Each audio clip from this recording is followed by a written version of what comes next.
ತಿಳಿಸಿ ಅಂತ ಹೇಳಿದ್ದಾರೆ. ಅದನ್ನೇ ಪ್ರತ್ಯೇಕವಾಗಿ ತೆಗೆದುಕೊಂಡು ಹೇಳುವ ಕಾರಣ ಏನು ಚಿಂತೆ ಮಾಡಬೇಕಾಗಿಲ್ಲ. ನೀವು ಬಿಡ್ತೀನಿ ಅಂದರೂ ನಾನು ಒಂದೂ ಪುರಾಣ ಬಿಡದಂತೆ ಹೇಳ್ತೀನಿ. ಕಾರಣ ನನ್ನ ಸ್ವಾರ್ಥ ಎಲ್ಲವನ್ನ ಮತ್ತೆ ಆದ್ಯಂತವಾಗಿ ಓದುವ ಅವಕಾಶ ಬರುತ್ತೆ ಅಂತಷ್ಟೇ, ಇನ್ನೇನಿಲ್ಲ. ಹಾಗಾಗಿ ಬೇಡ ಅಂದರೂ ಹೇಳ್ತೀನಿ. ಅದರ ಬಗ್ಗೆ ಯಾವ ಭಯವನ್ನೂ ಇಟ್ಕೊಳ್ಬೇಕಾಗಿಲ್ಲ. ಗರುಡ ಪುರಾಣವನ್ನು ಕೇಳಬೇಕೇ ಬೇಡವೇ ಅಂತ. ಅಜ್ಞಾನ ಅನ್ನುವಂಥ ಒಂದು ಬಂಧು, ನಮ್ಮ ಆತ್ಮಬಂಧು, ಅದರ ಸಾವಾದ ಬಳಿಕ ಗರುಡ ಪುರಾಣವನ್ನು ಕೇಳಲೇಬೇಕು. ಹಾಗಾಗಿ ಅವಶ್ಯವಾಗಿ ಕೇಳಬೇಕು. ನಿನ್ನೆ ದಿವಸದಿಂದ ಮತ್ಸ್ಯಪುರಾಣದ ಕೆಲವು ಅಂಶಗಳನ್ನು ಕಾಣ್ತಾ ಇದ್ವಿ. ಆ ಮತ್ಸ್ಯಪುರಾಣದಲ್ಲಿ ಬರುವ ಒಂದು ಕಥೆ ಪೃಥ್ವಿಗೆ ಸಂಬಂಧಪಟ್ಟಂಥದ್ದು. ಬಹಳ ವಿಶಿಷ್ಟವಾದಂಥ ಕಥೆ. ಎಲ್ಲ ಪುರಾಣಗಳಲ್ಲಿಯೂ ಸಾಮಾನ್ಯವಾಗಿ ಬರುತ್ತೆ. ವಿಶೇಷತಃ ಭಾಗವತ ಪುರಾಣದಲ್ಲಿ ಸಾಕಷ್ಟು ಚೆನ್ನಾಗಿಯೇ ಬಂದಿದೆ. ಆದರೆ ಕೆಲವೊಂದು ಅಂಶಗಳು ಇಲ್ಲಿಯೇ ಈಗಲೇ ಹೇಳೋದು ಮೇಲು. ಮುಂದೆ ಜ್ಞಾಪಕ ಇಟ್ಟುಕೊಂಡು ಯಾವ ಕಥೆಗಳನ್ನು ಹೇಳಿದ್ದೀನಿ ಅವುಗಳನ್ನು ಬಿಟ್ಟು ಇನ್ನು ಬೇರೆ ವಿಷಯಗಳಿರ್ತಕ್ಕಂಥದ್ದನ್ನು ಆ ಪುರಾಣಗಳಲ್ಲಿ ತೆಗೆದುಕೊಳ್ಬಹುದು. ಹಾಗಾಗಿ ಪುರಾಣಗಳನ್ನು ಪರಿಚಯ ಮಾಡಿಕೊಡುವಾಗ ಎಲ್ಲ ಪುರಾಣಗಳಲ್ಲಿ ಪುನರುಕ್ತವಾಗಿ ಬರುವಂಥ ಕಥೆಗಳನ್ನು ಬಿಡ್ತಾ ಇದ್ದೀನಿ. ಮತ್ತು ಹೇಳುವಾಗ ಸಾಮಾನ್ಯ ಬೇರೆ ಬೇರೆ ಪುರಾಣಗಳಲ್ಲಿ ಆ ಕಥೆಗೆ ಅಷ್ಟು ಇಷ್ಟು ವ್ಯತ್ಯಾಸಗಳು ಬಂದಿರೋದನ್ನು ಗಮನಿಸಿಕೊಂಡು ಹೇಳ್ತಾ ಇದ್ದೀನಿ. ಪೃಥ್ವಿನ ಕಥೆ ನೋಡಿದಾಗ ಕೆಲವು ಪುರಾಣಗಳಲ್ಲಿ, ಉದಾಹರಣೆಗೆ ವಿಷ್ಣು ಪುರಾಣದಲ್ಲಿ ತುಂಬ ಸಂಕ್ಷೇಪವಾಗಿ ಬಂದರೆ, ಮಿಕ್ಕ ಕೆಲವು ಪುರಾಣಗಳಲ್ಲಿ ಬಹಳ ವಿಸ್ತಾರವಾಗಿ ಬಂದಿದೆ. ಹಾಗಾಗಿ ಆ ವಿಸ್ತೃತವಾದ ಒಂದು ಕಥೆಯ ಸ್ವಾರಸ್ಯವನ್ನೇ ನಾವು ಕಾಣಬಹುದು. ಬಹಳ ಹಿಂದೆ ಸ್ವಯಂಭುವ ಮನುವಿನ ಕಾಲದಲ್ಲಿ ಆ ಮನುವಿಗೆ ಒಬ್ಬ ಮಗ ಇದ್ದ. ಆ ಮಗ ಸುನೀತ ಅಂತ. ಅವನಿಗೆ ಒಬ್ಬ ಮಗ ಆದ, ಅವನು ವೇನ ಅಂತ. ಆ ವೇನ ರಾಜನಾಗಿದ್ದಾಗ ತುಂಬ ಅನರ್ಥ ಬಂತು ಅಂತ. ವೇನ ತಾನು ರಾಜ ಅನ್ನುವ ಸ್ಥಾನಕ್ಕೆ ಬಂದ ತಕ್ಷಣ ಮದೋದ್ಧತನಾಗಿ ಅಹಂಕಾರದಿಂದ ಎಲ್ಲ ದೇವತೆಗಳನ್ನು, ಋಷಿಗಳನ್ನು, ಪಿತೃಗಳನ್ನು ಎಲ್ಲ ಧಿಕ್ಕರಿಸಿ ತನ್ನದೇ ಸರ್ವಸ್ವ ಅಂತ ಜನರನ್ನು ನಾಸ್ತಿಕ್ಯಕ್ಕೆ, ಭೋಗೈಕ ಪರಾಯಣತೆಗೆ ತಳ್ಳಿಬಿಡ್ತಾನೆ. ಆಗ ಅವನನ್ನು ರಾಜ ಪದವಿಯಿಂದ ಕಿತ್ತಾಕುವ ಕೆಲಸ ಮಾಡ್ತಾರೆ. ಮತ್ಸ್ಯಪುರಾಣದಲ್ಲಿ ರಾಜ ಪದವಿಯಿಂದ ಕಿತ್ತಾಕುವಂಥದ್ದು ಬರೋಲ್ಲ, ಒಂದೇ ಬಾರಿಗೆ ಕೊಲ್ಲುವುದು ಬರುತ್ತೆ. ಮೊದಲಿಗೆ ಅವನನ್ನು ರಾಜನನ್ನಾಗಿ ಇರಿಸುವ ಸ್ಥಾನದಿಂದ ಕಿತ್ತಾಕ್ತಾರೆ. ಕಿತ್ತಾಕ್ಬಿಟ್ರೆ ರಾಜ ಇಲ್ಲದೆ ಇನ್ನೂ ಅನರ್ಥವಾಗುತ್ತೆ. ಅದಕ್ಕೆ ಮತ್ತೆ ಅವನನ್ನು ತಂದು ಕೂಡಿಸಬೇಕಾಗತ್ತೆ. ಇದು ನಮ್ಮ ಕಾಲದ ರಾಜನೀತಿಯನ್ನು, ರಾಜ ಅನೀತಿಯನ್ನು, ವ್ಯವಹಾರವನ್ನು ಚೆನ್ನಾಗಿ ಪ್ರತಿಫಲಿಸುತ್ತೆ ಅಂತ ಅನ್ನುವುದು. ಯಾವುದೂ ಸರ್ಕಾರ ಇಲ್ಲದಿದ್ದರೆ ತುಂಬ ಹದಗೆಡುತ್ತೆ ಅಂತ ಏನಾದರೂ ಒಂದು ಸರ್ಕಾರ ಇರಲಿ ಅಂತ. ತಮಿಳಿನಲ್ಲಿ ಒಂದು ಮಣ್ಣು ಮಾಮಿಯಾರ್ ಅಂತ ಗಾದೆ ಉಂಟು. ಅತ್ತೆ ಇಲ್ಲದಿದ್ದರೆ ಮಣ್ಣಲ್ಲಿ ಅತ್ತೆ ವಿಗ್ರಹ ಮಾಡಿಕೊಂಡು ಸೊಸೆ, ಅತ್ತೆಯವರೇ ಇವತ್ತು ನಾನು ಅಡುಗೆ ಮಾಡಲೇ, ಹುಳಿ ಮಾಡಬೇಕೆ, ಮಜ್ಜಿಗೆ ಹುಳಿ ಮಾಡಬೇಕೆ ಅಂತ ಕೇಳಿಕೊಂಡು ಅದಕ್ಕೆ ತಕ್ಕಂತೆ ಮಾಡುವ ಕೆಲಸ.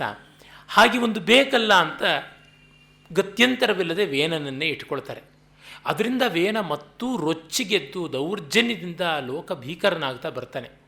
ಆಗ ಆತನನ್ನು ಇನ್ನು ಉಳಿಸಬಾರದು ಅಂತ ತೀರ್ಮಾನ ಮಾಡಿ ಋಷಿಗಳು ಅವನಿಗೆ ಕೊನೆಯ ಬಾರಿಗೆ ಹಿತವನ್ನು ಹೇಳ್ತಾರೆ. ಆದರೆ ಯಾವ ಹಿತವನ್ನು ಕೂಡ ಅವನು ಕೇಳೋದಕ್ಕೆ ಸಿದ್ಧನಾಗಿರೋದಿಲ್ಲ. ಅವನನ್ನು ಒಡನೆಯೇ ಶಾಪದಿಂದ, ಶಾಪೇನ ಮಾರಯಿತ್ವೇನಂ ಅರಾಜಕ ಭಯಾರ್ದಿತಃ ಮಮಂತು ಬ್ರಹ್ಮಣಾಸ್ತಸ್ಯ ಬಲಾತ್ ದೇಹಂ ಅಕಲ್ಮಷಾಹ, ಅವನನ್ನು ನಿನ್ನ ಪ್ರಾಣ ಹೋಗಲಿ ಅಂತ ಶಾಪ ಕೊಡ್ತಾರೆ. ದೇಹ ಹಾಗೆ ಕುಸ್ತು ಬಿದ್ದು ಬಿಡುತ್ತೆ. ಆಗ ಅವನ ಶರೀರದಿಂದ ಮತ್ತೊಬ್ಬ ರಾಜನನ್ನು ಪಡೆಯಬೇಕು ಅಂತ ಆ ದೇಹವನ್ನೇ ಕಡಿತಾರೆ, ಮಥನ ಮಾಡ್ತಾರೆ ಅಂತ ಬರುತ್ತೆ. ಆ ಸಂದರ್ಭದಲ್ಲಿ ಮಥನ ಮಾಡುವಾಗ ಮೊದಲಿಗೆ ಬಂದಂಥವನು ತುಂಬ ಕಪ್ಪಗಿರ್ತಕ್ಕಂಥ, ಕುಳ್ಳಗಿರ್ತಕ್ಕಂತಹ, ಅಪ್ರಬುದ್ಧನಾಗಿರುವ, ತುಂಬ ರೂಕ್ಷನಾಗಿರುವ ಒಬ್ಬ ವ್ಯಕ್ತಿ ಬರ್ತಾನೆ. ಅವನನ್ನು ನಿಷೀದ ಕೂತ್ಕೋ ಅಂತ ಹೇಳಿದ್ರು. ಹಾಗೆ ಕೂತವನು ನಿಷಾದ ಅಂತ ಆದ. ಆಮೇಲೆ ಅವನನ್ನು ಕಡಿದಾಗ ಅತ್ಯಂತ ಉತ್ತಮೋತ್ತಮವಾದಂತಹ ದಿವ್ಯ ತೇಜೋಮಯ ವಪು ಸರತ್ನ ಕವಚಾಂಗದ ಉತ್ಪನ್ನ ದಕ್ಷಿಣಾದ್ ಹಸ್ತಾತ್ ಸಧನು ಸಶರಃ ಗದಿ. ಅವನ ಬಲದೋಳಿನಿಂದ, ಎಡದೋಳಿನಿಂದ ಇವನು ನಿಷಾದ ಅಂತ ಬಂದ. ನಿಷೀದ ಅಂತ ಕೂಡಿಸಿದ್ರಿಂದ ಅವನು ನಿಷಾದ ಅಂತ ಆದ ಅಂತ. ಬಲದೋಳಿನಿಂದ ಬಂದವನು ತುಂಬ ಲೋಕೈಕ ವೀರನಾಗಿ, ಸಾಯುಧನಾಗಿ, ಸಾಲಂಕಾರನಾಗಿ, ತೇಜಸ್ವಿಯಾಗಿ ಬಂದ ಅವನು ಪೃಥು ಅಂತ ಅನಿಸಿಕೊಂಡ. ಪೃಥು ಅನ್ನೋದಕ್ಕೆ ಫರ್ಟೈಲ್ ಅನ್ನುವ ಅರ್ಥ ಉಂಟು. ಪುಷ್ಕಲವಾದದ್ದು, ಪರಿಷ್ಕೃತವಾದದ್ದು, ಸುಸಂಸ್ಕೃತವಾದದ್ದು, ಸಮೃದ್ಧವಾದದ್ದು, ಜೀವ ತುಂಬಿಕೊಂಡು ರಸಭರಿತವಾಗಿರುವಂಥದ್ದು, ಫಲೇಗ್ರಹಿಯಾದದ್ದು, ಫಲಪೂರ್ಣವಾಗಿರುವಂಥದ್ದು ಅಂತೆಲ್ಲ ಅರ್ಥ ಉಂಟು. ಇಂಥ ಪೃಥು ಇವನು ರಾಜನಾಗಿರಬೇಕು ಅಂತ ಆತನನ್ನು ಆಸನದಲ್ಲಿ ಕೂಡಿಸ್ತಾರೆ. ಇದೇನಿದರ ಸ್ವಾರಸ್ಯ? ಇಲ್ಲಿ ಮಾನವ ಜೀವನದ ವಿಕಾಸವೇ ಉಂಟು. ತುಂಬ ಹಿಂದೆ ಮಾನವ, ಆದಿಮಾನವ ಅಂತ ಯಾರು ಹೇಳ್ತೀವಿ, ನೊಮ್ಯಾಡಿಕ್ ಆಗಿದ್ದ, ಅವನು ವನೇಚರನಾಗಿದ್ದ, ಮೃಗಯಾಜೀವಿಯಾಗಿದ್ದ ಅಂತೆಲ್ಲ, ಆ ರೀತಿಯಾಗಿದ್ದು ಒಂದು ಮುಖ. ಆಮೇಲೆ ಅತ್ಯಂತ ವಿಕಸಿತವಾದದ್ದು ಒಂದು ಮುಖ. ಸೆಲ್ಫ್ ಗವರ್ನೆನ್ಸ್ ಬಂದದ್ದು ಒಂದು ಮುಖ, ಗವರ್ನೆನ್ಸ್ ಇಲ್ಲದ್ದೇ ಮತ್ತೊಂದು ಮುಖ. ಈ ಎರಡು ಮುಖಗಳನ್ನು ತೋರಿಸ್ತಾ ಇದ್ದಾರೆ. ಅವ್ಯವಸ್ಥೆಯಿಂದ ವ್ಯವಸ್ಥೆಯ ಕಡೆಗೆ ಹೋಗುವಂಥದ್ದನ್ನು ತೋರಿಸುವಂಥದ್ದು. ಮಥನ ಅಂತಂದರೆ ಯಾವುದರಿಂದಲೂ ಒಂದು ಸಾರವತ್ತಾದ್ದನ್ನು ತೆಗೆಯಬೇಕು, ವಿಚಾರ ಮಾಡಬೇಕು, ಕ್ಷೋಭೆಯಿಂದ ಒಂದು ಶಾಂತಿಗೆ ಬರುವಂಥದ್ದಾಗಬೇಕು ಅನ್ನುವುದನ್ನು ತೋರಿಸುತ್ತೆ. ಹೀಗೆ ಬಂದವನು ಪೃಥು ಅಂತ. ಆದರೆ ಇದರ ಬಗ್ಗೆ ವಿಶೇಷವಾಗಿ ಆಂಧ್ರ ಪ್ರದೇಶದಲ್ಲಿ ಒಂದೆರಡು ನಾಟಕಗಳು, ಪುಸ್ತಕಗಳು ಕೂಡ ಹಿಂದೆ ಬಂದವು. ವೇನ ಬಹಳ ಪ್ರೋಗ್ರೆಸಿವ್ ಥಿಂಕರ್. ಈ ಹೊತ್ತಿನ ನಮ್ಮ ದೇಶದ ತಥಾಕಥಿತ ಸೆಕ್ಯುಲರಿಸ್ಟ್ಗಳು, ಬುದ್ಧಿಜೀವಿಗಳು ಅಂತ ಅನ್ನಿಸಿಕೊಂಡವರು ಅಂತ ಯಾರಿದ್ದಾರೆ, ಅವರ ಪ್ರತಿನಿಧಿ, ವಿಚಾರವಾದಿ ಆದವನು. ಅಂಧಶ್ರದ್ಧೆಯನ್ನು, ಅವಿಶ್ವಾಸವನ್ನು, ಎಲ್ಲ ಅಂಧಶ್ರದ್ಧೆಯನ್ನು ನಿವಾರಣೆ ಮಾಡಿ ಎಲ್ಲ ಕಡೆಯಲ್ಲಿ ಅವಿಶ್ವಾಸ ಬುದ್ಧಿಯಿಂದ ಸಂದೇಹ ಸೂಕ್ತವನ್ನು ಹೇಳಿಕೊಂಡು ತನ್ಮೂಲಕ ವಿಚಾರದ ಪ್ರಾಜ್ವಲ್ಯಮಾನವಾದಂಥ ಬೌದ್ಧಿಕ ಅಭಿವೃದ್ಧಿಯನ್ನು ಸಾಧಿಸಬೇಕು ಅಂತ ಹೊರಟವನು. ಇವರು ಋಷಿಗಳು, ಬ್ರಾಹ್ಮಣರು ಎಲ್ಲ ಕಂದಾಚಾರಕ್ಕೆ, ಮೂಢವಿಶ್ವಾಸಗಳಿಗೆ ಬಲಿಬಿದ್ದವರು. ಇವನು ಅಂಥ ಒಳ್ಳೆಯ ರಾಜನನ್ನು ಇವರೆಲ್ಲ ಸೇರಿ ಕೊಂದುಬಿಟ್ರು ಅನ್ನುವುದು ಅಲ್ಲಿಯೇ ತಾತ್ಪರ್ಯ. ಪುರಾಣಗಳಲ್ಲಿ ಅದಕ್ಕೆ ಚೆನ್ನಾಗಿರ್ತಕ್ಕಂಥ ಸಾಕ್ಷ್ಯವನ್ನೇ ಅವರು ಹಿಡ್ಕೊಂಡು ಬಿಟ್ಟಿದ್ದಾರೆ. ಅಂದರೆ ಆ ರೀತಿಯಾದಂಥ ಅಚ್ಚುಕಟ್ಟು ವ್ಯವಸ್ಥೆಯನ್ನು ಮಾಡಿಕೊಳ್ಳೋದಕ್ಕೆ ಕೆಲವೊಮ್ಮೆ ಪಾಪ ಆ ಕಥೆಗಳು ಮುಗ್ಧ ಮನೋಹರವಾದವು ಅವಕಾಶ ಕೊಟ್ಟುಬಿಡುತ್ತವೆ. ಯಾವುದನ್ನು ಹೇಗೂ ಕೂಡ ಇಂಟರ್ಪ್ರೆಟ್ ಮಾಡ್ಬೋದು. ಪೂರ್ವ ಪಕ್ಷ ಯಾವುದು, ಸಿದ್ಧಾಂತ ಯಾವುದು ಅನ್ನೋದನ್ನು ಮರೆಸಿ ಮಾಡುವುದೇನು ಅಷ್ಟು ಕಷ್ಟವಲ್ಲ. ಆದರೆ ಇಡೀ ಆ ಪುರಾಣದ ಧ್ವನಿಯನ್ನು ಹಿಡಿದು ನೋಡಿದರೆ ಅದು ಹಾಗಲ್ಲ ಅಂತ ಗೊತ್ತಾಗುತ್ತೆ. ವೇನ ಪ್ರಜೆಗಳಲ್ಲಿ ವಿಚಾರ ಶಕ್ತಿಯನ್ನು ಬೆಳೆಸೋದಕ್ಕೆ ಆರಂಭ ಮಾಡ್ದ ಅಂತ ಏನೂ ಇಲ್ಲ. ಭೋಗಲಂಪಟನಾಗಿದ್ದ ಮತ್ತು ಪ್ರಜೆಗಳಿಗೆ ಪರದ ಶ್ರದ್ಧೆಯನ್ನು ಇಲ್ಲದಂತೆ ಮಾಡದ ಅಂತ. ಪರಶ್ರದ್ಧೆ ಇಲ್ಲದೇ ಇದ್ದರೆ ಏನಾಗುತ್ತೆ? ದೇಹದ ಬಗ್ಗೆ ಅತ್ಯಂತ ಮೋಹ ಬಂದು ಮರಣದ ಭೀತಿ ತುಂಬ ಹೆಚ್ಚಾಗಿ, ಆ ಮರಣದ ಭೀತಿಯ ಕಾರಣದಿಂದ ದೇಹಗೋಪನವೇ ದೊಡ್ಡದಾಗಿಬಿಟ್ಟು ಯಾವುದೇ ಒಳ್ಳೆಯ ಕೆಲಸ ನಡೆಯೋದಿಲ್ಲ.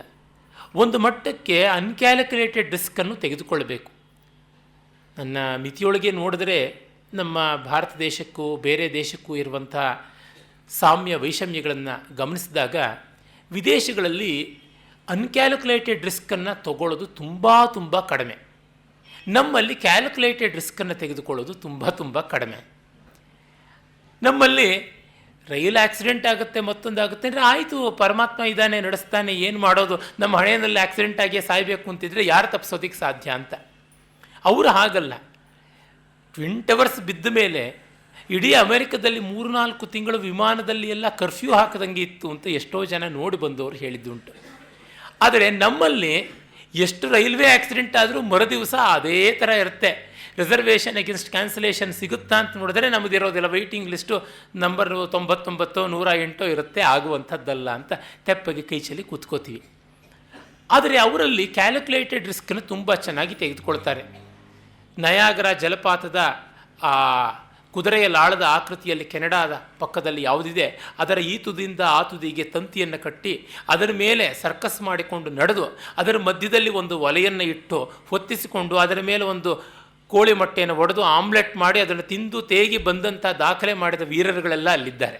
ನಮ್ಮಲ್ಲಿ ಅಯ್ಯೋ ಅದು ಯಾತಕ್ಕೆ ಆ ರೀತಿ ಹುಚ್ಚು ಸಾಹಸ, ತಲೆ ಗಟ್ಟಿಯಾಗಿದೆ ಅಂತ ಬಂಡೆಗೆ ಬಡ್ಕೊಳ್ಳೋದ ಅಂತ ಸುಮ್ಮನೆ ಆಗ್ತೀವಿ. ಅಲ್ಲಿ ಅವ್ರದ್ದೆಲ್ಲ ಕ್ಯಾಲ್ಕುಲೇಟೆಡ್ ರಿಸ್ಕು. ಅದಕ್ಕೆ ಬೆನ್ನು ಒಂದು ಪ್ಯಾರಾಚೂಟ್ ಕಟ್ಕೊಂಡಿರ್ತಾರೆ, ಕಾಲಿಗೆ ಬೇಕಾದ್ರೆ ಅಯಸ್ಕಾಂತೀಯವಾದದ್ದು ಮತ್ತಾವುದೋ ಕೊಕ್ಕೆಳದೋ ಶೂ ಹಾಕ್ಕೊಂಡಿರ್ತಾರೆ, ಏನೇನೋ ಮಾಡ್ತಾರೆ. ಅವರ ಸಾಹಸ ಕ್ರೀಡೆಗಳು, ಅವರ ಒಂದು ವೀರೋಚಿತವಾದ ರೀತಿಯ ಪ್ರವರ್ತನೆಗಳು ಎಲ್ಲ ನೋಡಿ ನಾವು ರೋಮಾಂಚಿತರಾಗ್ತೀವಿ. ಆದರೆ ನಾವು ಮಾಡೋದಕ್ಕೆ ಸಾಮಾನ್ಯ ಹೋಗೋದಿಲ್ಲ. ಈಚೆಗೆ ಹೋಗುವುದಿದ್ದರೆ ಅದು ಆ ವಾಸನೆಯಿಂದ ಹೊರತು ಇತ್ತ ಕಡೆಯಿಂದ ಬಂದದ್ದಲ್ಲ. ಅಂದರೆ ಅನ್ಕ್ಯಾಲ್ಕುಲೇಟೆಡ್ ರಿಸ್ಕಲ್ಲಿ ತೆಗೆದುಕೊಳ್ಳುವುದು ಅಲ್ಲ ಅಂತ. ನಮ್ಮಲ್ಲಿ ಹಾಗಲ್ಲ. ಕಾರಣ ನಮಗೆ ಈ ದೇಹ ನಶ್ವರ ಅಂತ ಗೊತ್ತಿದೆ. ಗೊತ್ತಿದ್ದು ಅದನ್ನು ಯಾತಕ್ಕೆ ಹಾಳು ಮಾಡಿಕೊಳ್ಬೇಕು, ಧರ್ಮ ಸಾಧನವಾಗಿ ಬಳಸ್ಕೊಳ್ಳೋಣ ಅಂತ ಯಾವುದೋ ಒಂದು ಸುಪ್ತ ಮನಸ್ಸಿನಲ್ಲಿ ಇರುವಂಥದ್ದಾಗಿದೆ. ಹೀಗಾಗಿ ಅವರಲ್ಲಿ ಕಾಣಿಸುವಂಥ ರಜೋಗುಣದ ತೀವ್ರತೆ ನಮ್ಮಲ್ಲಿಲ್ಲ. ಇಲ್ಲ ಸತ್ವ, ಇಲ್ಲ ತಮಸ್ಸು. ಇದು ನಮ್ಮ ದೇಶದ ದೌರ್ಭಾಗ್ಯವೋ ಸೌಭಾಗ್ಯವೋ ಆಗಿರುವಂಥದ್ದು. ಈ ದೃಷ್ಟಿಯಿಂದ ಕಂಡಾಗ ವೇನ ಪ್ರೋಗ್ರೆಸಿವ್ ಥಿಂಕರ್ ಆಗಿ ಜನಗಳನ್ನು ಉದ್ಧಾರ ಮಾಡುವಂತೆ ಏನು ದೊಡ್ಡದನ್ನು ಸಾಧಿಸಿದವನಲ್ಲ. ಹಾಗೆ ನೋಡಿದ್ರೆ ಕಾರ್ತಿವೀರ್ಯಾರ್ಜುನಾದಿಗಳು ಮಾಡಿದ್ರು. ವೇನ ಏನನ್ನೂ ಘನವಾದದ್ದನ್ನು ಸಾಧಿಸಿದಂತೆ ಪುರಾಣದಲ್ಲಿ ದಾಖಲೆ ಇಲ್ಲ. ಹಾಗಾಗಿ ಆ ಪುರಾಣ ಕಥೆಯನ್ನೇ ಇಟ್ಕೊಂಡು ನೋಡಿದ್ರೆ ಅವನು ಕೇವಲ ಅರ್ಥಕಾಮಗಳ ಲೋಲುಪತೆಯನ್ನು ಮಾತ್ರ ಸಾಧಿಸಿದವನಾದ. ಆ ಕಾರಣದಿಂದ ಅವನು ನಿಂದ್ಯನಾದ, ಅವನನ್ನು ಕೊಲ್ಲಬೇಕು ಅಂತ ಆಯಿತು. ಇದು ಪುರಾಣದ ಆಧಾರದ ಮೇಲೆ ಮಾಡ್ತಾ ಇದ್ದೀವಿ. ನೀವು ನಿಮಗೆ ಬೇಕಾದಂತೆ ಪುರಾಣವನ್ನು ಬರೆದುಕೊಂಡ್ರಿ ಅಂದರೆ ನೀವು ಬೇಕಾದಂತೆ ಪುರಾಣವನ್ನು ತಿರ್ಚಿಕೊಂಡ್ರಿ ಅಂತಲೂ ಹೇಳಬೇಕಾಗತ್ತೆ. ಇಬ್ಬರಿಗೂ ಪುರಾಣವೇ ಆಧಾರವಾದದ್ದರಿಂದ ಪುರಾಣವನ್ನು ಇಬ್ಬರೂ ಅಂಗೀಕರಿಸಲೇಬೇಕಾಗತ್ತೆ. ಅದನ್ನೇ ಪ್ರಶ್ನೆ ಮಾಡೋದಿದ್ದರೆ ಅಲ್ಲಿ ವಾದಕ್ಕೆ ಅವಕಾಶ ಇರೋದಿಲ್ಲ. ಕಾಮನ್ ಗ್ರೌಂಡ್ ಅನ್ನುವುದು ಒಂದು ಬೇಕಲ್ಲ, ವಿಚಾರ ಸಹವಾದದ್ದು, ಯುಕ್ತಿ ಸಹವಾದದ್ದು ಒಂದು ಬೇಕಾಗುತ್ತೆ. ಹಾಗಾಗಿ ಆ ರೀತಿಯಾದಂತಹ ವಿಕೃತಿಗಳನ್ನು ಮಾಡೋದಕ್ಕೆ ಅವಕಾಶವಿಲ್ಲ. ನಿನ್ನೆ ದಿವಸ ಉತ್ತರ ಕನ್ನಡದ ಒಬ್ಬರು English professor M G Heggade ಅಂತ ನನ್ನ ಸ್ನೇಹಿತರು, ಅವರು ಗಿರೀಶ್ ಕಾರ್ನಾಡರು ಬರೆದ ಒಂದು ಅಮೇರಿಕನ್ ಜರ್ನಲ್ನಲ್ಲಿ ಪ್ರಕಟವಾದ ಲೇಖನದ ಬಗ್ಗೆ ಹೇಳ್ತಾ ಇದ್ದರು. ಅಲ್ಲಿ ಅವರು ಪಾಶ್ಚಾತ್ಯರಲ್ಲಿ ತಂದೆಯನ್ನು ಮಗ ಕೊಲ್ಲುವಂಥದ್ದು ಒಂದು ಪರಂಪರೆಯಾಗಿ ಉಳಿದಿದೆ. ಅದು ಯುರನಸ್ ಅಂತ ಗ್ರೀಕರ ಪ್ರಾಚೀನ ದೇವತೆ, ಪ್ರಪ್ರಾಚೀನ ದೇವತೆ ಅಂತ ಕರೆಯಬೇಕು. ಆತನ ಮಗ ಕ್ರೋನಸ್ಸು, ಆತನ್ನೇ ತಂದೆಯನ್ನೇ ಕೊಂದ. ಹಾಗೆ ಕ್ರೋನಸ್ನ ಮಗ ಜ್ಯೂಸು ತಂದೆಯನ್ನೇ ಸೆರೆಯಲ್ಲಿಟ್ಟ. ಈ ಥರದ್ದೆಲ್ಲ ಬರುತ್ತೆ. ಹಾಗೆಯೇ ಅದು ಮುಂದೆ ಕಥಾನಕ ರೂಪದಲ್ಲಿ ಬಹಳ ಪ್ರಸಿದ್ಧವಾಗಿರ್ತಕ್ಕಂತಹ ಒಯ್ದಿಪೌಸ್ ಅಂತ ಏನು ಗ್ರೀಕ್ ಭಾಷೆಯ ಶಬ್ದ, ಈಡಿಪಸ್ ಅಂತ ಕನ್ನಡದಲ್ಲಿ ಇಂಗ್ಲೀಷ್ನಲ್ಲಿ ಎಲ್ಲ ಹೇಳ್ತಾರೆ, ಅವನು ಕೂಡ ಹಾಗೆ ಮಾಡಿದ್ದು ಅಂತ ಒರಸ್ತಿಯಸ್ ಇರ್ಬೋದು, ಈ ಥರದ್ದೆಲ್ಲ ಒಂದು ದೊಡ್ಡ ದಾಖಲೆಗಳನ್ನು ಕೊಟ್ಟಿತ್ತು. ಹಾಗೆ ಭಾರತದಲ್ಲಿ ಕೂಡ ಪ್ರಹ್ಲಾದ ತಂದೆಯನ್ನು ಕೊಲ್ಲಿಸ್ದ, ಲವಕುಶರು ರಾಮನನ್ನು ಸೋಲಿಸಿದ್ರು, ಈ ಥರದ್ದು ಹಲವು. ಮತ್ತು ವಾಜಶ್ರವಸನನ್ನು ನಚಿಕೇತಸ್ಸು ಮೂಲೆ ಗುಂಪು ಮಾಡ್ದ. ಹೀಗೆಲ್ಲ ತೆಗೆದುಕೊಂಡು ಬಂದು ಇಲ್ಲಿಯೂ ಅದೇ ಉಂಟು. ಅಂದರೆ ಪಿತೃಘಾತಕರಾದಂಥ ಪುತ್ರರು, ಅದು ಭಾರತದಲ್ಲಿ ಕಾಣುವಂಥ ಒಂದು ಕಲ್ಪನೆ ಅಂತ. ಇದು ನಿಮಗೆ ಹೇಗನ್ನಿಸುತ್ತೆ? ನನಗೆ ಯಾಕೂ ಒಪ್ಪಿಗೆ ಆಗಲಿಲ್ಲ ಅಂತ ಅವರಂದರು. ಖಂಡಿತ ಇದು ಒಪ್ಪಿಗೆ ಆಗುವಂಥದ್ದಲ್ಲ. ಕಾರ್ನಾಡರಿಗೆ ಅಪ್ಪಟ ಭಾರತೀಯ ಸಂವೇದನೆ ಇಲ್ಲ, ಅದಕ್ಕೆ ತಕ್ಕ ವ್ಯಾಸಂಗವೂ ಇಲ್ಲ ಅಂತ ನಾನು ಹೇಳಿದೆ. ಕಾರಣ ಇಷ್ಟೇ, ನಮ್ಮಲ್ಲಿ ತಂದೆಯ ಕೆಲಸವನ್ನು ಮಗ ಪೂರ್ಣ ಮಾಡುವಂಥದ್ದು ಅನ್ನೋದೇ ದೊಡ್ಡದಾಗಿ ಕಾಣಿಸುತ್ತೆ. ಶಂಕರ ಭಗವತ್ಪಾದರು ಭಾಷ್ಯದಲ್ಲಿ ಪುತ್ರ ಶಬ್ದದ ನಿರ್ವಚನವನ್ನೇ ಹಾಗೆ ಕೊಡ್ತಾರೆ. ಪೂರಯತಿ ತ್ರಾಯತೆ ಪಿತರಂ ಛಿದ್ರಾದಿತಿ ಪುತ್ರ ಅಂತ. ಕೊರತೆಗಳಿಂದ, ಕುಂದು ಮೊದಲಾದವುಗಳಿಂದ ತಂದೆ ತಾಯಂದಿರನ್ನು ಕಾಪಾಡುವವರು, ತಾವು ಅವರ ಫುಲ್ಫಿಲ್ಮೆಂಟ್, ಪೂರ್ಣತೆಯನ್ನು ಮಾಡಿಸಿಕೊಡುವಂಥವರು ಅಂತ. ಹಾಗಾಗಿ ಪಿತೃಋಣದಿಂದ ಮುಕ್ತನಾಗ್ತಾನೆ ಅಂದರೆ ಪುತ್ರವಂತನಾದಾಗ. ಪುತ್ರವಂತ ಅಂದರೆ ಮಗನೇ ಬೇಕು ಅಂತಿಲ್ಲ. ಮನುವೇ ಹೇಳ್ತಾನೆ, ಹೆಣ್ಣಾಗಲಿ ಗಂಡಾಗಲಿ ಜ್ಯೇಷ್ಠ ಸಂತಾನದಿಂದಲೇ ಎಲ್ಲ ಪಿತೃಋಣವೂ ತೀರಿತು ಅಂತ. ಹೀಗಾಗಿ ತಂದೆಯ ಊನವನ್ನು, ಕೊರತೆಯನ್ನು, ತಾಯಿಯ ಕೊರತೆಯನ್ನು ತುಂಬಿಕೊಡುವಂಥದ್ದು ಅಂತ ಬಂದಿರುವುದರಿಂದ ನಮ್ಮ ಕಲ್ಪನೆ ಹಾಗಲ್ಲ. ನಚಿಕೇತಸ್ಸಾದರೂ ಯಮನನ್ನು ತನ್ನ ತಂದೆಯನ್ನು ಕೊಂದುಬಿಡು ಅಂತನ್ನ, ಇಲ್ಲ ಶಾಂತಃ ಸ್ವಸ್ಥಮನಃ ಆಗಿ ಅವನು ನೆಮ್ಮದಿಯಿಂದ ಸ್ವೀಕಾರ ಮಾಡಲಿ ತನ್ನನ್ನು ಅಂತ ಮಾಡಿತ್ತು. ಮತ್ತು ಇದಕ್ಕೆ ಪ್ರತಿಕೂಲವಾಗಿ ಮಗನ ಅವಿವೇಕವನ್ನು ತಂದೆ ಕಳೆದಂಥದ್ದು ಉಂಟಲ್ಲ. ಅದೇ ಛಾಂದೋಗ್ಯೋಪನಿಷತ್ತಿನಲ್ಲಿ ನೋಡಿದ್ರೆ, ಕಠೋಪನಿಷತ್ತಿನ ಕಥೆ ಹೀಗಾದರೆ ಛಾಂದೋಗ್ಯೋಪನಿಷತ್ತಿನಲ್ಲಿ ಸ್ತಬ್ಧನಾಗಿ ಮಹಾಮನಾಹ ಅನೂಚಾನಮಾನಿ ಹಾಗೆಲ್ಲ ಇರ್ತಕ್ಕಂಥ ಶ್ವೇತಕೇತುವನ್ನು ಉದ್ದಾಲಕ ಆರುಣಿ ತಿದ್ದುವಂಥದ್ದು ಕಾಣಿಸುತ್ತಲ್ಲ. ಮತ್ತು ಪ್ರಹ್ಲಾದ ತನ್ನ ತಂದೆಯನ್ನು ತಿದ್ದಲಾಗದೆ ತಂದೆಯ ಸಾವಿಗೆ ಕಾರಣನಾದ ಅಂತ ಹೇಳಿದ್ರೆ, ಪ್ರಹ್ಲಾದನ ಮಗ ವಿರೋಚನ ಅವನ ಮಾತನ್ನು ಕೇಳದೆ ಸಾಯ್ತಾನಲ್ಲ. ಮತ್ತು ಮೊಮ್ಮಗ ಬಲಿ ಅವನ ಮಾತನ್ನು ಕೇಳಿ ಕಡೆಗೆ ವಿಷ್ಣುವಿಗೆ ಶರಣಾಗ್ತಾನಲ್ಲ. ಬಲಿಯ ಮಗ ಬಾಣಾಸುರ ಕಡೆಗೆ ಪರಮಾತ್ಮನ ಜೊತೆ ಯುದ್ಧ ಮಾಡಿಯೂ ಕೂಡ ಅವನ ಸಖ್ಯವನ್ನು, ಬೀಗತನವನ್ನು ಬೆಳೆಸ್ಕೊಳ್ತಾನಲ್ಲ. ಇಲ್ಲಿ ಎಲ್ಲ ಏನು ಕಂಡು ಬರುವಂಥದ್ದು? ತಂದೆಯ ದಾರಿಯಲ್ಲಿ ಮಕ್ಕಳು ನಡೆದಂಥದ್ದು ಕಂಡುಬರುತ್ತೆ. ರಾಮ ತಂದೆಯನ್ನೇನು ಕೊಂದನ, ತಂದೆಯ ಮಾತನ್ನು ನೆರವೇರಿಸೋದಕ್ಕೋಸ್ಕರ ಕಾಡಿಗೆ ಹೋದ ಅಂತ ನಾವು ಕೇಳಿರುವಂಥದ್ದು, ಓದಿರುವಂಥದ್ದು. ಇನ್ನು ಲವಕುಶರಾದರೂ ತಂದೆಯ ಜೊತೆಗೆ ಯುದ್ಧ ಮಾಡಿದ್ರು ಅನ್ನೋದು ಪದ್ಮಪುರಾಣದ ಒಂದು ವರ್ಷನ್ ಆಯಿತು. ವಾಲ್ಮೀಕಿ ರಾಮಾಯಣದಲ್ಲಿ ಯುದ್ಧ ಮಾಡಿದಂತೆ ಇಲ್ಲ. ಅದು ಮಾತ್ರವಲ್ಲ, ಅಲ್ಲಿ ಯುದ್ಧ ಮಾಡಿದವರಾದರೂ ತಂದೆಗೆ ಶರಣಾಗತರಾಗಿ ಅವನ ಅಸ್ತ್ರಗಳನ್ನು ಉಪಸಂಹಾರ ಮಾಡಿದ್ವೇ ಹೊರತು ಗೆದ್ದದ್ದಲ್ಲ ಅಂತ ಹೇಳಿ ಅವನಿಗೆ ವಿಧೇಯರಾಗಿ ನಡ್ಕೊಂಡ್ರೆ ಹೊರತು ಪ್ರತಿಕೂಲರಾಗಿ ನಡ್ಕೊಂಡಿದ್ದು ಕಾಣಿಸುವುದಿಲ್ಲ. ಹೀಗೆ ಎಲ್ಲೆಲ್ಲಿಯೂ ನೋಡ್ತಾ ಬಂದರೆ ನಮಗೆ ಗೊತ್ತಾಗುವುದು ತಂದೆ ಮಕ್ಕಳ ವೈಷಮ್ಯವನ್ನು ಆತ್ಯಂತಿಕವಾಗಿ ಪ್ರತಿಪಾದಿಸಬೇಕು ಅನ್ನುವಂಥ ಉತ್ಸಾಹವಲ್ಲ. ಅದಕ್ಕೆ ಬದಲಾಗಿ ತಂದೆಯೋ ಮುತ್ತಾತನೋ ತೆಗೆದುಕೊಂಡ ಒಂದು ಪ್ರಾಜೆಕ್ಟ್ನ ಮುಗಿಸಬೇಕು ಅಂತ ಸಗರನಿಂದ ಆಗದೇ ಇದ್ದ ಅವನ ಮೊಮ್ಮಗ ಅಂಶುಮಂತ ಮಾಡಬೇಕು ಅಂತ ನೋಡಿದ, ಆಗಲಿಲ್ಲ. ಅಂಶುಮಂತನ ಮಗ ದಿಲೀಪ ಅವನ ಕೈಯಲ್ಲಾಗಲಿಲ್ಲ. ಅವನ ಮಗ ಭಗೀರಥ ದೇವಗಂಗೆಯನ್ನು ತೆಗೆದುಕೊಂಡು ಬಂದ ಅಂತ ಈ ಥರ ನೂರಾರು ಉದಾಹರಣೆಗಳು ಪುರಾಣಗಳಲ್ಲಿ ಕಾಣುತ್ತವೆ. ಅಂದರೆ ತಮಗೆ ಯಾವುದೋ ಒಂದು ಸಿದ್ಧಾಂತಾಭಾಸವೋ ತಲೆಯಲ್ಲಿ ಹೊಳೆದು ಬಿಡ್ತು. ತತ್ಕ್ಷಣ ಅದಕ್ಕೆ ಬೇಕಾಗಿರ್ತಕ್ಕಂಥದ್ದನ್ನೆಲ್ಲನೂ ಹುಡುಕಿಕೊಂಡು ಅದನ್ನು ಕಟ್ ಆ್ಯಂಡ್ ಪೇಸ್ಟ್ ಮಾಡುವಂಥದ್ದು ಡೆವಿಲ್ ಕೋಟಿಂಗ್ ದಿ ಸ್ಕ್ರಿಪ್ಚರ್, ಇದಕ್ಕಲ್ಲದೆ ಮತ್ತಿನ್ಯಾವುದಕ್ಕೂ ಹೇಳುವಂಥದ್ದಲ್ಲ. ಅದು ಸರ್ವಥಾ ಅಸಾಧುವಾದದ್ದು. ನಮ್ಮ ಪುರಾಣಗಳಲ್ಲಿ ವೇನಾದಿಗಳಲ್ಲಿ ಆ ರೀತಿಯಾದ ಇಂಟರ್ಪ್ರಿಟೇಷನ್ ತಪ್ಪು. ಹಾಗೆ ಅವರ ಯಯಾತಿಯ ಬಗ್ಗೆ ಕೂಡ ಅಷ್ಟೇ ಸಂಪೂರ್ಣವಾಗಿ ಎಕ್ಸಿಸ್ಟೆನ್ಷಿಯಲಿಸಮ್ ಅನ್ನುವಂಥ ತತ್ವಾಭಾಸವನ್ನು ಇಟ್ಟುಕೊಂಡು ಮಾಡಿದ್ದಾರೆ. ಯಯಾತಿ ಮಗನ ಯೌವನವನ್ನು ಅಪಹರಣ ಮಾಡಿಬಿಟ್ಟ ಅಂತ, ಹಾಗೆ ಮಗ ತನ್ನ ತಂದೆಯ ಒಂದು ವೃದ್ಧಾಪ್ಯನ ತೆಗೆದುಕೊಂಡು ಕಡೆಗೆ ತನ್ನ ತಂದೆಯಿಂದ ತನ್ನ ಯೌವನ ತಗೊಂಡು ತಂದೆಯನ್ನು ಕೊಂದಂತೆ ಆಯಿತು ಅಂತ. ಅದು ಬೇರೆ, ಅವರ ಸಿದ್ಧಾಂತಕ್ಕೆ ಅಲ್ಲಿಯೇ ವಿರೋಧ ಇದೆ. ಆದರೆ ಮಗ ಮತ್ತೆ ಯೌವನವನ್ನು ಪಡ್ಕೊಂಡು ರಾಜ್ಯನಿಷ್ಠನಾಗಿ ಒಳ್ಳೆಯ ವಂಶವನ್ನು ಬೆಳೆಸಿದ ಪೌರವ ವಂಶ ಅಂತ ಪ್ರಸಿದ್ಧವಾಗಿ ಇನ್ನು ಮಿಕ್ಕ ಯಯಾತಿಯ 4 ಪುತ್ರರಿಗಿಂತ ಮಿಗಿಲಾದಂಥ ಆರ್ಯ ಧರ್ಮವನ್ನು ಎತ್ತಿ ಹಿಡಿಯುವ ಪರಂಪರೆ ಅಂತ ಗೌರವ ಪಡೆಯಿತು. ಮತ್ತು ಅದಕ್ಕೆ ಕುರುಪಾಂಚಾಲ ದೇಶಗಳಲ್ಲಿ ಗಂಗಾ ಯಮುನಾ ನದಿ ಮಧ್ಯದ ಸಮಸ್ತ ಭೂಮಿಯಲ್ಲಿ ಆರ್ಯಾವರ್ತದಲ್ಲಿ ಗೌರವ ಲಭಿಸಿತು ಅಂತ ಗೊತ್ತಿದೆ. ಆ ಯಾತಿ ನಿನ್ನೆಯೆಲ್ಲ ನಾವು ನೋಡಿದ್ವಲ್ಲ ಕಥೆಯನ್ನು, ಸ್ವರ್ಗಕ್ಕೆ ಹೋಗಿ ಮತ್ತೆ ಬಂದು ತನ್ನ ಮೊಮ್ಮಕ್ಕಳಿಂದ ಪೂರ್ಣತೆಯನ್ನು ಪಡ್ಕೊಂಡು ಮೇಲೆ ಹೋದ ಅಂತ.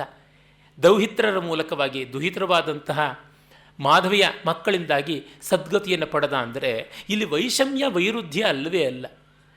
ತಮ್ಮ ಅಂತರಂಗದಲ್ಲಿರುವ ವೈಷಮ್ಯ ವೈರುಧ್ಯಗಳನ್ನೇ ನಮ್ಮ ಪರಂಪರೆಯಲ್ಲೂ ಕೆಲವರು ಕಾಣ್ತಾ ಇದ್ದಾರೆ. ಅಂತಹ ಪ್ರತಿನಿಧಿಯಾಗಿ ಅವರಿದ್ದಾರೆ. ಆದರೆ ಅದನ್ನು ಹೇಳಬೇಕು ಅಂತಂದರೆ ಸುಕ್ತನ್ಕರ್, ವಿಷ್ಣು ಸೀತಾರಾಮ ಸುಕ್ತನ್ಕರ್ ಅಂತ ಮಹಾನುಭಾವರು ಮಹಾಭಾರತದ ಬಗ್ಗೆ ಹೇಳೋದು ಅದನ್ನು ಹೇಳಬೇಕು. The confusion or the chaos reflects the mindset of the scholars who try to say the ancient Aryan nomadic race and the tribes and their fights ಅಂತೆಲ್ಲ ಬರೀತಾರೆ. ಆ ಥರ ಆಗುತ್ತೆ. ಅದು ಅವರ ಮನಸ್ಸನ್ನು ರಿಫ್ಲೆಕ್ಟ್ ಮಾಡುತ್ತಲ್ಲದೆ ಇದನ್ನು ಅಲ್ಲ. For a true seeker it is not chaos, it is cosmos ಅನ್ನುವ ಮಾತನ್ನು ಕಟ್ಟಕಡೆಯಲ್ಲಿ ಅವರ ಹಂಸಗೀತೆ ಅಂದರೆ ಕೊನೆಯ ಸ್ವಾನ್ ಸಾಂಗ್ ಅನ್ನುವಂತೆ ಕಟ್ಟಕಡೆಯ 4ನೇ ಭಾಷಣದಲ್ಲಿ ಬರೆದ ದಿವಸವೇ ಅವರು ತೀರ್ಕೊಂಡ್ರು ಸುಕ್ತನ್ಕರ್ ಅವರು. ಅಲ್ಲಿ ಅವರು ಹೇಳ್ತಾರೆ, ಅವರು ಏನು ವಿದೇಶದ ತಯಾರಿ ತರಬೇತಿ ಇಲ್ಲದೇ ಇದ್ದವರಲ್ಲ, ಜರ್ಮನಿಯಲ್ಲಿಯೇ ಅವರಿಗೆಲ್ಲ ವ್ಯಾಸಂಗವಾಗಿ ಟೆಕ್ಸ್ಚುಯಲ್ ಕ್ರಿಟಿಸಿಸಮ್ಮು ಎಡಿಟಿಂಗು ಇದರ ಬಗ್ಗೆ ತರಬೇತಿಯಾಗಿದ್ದು. ಅಂದರೆ ನಮ್ಮ ಪರಂಪರೆಯ ಜೀವನಾಡಿಯನ್ನು ತಿಳ್ಕೊಳ್ಳದೇ ಇದ್ದಾಗ ಈ ಥರದ್ದೆಲ್ಲ ಖ್ಯಾತಿಯಿಂದ ಮತ್ತೊಂದು ರೀತಿಯಾದ ಅತಿಶಯತ್ವದಿಂದ ಲೋಕದಲ್ಲಿ ಗಳಿಸಿರ್ತಕ್ಕಂಥ ಭ್ರಾಮಕ ಸ್ಥಾನಮಾನಗಳಿಂದ ಏನನ್ನೂ ಹೇಳಿ ದಕ್ಕಿಸಿಕೊಳ್ಳಬಹುದು ಅಂತ ಆಗುತ್ತೆ. ಆದರೆ ಇಲ್ಲಿ ಅದು ಕಾಣಿಸುವಂಥದ್ದಲ್ಲ. ಕಂಡರೆ ಅದೊಂದು ಅಪವಾದ ಅಷ್ಟೇ ಹೊರತುನುವೆ ಅದು ನಿಯಮವಲ್ಲ ಅಂತ ಗೊತ್ತಾಗುತ್ತೆ. ಇರಲಿ, ವೇನನನ್ನು ನಮ್ಮ ಕನ್ನಡದ ಸಾಹಿತಿಗಳು ಯಾಕೋ ಇನ್ನೂ ಕಂಡಿಲ್ಲ, ಅಷ್ಟು ಪುರಾಣ ವ್ಯಾಸಂಗ ಇವರಿಗೆ ಪ್ರಬಲವಾಗಿಲ್ಲ ಅಂತ ಅನಿಸುತ್ತೆ. ಈ ಮಾತು ಹೇಳಿದ್ದಕ್ಕೆ ಏನಾದರೂ ಉತ್ಪಾತವಾಗಿ ಯಾರಾದರೂ ಅದನ್ನು ಹಿಡಿದುಕೊಂಡು ಒಂದು ಕಥೆ ಕಾದಂಬರಿ ಬರೆದರೂ ಹೆಚ್ಚಲ್ಲ. ಇರಲಿ, ಹಾಗಾಗದೇ ಇರಲಿ ಅಂತ ಆಶಯ ಮಾಡೋಣ. ಆಂಧ್ರದಲ್ಲಿ ಮಹಾಕವಿ ವಿದ್ವಾಂಸ ವಿಶ್ವನಾಥ್ ಸತ್ಯನಾರಾಯಣ ವೇನರಾಜು ಅಂತ ಅದಕ್ಕೊಂದು ಉತ್ತರವಾಗಿ ಪ್ರೌಢವಾದ ಒಂದು ನಾಟಕವನ್ನು ಬರೆದರು. ಅವರು ಹೇಳ್ಕೊಳ್ತಾರೆ, ನನ್ನ ಎಲ್ಲ ನಾಟಕಗಳ ಪೈಕಿ ಉತ್ಕೃಷ್ಟವಾದದ್ದು ಅಂದರೆ ವೇನರಾಜು ಅಂತ ಹೇಳ್ತಾರೆ. ಅಲ್ಲಿ ಈ ವೇನನ ಧೂರ್ತತೆ ಎಂಥದ್ದು, ಅವನು ಸುಖಲಾಲಸ, ಸುಖತಂತ್ರ, ಭೋಗಿ, ಕಲಾಭಿರುಚಿ ಇಲ್ಲ ಅಂತ ಇಲ್ಲ. ಕೆಲವರಿಗೆ ರಾಜಕೀಯ ವ್ಯಕ್ತಿಗಳಿಗೆ ಬಹಳ ಅವರ ರಾಜನೀತಿಯ ದೃಷ್ಟಿಯಿಂದ ನೋಡಿದ್ರೆ ಕಳಪೆಯಾಗಿರ್ತಾರೆ. ಆದರೆ ಕಲಾಭಿರುಚಿಯೋ ಮತ್ತೊಂದು ಇರುತ್ತೆ, ಹೆಸರು ಹೇಳಬೇಕಾಗಿಲ್ಲ. ಆ ಥರದ ಮಿನಿಸ್ಟ್ರುಗಳು ಎಷ್ಟೋ ಜನ ಇದ್ದರು. ಅದರ ಮಾತ್ರಕ್ಕೆ ಅವರನ್ನು ಉತ್ತಮೋತ್ತಮರು ಅಂತ ಹೇಳೋದಕ್ಕಾಗೋಲ್ಲ.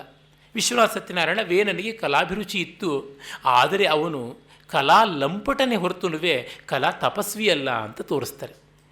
ಕಾಳಿದಾಸ ಅಗ್ನಿವರ್ಣನನ್ನು ತೋರಿಸಿರುವುದು ಅದೇ ರೀತಿ ರಘುವಂಶದಲ್ಲಿ. ಅವನಿಗೆ ಗೊತ್ತಿಲ್ಲದೇ ಇದ್ದಂಥ ಸಂಗೀತ, ನೃತ್ಯ, ವಾದ್ಯ, ವಿನೋದಗಳು ಯಾವುದೂ ಇರಲಿಲ್ಲ. ಆದರೆ ಅವೆಲ್ಲ ಕೂಡ ಅಂತರ್ಮುಖತೆಯ ಶಮಕ್ಕೆ ಬದಲಾಗಿ ಬಹಿರ್ಮುಖತೆಯ ಭ್ರಾಮಕತೆಯನ್ನು ಹೆಚ್ಚು ಮಾಡ್ತಾ ಇತ್ತು ಅನ್ನೋದು ಅಲ್ಲಾದ ವಿಪರ್ಯಾಸ. ಹಾಗಾಗಿ ವೇನನ ದೃಷ್ಟಿಯಲ್ಲಿ ನಾವು ನೋಡಿ ಅದು ಪರಮಾರ್ಥ ಅಂತ ಗ್ರಹಿಸೋದು ತುಂಬ ತುಂಬ ತಪ್ಪಾಗುತ್ತೆ. ಪೃಥುವಿನ ದೃಷ್ಟಿಯನ್ನು ಗ್ರಹಿಸಬೇಕು. ಪೃಥು ರಾಜನಾಗ್ತಾನೆ, ಆದರೆ ಪೃಥುವಿಗೆ ಒಂದು ದೊಡ್ಡ ಸಮಸ್ಯೆ ಬರುತ್ತೆ. ಏನಂದರೆ ಭೂಮಿ ಎಲ್ಲ ಬೀಜಗಳನ್ನು ನುಂಗಿಬಿಟ್ಟಿರ್ತಾಳೆ, ಎಲ್ಲ ತನ್ನ ಸಂಪತ್ತನ್ನು ಒಳಗೆ ಸೆಳೆದುಕೊಂಡು ಬಿಟ್ಟಿರ್ತಾಳೆ. ಅರ್ಥಪೂರ್ಣವಾದ ಸಂಕೇತ, ಧ್ವನಿಪೂರ್ಣವಾದ ಪ್ರತಿಮೆ ಇದು. ವೇನ ರಾಜನ ಕಾಲದಲ್ಲಿ ಅವನ ಒಂದು ಲೋಕಶೋಷಕ ವೃತ್ತಿಯಿಂದ ಭೂಮಿ ಬಂಜೆಯಾದಂತೆ ತೋರ್ತಾ ಇದ್ದಳು ಅಂತ. ತುಂಬ ಮೆಟೀರಿಯಲಿಸ್ಟಿಕ್ ಆದಂಥ ಯಾವುದೇ ದೇಶ ಕೂಡ ತನ್ನ ನ್ಯಾಚುರಲ್ ರಿಸೋರ್ಸಸ್ಸನ್ನು ಬರೆದು ಮಾಡಿಬಿಡುತ್ತೆ ಅನ್ನೋದಕ್ಕೆ ಅದು ಎಷ್ಟು ಅದ್ಭುತವಾದ ಸಂಕೇತ ಅಲ್ವೇ. ಧರೆ ಬೀಜಂಗಳ ನುಂಗೆ ಅಂತ ಸೋಮೇಶ್ವರ ಹೇಳ್ತಾನಲ್ಲ, ಪಾಲ್ಕುರಿಕಿ ಸೋಮನಾಥ, ಆ ರೀತಿಯಾಗಿ ಆಗಿತ್ತು. ಜನಕ್ಕೆ ಹಾಹಾಕಾರ. ಆಗ ಪೃಥು ಭೂಮಿಯನ್ನು ಪ್ರಶ್ನೆ ಮಾಡ್ತಾನೆ ಅಂತ ಬರುತ್ತೆ. ಈ ಥರದ ಪುರಾಣದ ಸಂಕೇತಗಳು ಎಲ್ಲ ಕಾಲಕ್ಕೂ ಎಚ್ಚರಿಕೆಯಾಗಿ ಶಾಶ್ವತವಾದ ಜಾಗರಣ ಘಂಟಾಸ್ಥಾನಗಳಾಗಿ ನಿಂತಿವೆ. ವಾಯುಪುರಾಣದಲ್ಲಿ ಒಂದು ಕಡೆ ಹಾಗೆ ಬರುತ್ತೆ, ಕಾರ್ತಿವೀರ್ಯಾರ್ಜುನನಿಗೆ ಒಮ್ಮೆ ಸೂರ್ಯ ಬಂದು ನನಗೆ ನೀನು ಆಹಾರ ಕೊಡಬೇಕು ಅಂತ ಕೇಳ್ತಾನೆ. ನಿನಗೇನು ಆಹಾರ ಕೊಡಬೇಕು ಅಂದರೆ, ನಾನು ಏನು ಕಂಡ್ರೆ ಅದನ್ನು ಸುಟ್ಟು ಬೂದಿ ಮಾಡಿಬಿಡಬೇಕು, ತಿಂದು ಬಿಡಬೇಕು ಅಂತ. ಅಯ್ಯೋ ಇದು ಕಷ್ಟವಾಗುತ್ತಲ್ಲ ಅಂದರೆ, ಪರವಾಗಿಲ್ಲ, ನಿನ್ನ ಆಯುಧಗಳಲ್ಲಿ ನಾನು ಸೇರಿಕೊಳ್ತೀನಿ, ನೀನು ಎಲ್ಲಿ ಆಯುಧಗಳನ್ನು ಬಳಸ್ತೀಯೋ ಅಲ್ಲೆಲ್ಲ ನಾನು ಸುಟ್ಟು ಬೂದಿ ಮಾಡಿಬಿಡ್ತೀನಿ ಅಂತ. ಅಂದರೆ ಅಲ್ಲಿ ಏನು, ಆಯುಧಗಳನ್ನು ಒಬ್ಬ ರಾಜ ತಯಾರು ಮಾಡುವುದಕ್ಕೆ ಡಿಫೆನ್ಸಿಗೆ ಸಿಕ್ಕಾಪಟ್ಟೆ ಜಾಸ್ತಿ ಹಾಕಿದ್ರೆ ಅವಧಾರಣೆ ಹಸಿರು ಉಸಿರು ಎಲ್ಲ ಹೋಗುವಂಥದ್ದು ಅನ್ನುವ ಧ್ವನಿ ತಾನೇ ಇರುವಂಥದ್ದು. ಈ ಥರ ಪುರಾಣಗಳು ಸಾರ್ವಕಾಲಿಕವಾದಂಥ ಮೌಲ್ಯಗಳನ್ನು, ಎಚ್ಚರಗಳನ್ನು ಕೊಡ್ತಲೇ ಇರ್ತವೆ. ಅದನ್ನು ಯುಕ್ತವಾದ ರೀತಿಯಲ್ಲಿ ಗ್ರಹಿಸಬೇಕು. ನೋಡಿ, ಕಾರ್ತಿವೀರ್ಯನಿಗೆ 1000 ತೋಳುಗಳಿತ್ತು, 1000 ತಲೆಗಳಿರಲಿಲ್ವಲ್ಲ, 1000 ಹೃದಯ ಇರಲಿಲ್ವಲ್ಲ, ಅದು ದೊಡ್ಡ ಕೊರತೆ. ಮಾಡೋದಕ್ಕೆ ಬೇಕಾದಷ್ಟು ಇದೆ ಶಕ್ತಿ, ಆದರೆ ಅದನ್ನು ಒಳ್ಳೆಯ ದಾರಿಯಲ್ಲಿ ತೆಗೆದುಕೊಂಡು ಹೋಗೋದಕ್ಕೆ ಬುದ್ಧಿ ಬೇಕು, ಒಳ್ಳೆಯ ರೀತಿಯಲ್ಲಿ ಆಸ್ವಾದಿಸುವಂಥ ಹೃದಯ ಬೇಕು. ಅದು ಇಲ್ಲವಾದಂತೆ ಆಯಿತು. ದತ್ತಾತ್ರೇಯನಿಂದ ಅನುಗ್ರಹ ಪಡ್ಕೊಂಡವನಿಗೆ ಏನಾಯಿತು ಅಂತ ಮುಂದೆ ವಾಯುಪುರಾಣ ಬಂದಾಗ ಅದನ್ನು ವಿಸ್ತರಿಸಿ ನೋಡಬಹುದು. ಅಲ್ಲಿ ತುಂಬ ಚೆನ್ನಾಗಿ ಬರುತ್ತೆ ಕಥೆ. ಇವೆಲ್ಲ ನಮಗೆ ಬಹಳ ಚೆನ್ನಾಗಿ ತಿಳಿಸುತ್ತವೆ ಪುರಾಣದಲ್ಲಿ. ಅವರ ತೋಳುಗಳದ್ದು ಅದರದ್ದೆಲ್ಲ ಎಂತೆಂಥದ್ದು ಸಂಕೇತ ಅಂತ ಗೊತ್ತಾಗುತ್ತೆ. ರಾವಣಾಸುರಂಗೂ ಅಷ್ಟೇ, ತುಂಬ ತಲೆಯೂ ಇತ್ತು, ತುಂಬ ತೋಳು ಇತ್ತು, ಆದರೆ ವಿವೇಕ ಇರಲಿಲ್ವೇ? ಇದನ್ನು ತೋರಿಸುವಾಗ ನಾವು ಪಾಶ್ಚಾತ್ಯ ವಿದ್ವಾಂಸರು ಅಂತ ಅನಿಸ್ಕೊಂಡವರು ದಯಮಾಡಿ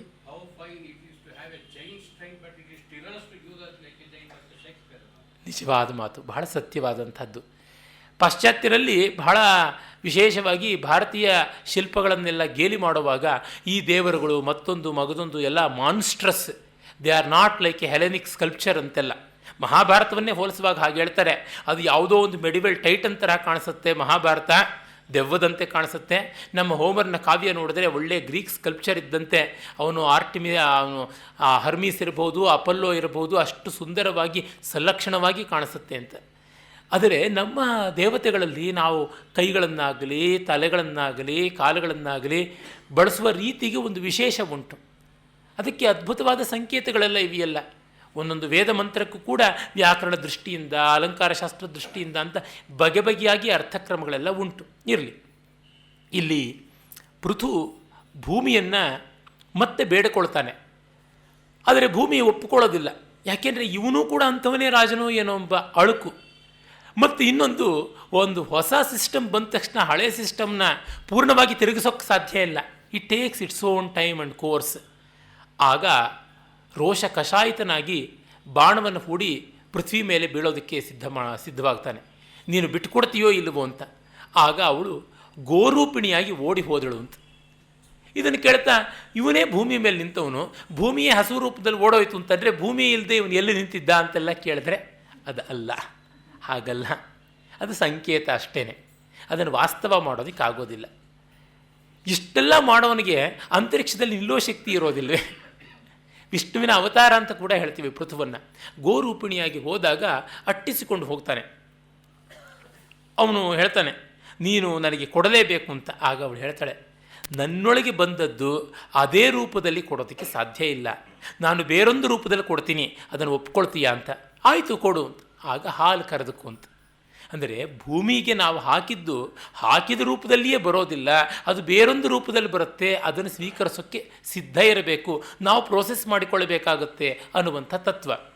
ಆಗ ಅವನು ತಥೈವ ಸಾಬ್ರವೀತ್ ಭೂಮಿ ದುದೋಹಸ ನರಾಧಿಪ ಸ್ವಕೆ ಪಾಣೋ ಪೃಥುರ್ವತ್ಸಂ ಕೃತ್ವಾ ಸ್ವಯಂಭುವಂ ಮನುಂ ತದನ್ನಮಭವತ್ ಶುದ್ಧಂ ಪ್ರಜಾ ಜೀವಂತಿ ಏನ ವೈ ತತಸ್ತು ಋಷಿಭಿರ್ದುಗ್ಧ ವತ್ಸಃ ಸೋಮಸ್ತದಾಭವತ್. ಅವನು ಸ್ವಯಂಭುವ ಮನುವನ್ನು ಕರುವಾಗಿ ಮಾಡಿಕೊಂಡು ತಾನೇ ಗೌಳಿಗನಾಗಿ ಹಾಲನ್ನು ಕರೆದ. ಜನರಿಗೆ ಬೇಕಾಗಿರುವಂಥ ಅನುಕೂಲತೆ, ಮರ್ತ್ಯರಿಗೆ ಬೇಕಾದದ್ದೆಲ್ಲ ಸಿಕ್ತು. ಆಮೇಲೆ ಋಷಿಗಳು ಸೋಮನನ್ನು ಕರುವನ್ನಾಗಿ ಮಾಡಿಕೊಂಡು ತಾವು ತಮಗೆ ಬೇಕಾದದ್ದೇನಿದೆ ಅದನ್ನೆಲ್ಲ ಕರೆದುಕೊಂಡರು. ಆಮೇಲೆ ಆಗ ಬೃಹಸ್ಪತಿಯೇ ಪಾತ್ರವಾಯಿತು. ಬಂದದ್ದು ಯಾವುದು? ವೇದ ತಪಸ್ಸುಗಳು ಹಾಲಾಗಿ ಬಂದವು ಅಂತ. ಅಂದರೆ ಈ ಪೃಥ್ವಿಯಿಂದ ಭೂಮಿಯ ಮೇಲೆ ಬದುಕೋದ್ರಿಂದ ಎಲ್ಲವನ್ನೂ ಪಡ್ಕೊಳ್ಬಹುದು. ಇದು ರತ್ನಗರ್ಭ ವಸುಂಧರ ಸರ್ವದಾತ್ರಿ ಎಲ್ಲ ಆಗಿರತಕ್ಕಂಥವಳು. ದೇವೇಶ್ಚ ವಸುಧಾ ದುಗ್ಧ ದೋಗ್ಧ ಮಿತ್ರ ತದಾಭವತ್. ಈಗ ದೇವತೆಗಳು ಕೂಡ ಕರ್ಕೊಳ್ಳೋರು ಹಾಲನ್ನು. ಆಗ ಮಿತ್ರ ಅಂದರೆ ಸೂರ್ಯ, ಅವನು ಹಾಲು ಕರೆಯುವನಾದ. ಇಂದ್ರ ವತ್ಸಃ, ಇಂದ್ರನು ವತ್ಸನಾದ. ಆಮೇಲೆ ಕ್ಷೀರಂ ಊರ್ಜಸ್ಕರಂ ಬಲಂ, ಆಗ ದೇವತೆಗಳಿಗೆ ಊರ್ಜಸ್ವಿಯಾದಂಥ ಬಲವೇ ಹಾಲಾಗಿ ಬಂತು ಅಂತ. ದೇವತೆಗಳು ರಜೋಗುಣ ಪಾರಮ್ಯದವರು, ಬಲ ಅವರಿಗೆ ಬೇಕು, ಹಾಗಾಗಿ ಬಲವೇ ಅವರಿಗೆ ಹಾಲಾಗಿ ಬಂತು. ಆಮೇಲೆ ಅಂತಕಃ ಅಭವದ್ದೋಗ್ಧ ಯಮೋ ವತ್ಸಃ ಸ್ವಧಾ ರಸಃ, ಪಿತೃಗಳ ಪರವಾಗಿ ಯಮ ಹಾಲನ್ನು ಕರೆದ. ಆಗ ಅಂತಕ ಮೃತ್ಯು ಹಾಲನ್ನು ಕರೆದ, ಯಮನೇ ಕರುವಾದ. ಬಂದಂಥದ್ದು ಸ್ವಧಾ, ದೇವತೆಗಳಿಗೆ ನಾವು ಆಹುತಿಯನ್ನು ಕೊಡುವಾಗ ಬಳಸುವಂತಹ ಯಾವ ಒಂದು ಸ್ತೋಭ ಉಂಟು ಅದು ಸ್ವಾಹ ಅಂತ. ಅದನ್ನು ಅವರು ತೆಗೆದುಕೊಂಡರು. ಅಲಾಭು ಪಾತ್ರಂ ನಾಗಾನಾಂ ತಕ್ಷಕೋ ವತ್ಸಕೋ ಭವತ್ ಪಾತ್ರಂ ಮಾಯಾಮಭೂತ್ ವತ್ಸಃ ಪ್ರಹ್ಲಾದಿಸ್ತು ವಿರೋಚನಃ ವಿಷಂ ಕ್ಷೀರಂ ತಥೋ ದೋಗ್ಧ ಧೃತರಾಷ್ಟ್ರೋ ಭವತ್ ಪುನಃ. ಆಗ ಸರ್ಪಗಳು ತಕ್ಷಕನನ್ನು ಕರುವನ್ನಾಗಿ ಮಾಡಿಕೊಂಡು ಧೃತರಾಷ್ಟ್ರ ಅನ್ನುವಂಥ ಒಂದು ಸರ್ಪದ ಕೈನಲ್ಲಿ ಹಾಲು ಕರೆಸಿದಾಗ ವಿಷ ಬಂತು ಅವರಿಗೆ ಅಂತ. ಯಾರ್ಯಾರಿಗೆ ಏನೇನು ಬೇಕಿದೆಯೋ ಅದು ಬರುತ್ತೆ ಅನ್ನೋದಕ್ಕೆ ನೋಡಿ ಎಷ್ಟು ಚೆನ್ನಾಗಿದೆ. ಅಸುರರು ಆಗ ಏನು ಮಾಡಿದ್ರು, ತಾವು ಪ್ರಹ್ಲಾದನ ಮಗನಾದ ವಿರೋಚನನನ್ನು ಕರುವನ್ನಾಗಿ ಮಾಡಿಕೊಂಡು ಕಬ್ಬಿಣದ ಪಾತ್ರೆಯಲ್ಲಿ ಹಾಲು ಕರೆದುಕೊಂಡ್ರು. ಆ ಹಾಲು ಹೆಂಡವಾಯಿತು ಅಂತ, ಸುರೆ ಆಗ ಬಂದದ್ದು ಅಂತ ಬರುತ್ತೆ. ಆಮೇಲೆ ಯಕ್ಷರು ಏನು ಮಾಡಿದ್ರು, ವೈಶ್ರವಣನನ್ನು ಅಂದರೆ ಕುಬೇರನನ್ನು ಕರುವನ್ನಾಗಿ ಮಾಡಿಕೊಂಡು ಹಾಲು ಕರೆದರು. ಹಾಗೆ ಹಾಲು ಕರೆದಾಗ ಅವರಿಗೆ ಬಂದದ್ದೆಲ್ಲ ನಿಧಿಗಳು ಆದವು, ನವನಿಧಿಗಳಾದವು ಅಂತೆಲ್ಲ ಬರುತ್ತೆ. ಮತ್ತು ಪ್ರೇತಗಣಗಳು ಹಾಲನ್ನು ಕರೆದವು. ಆ ಥರ ಕರೆದಾಗ ರುಧಿರ ರಕ್ತ ಬಂತು ಅಂತ ಬರುತ್ತೆ. ಆಮೇಲೆ ಗಂಧರ್ವರು ಕರೆದಾಗ ನಾಟ್ಯವೇದವೇ ಬಂತು ಅಂತ ಹೇಳ್ಬಿಟ್ಟು ಬರುತ್ತೆ. ಮತ್ತು ಬೆಟ್ಟಗಳೆಲ್ಲವೂ ಕೂಡ ಹಿಮವಂತನನ್ನು ಕರುವನ್ನಾಗಿ ಮಾಡಿಕೊಂಡು ಮೇರುವನ್ನು ಹಾಲು ಕರೆಯುವನ್ನಾಗಿ ಮಾಡಿಕೊಂಡು ಕರೆದಾಗ ಸಸ್ಯ ವನಸ್ಪತಿ ವಾನಸ್ಪತ್ಯ ಔಷಧಿಗಳು ಇವೆಲ್ಲ ಕೂಡ ಬಂತು ಅಂತ ಕಾಳಿದಾಸ ಎಂ ಸರ್ವಶೈಲ ಪರಿಕಲ್ಪ್ಯ ವತ್ಸಂ ಅಂತ ಯಾವ ಪದ್ಯ ಹೇಳ್ತಾನೆ ಕುಮಾರ ಸಂಭವದಲ್ಲಿ, ಅಲ್ಲಿ ಇದೇ ಕಂಡುಬರುವಂಥದ್ದಾಗಿದೆ. ಮತ್ತು ವೃಕ್ಷಗಳು ಕೂಡ ಹಾಗೆಯೇ ಪಲಾಶ ಪಾತ್ರದಲ್ಲಿ ಶಾಲ ವೃಕ್ಷವನ್ನು ಹಾಲು ಕರೆಯುವನನ್ನಾಗಿ ಮಾಡಿಕೊಂಡು ಕರೀತಾರೆ. ಆಗ ಹೂವು ಹಣ್ಣು ಕಾಯಿ ನಿರ್ಯಾಸ ಅಂತಂದರೆ ಯಾವುದನ್ನು ಸೆಕ್ರೀಷನ್ ಅಂತ ಕರಿತೀವಲ್ಲ, ಊಸೌಟ್ ಆಗತಕ್ಕಂಥದ್ದು, ಅದನ್ನೆಲ್ಲವನ್ನು ಮಾಡಿಕೊಂಡ್ರು ಅಂತ. ಹೀಗೆ ಒಬ್ಬೊಬ್ಬರು ಒಂದೊಂದು ಬೇಕಾದದ್ದನ್ನೆಲ್ಲ ಕರೆದುಕೊಂಡ್ರು ಅಂತ ಇಷ್ಟು ಸುಂದರವಾಗಿ ಹೇಳಿದೆ. ಎಲ್ಲರಿಗೂ ಬೇಕಾದದ್ದು ಭೂಮಿಯಲ್ಲಿ ಇದೆ. ತಮ್ಮ ಶೇರನ್ನು ತಾವು ಕರೆದುಕೊಳ್ಬೇಕು. ಅವ್ರದ್ದು ನಮಗೆ ಯಾಕೆ ಬರಲಿಲ್ಲ, ನಮ್ಮದು ಅವ್ರಿಗೆ ಯಾಕೆ ಹೋಗೋದಿಲ್ಲ ಅಂತ ತಕರಾರು ಮಾಡಬಾರ್ದು ಅನ್ನುವುದು ಕೂಡ ಕಾಣಿಸುತ್ತೆ. ಅಂಗೀಕಾರ ಬುದ್ಧಿ, ತಮ್ಮ ದುಡಿತ ಏನು, ತಮ್ಮ ಹೃದಯದ ಮಿಡಿತ ಏನು, ಆ ರೀತಿಯಲ್ಲಿ ತಾವು ಬಾಳಬೇಕು ಅನ್ನುವಂಥದ್ದು. ಪೃಥು ಹಾಗೆ ಬಾಳುವಾಗ ಪೃಥ್ವಿಯನ್ನು ಮಗಳಂತೆ ನೋಡಿಕೊಂಡ, ಈ ಹಸುವನ್ನು ತನ್ನ ಮಗಳು ಅಂತ ಭಾವಿಸಿಕೊಂಡ. ಆ ಕಾರಣ ಪೃಥ್ವಿನ ಪುತ್ರಿ ಪೃಥ್ವೀ ಅಂತ ಅನ್ನಿಸಿಕೊಂಡಳು ಇವಳು ಅಂತ. ಅಂದರೆ ನೋಡಿ, ವೇನ ಭೂಮಿಯನ್ನು ಒಂದು ಭೋಗದ್ರವ್ಯವಾಗಿ ಮಾಡಿಕೊಂಡು ಹಿಂಡಿಬಿಟ್ಟ. ಪೃಥು ಭೂಮಿಯನ್ನು ತನ್ನ ಸಂತಾನ ಎಂಬಂತೆ ಪ್ರೀತಿಯಿಂದ ಬೆಳೆಸಿದ. ಹಾಗಾಗಿ ಕರೆದುಕೊಂಡ. ಈ ಹಸುವಿನ ಹಾಲು ಕರೆದುಕೊಂಡ ಅನ್ನೋದ್ರೊಳಗೂ ಒಂದು ಕರುವನ್ನು ಇಟ್ಟುಕೊಂಡ ಅಂದರೆ ನೋಡಿ, ಮುಂದೆ ಒಂದು ಕರು ಚೆನ್ನಾಗಿ ಬೆಳೆಯದೇ ಇದ್ದರೆ ಹಸುವಿನ ಸಂತಾನ ಇರೋಲ್ಲ. ಹಸುವಿನ ಸಂತಾನ ಇಲ್ಲದೆ ಹಾಲಿಲ್ಲ. ಆದರೆ ನಮಗೂ ಬೇಕು ಅಂತ ಅಂದರೆ ಮುಂದಕ್ಕೆ ಭವಿಷ್ಯತ್ತಿಗೆ ಬೇಕಾದಷ್ಟನ್ನು ಬಿಟ್ಟು ನಮಗೆ ಬೇಕಾದಷ್ಟನ್ನು ಉಳಿಸಿಕೊಳ್ಳಬೇಕು ಅಂತ. ಬಹಳ ಪ್ರಸಿದ್ಧವಾದ ಸೂಕ್ತಿಯೇ ಉಂಟಲ್ಲ, ಈ ಭೂಮಿ ಈ ಪರಿಸರ ನಮಗೆ ನಮ್ಮ ಪೂರ್ವಿಕರಿಂದ ಬಂದಂತಹ ದಾಯ ಭಾಗ ಅಲ್ಲ, ಶೇರ್ ಅಲ್ಲ. ನಮ್ಮ ಭವಿಷ್ಯದ ಜನಾಂಗದಿಂದ ನಾವು ತೆಗೆದುಕೊಂಡಿರ್ತಕ್ಕಂಥ ಎರವಲು. We have borrowed from our future generation. ನಾವು ಹಿಂದಿನಿಂದ ಪಡ್ಕೊಂಡಿದ್ದಲ್ಲ. ಹಿಂದೆ ಪಡ್ಕೊಂಡಿದ್ದು ನಾವು ನುಂಗಿ ನೊಣೆಯಬಹುದು, ಆದರೆ ಮುಂದೆ ಪಡ್ಕೊಂಡಿದ್ದು ಅವರಿಗೆ ಚೆನ್ನಾಗಿ ಸೇಫಾಗಿ ಕೊಡಬೇಕಾದಂಥದ್ದು ಆ ಬಾಧ್ಯತೆ ಉಂಟು ಅಂತ ಅದೆಲ್ಲ ಕಾಣುವಂತೆ ಆ ಹಸುವನ್ನು, ಕರುವನ್ನು ಎಲ್ಲವನ್ನು ಕೂಡ ಪುರಾಣಕಾರರು ಚಿತ್ರಿಸಿದ್ದಾರೆ. ಅಷ್ಟು ಮಾತ್ರವಲ್ಲ, ಮತ್ತು ಒಂದು ಸ್ವಾರಸ್ಯ, ಹಸುವಿನ ಹಾಲನ್ನು ಕರೆದುಕೊಳ್ಬೇಕಾದ್ರೆ ಒಂದು ಟೆಕ್ನಿಕ್ ಇದೆ. ಅದು ಏನಂದರೆ, ಕನ್ನಡದಲ್ಲಿ ಹೇಳ್ತೀವಿ ಸ್ವರೆ ಬಿಡೋದು ಅಂತ. ಅದು ಉಸಿರು ಹಿಡಿದ್ರೆ ಜಪ್ಪಯ್ಯ ಅಂದರೂ ಹಾಲು ಕರೆಯೋದಕ್ಕೆ ಸಾಧ್ಯ ಇಲ್ಲ. ಅದು ಉಸಿರು ಬಿಟ್ಟಾಗ ನಾವು ಹಾಲು ಕರೆಯಬೇಕು. ಅಂದರೆ ಏನರ್ಥ? ಅದರ ಶ್ವಾಸೋಚ್ಛ್ವಾಸಗಳನ್ನು ಗಮನಿಸಿ ನಾವು ಹಾಲು ಕರೆಯಬೇಕು. ಅಂದರೆ ಅದರ ನಾಡಿಯ ಮಿಡಿತ, ಶ್ವಾಸೋಚ್ಛ್ವಾಸಗಳು, ನಾಡಿಯ ಮಿಡಿತ, ಹೃದಯದ ಮಿಡಿತ, ಪಲ್ಸ್, ಹಾರ್ಟ್ ಬೀಟ್, ಅದರ ರೆಸ್ಪಿರೇಷನ್ನು, ಅದನ್ನು ಗಮನಿಸಿಕೊಂಡು ನಾವು ಹಾಲು ಕರೆಯೋದು ಅಂತಂದರೆ ಅಲ್ಲಿ ಕಾಣುವಂಥ ಸೊಗಸು ಎಷ್ಟು ಸುಂದರವಾದದ್ದು ನೋಡಿ. ನಾವು ನಮ್ಮ ಮನಸ್ಸಿಗೆ ಬಂದಂತೆ ಹುಚ್ಚುಚ್ಚಾಗಿ ಎಲ್ಲ ಹಾಲು ಕರೆಯೋದಕ್ಕೆ ಆಗೋಲ್ಲ. ಪೃಥ್ವಿಯ ಆಕುಂಚನ ಪ್ರಸಾರ, ಎಕ್ಸ್ಪ್ಯಾನ್ಷನ್ನು, ಕಂಟ್ರ್ಯಾಕ್ಷನ್ನು, ಪೃಥ್ವಿಯ ಆವರ್ತ, ಇಟ್ಸ್ ರಿದಮ್, ಪೃಥ್ವಿಯ ಲಯ, ಪೃಥ್ವಿಯ ಗತಿ, ಪೃಥ್ವಿಯ ಛಂದಸ್ಸು ಏನಿದೆ ಅದಕ್ಕೆ ತಕ್ಕಂತೆ ನಾವು ಅದನ್ನು ಬಳಸ್ಕೊಳ್ಬೇಕಲ್ಲದೆ ನಮ್ಮ ಸ್ವೈರವಾದ ಮುಕ್ತ ಛಂದಸ್ಸು ಅಂತ ಹೇಳ್ತಾರಲ್ಲ, ಫ್ರೀ ವರ್ಸ್ ಅಲ್ಲ. ಭೂಮಿಯ ಜೊತೆಗೆ ವಂಶಸ್ಥವೋ, ಅನುಷ್ಠುಪ್ಪೋ, ಶ್ಲೋಕವೋ, ಶಾರ್ದೂಲ ವಿಕ್ರೀಡಿತವೋ, ವಸಂತ ತಿಲಕವೋ, ಭಾಮಿನಿಯೋ, ವಾರ್ಧಕವೋ, ಸಾಂಗತ್ಯವೋ ಈ ಛಂದೋಬದ್ಧವಾಗಿ ಹಾಲು ಕರಿಬೇಕು, ಸ್ವಚ್ಛಂದವಾಗಿ ಹಾಲು ಕರೆಯೋದಕ್ಕೆ ಸಾಧ್ಯ ಇಲ್ಲ ಅಂತ.